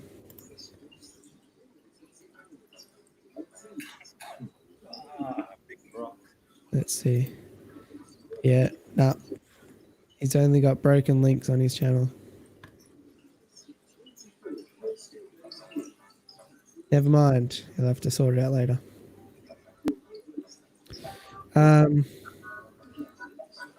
Yeah, so Nathan, let me know if that answers your question or not. I assume you're just asking if it works, or... Oh, what was Nathan's question? He hasn't asked it yet. He just described the tank. Is it cold your way, Blake? Yeah, it's pretty cold. No, what is it? Really. It's not. It is currently... I don't think that's right. Just let it upload. Let it refresh. I wouldn't even have a shirt on if it wasn't for Blake's stream. 16 degrees apparently, or no, 60 odd degrees, something like that. Fascinating.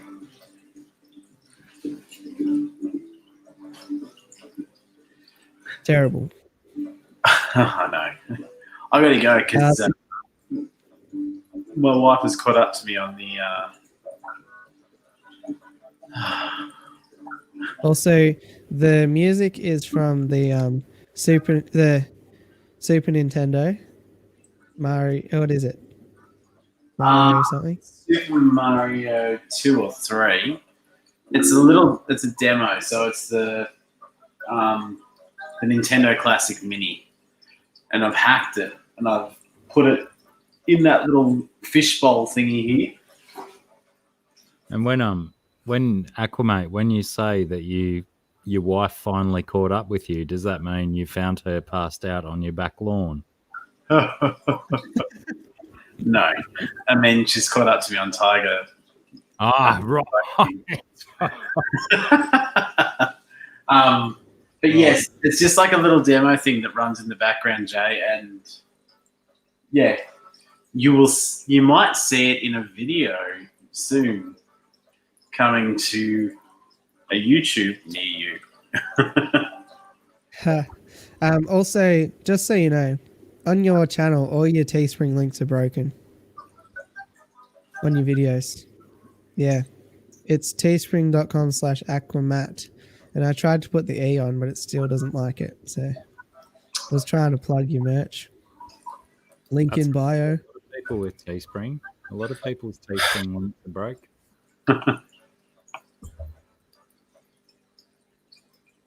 Yeah, I guess, Teresa, it's not cold, but it's kind of cold for like, what is it, autumn? I reckon it's pretty cold for the time of year it is. Yeah, the jumper is $70 Australian. Oh, wow, that's insane. Yeah, Who exactly. would get one of those? Well, that's why I'm doing the Vista print, because if anyone wanted to do it down here, Teespring Aqua Matte. John Johnson, if you want to email me, Dr. Black 66, I've got image file formats I can send you for a minimal price, and you can iron on transfer them yourself. No worries. We can. Maybe that is an idea though. We should do an Oz Fish Tubers shirt. Underwater Pet Expo style. We'll have Oz Fish Tubers on the front. I mean, there's Anyway, a Dr. Thirsty Mate one on my Redbubble and on my Teespring, but I guess we could expand it out to more than 3. Yeah, well, that doesn't include the best one. Why would you do it when you could just get an Aquamat shirt for the same Dr. price? Rumble Thirsty Mate. Well, there is that aforementioned rash that develops, which we talked about. Am I eating lollies? Yeah, way too many lollies. I'm sat here next to all this. So many green lollies. Yeah, there's a lot of green lollies in there. Oh, I could tell because they disappeared. Hey, actually, Blake, you're onto something. I reckon if we created one and someone was happy to look after the funds, that you could use the money towards building the YouTube stand at the expo next year. So that would benefit everybody. Maybe food for thought. If you want to be a part of that, sign up to the Ozfish Tubers Facebook page. Yeah, actually, seriously, if you're not signed to it, do it. And maybe we put it out there on Facebook, and we can maybe come up with a design that everybody, like the whole community, is happy with and goes, you know what, I like. You have a bit of a YouTube logo and Ozfish Tubers logo together. Put it together, and it's a way to show your support to the whole group. And then, yeah, we can use the money towards funding the stickers and the show bags and whatever's going to happen at the Underwater Pet Expo, and help try and grow this thing. Yeah. All right, I think we've solved all the problems tonight then. Done. You were saying that you wanted to head off, so I think I might do the same. Yeah, I've got to go. Thank you for having me, though. Always. Nah, thanks for coming. Looking forward to the video with Dr. Black tomorrow. The fun and frivolity doesn't happen without you guys, so certainly appreciate you both and everyone in the chat as well. Good thumbs up there. Do I have any memes for this? I don't think so. I can just put this one. All right, I'll remove you both and we can get a good classic meme happening. I just wanted to say thanks. I'm glad you came along. Partner, you're my special friend. I just wanted to say... All right, guys. Thanks for hanging around. Hope you had a good time. And I'll catch you on the next one. And we'll see you next week.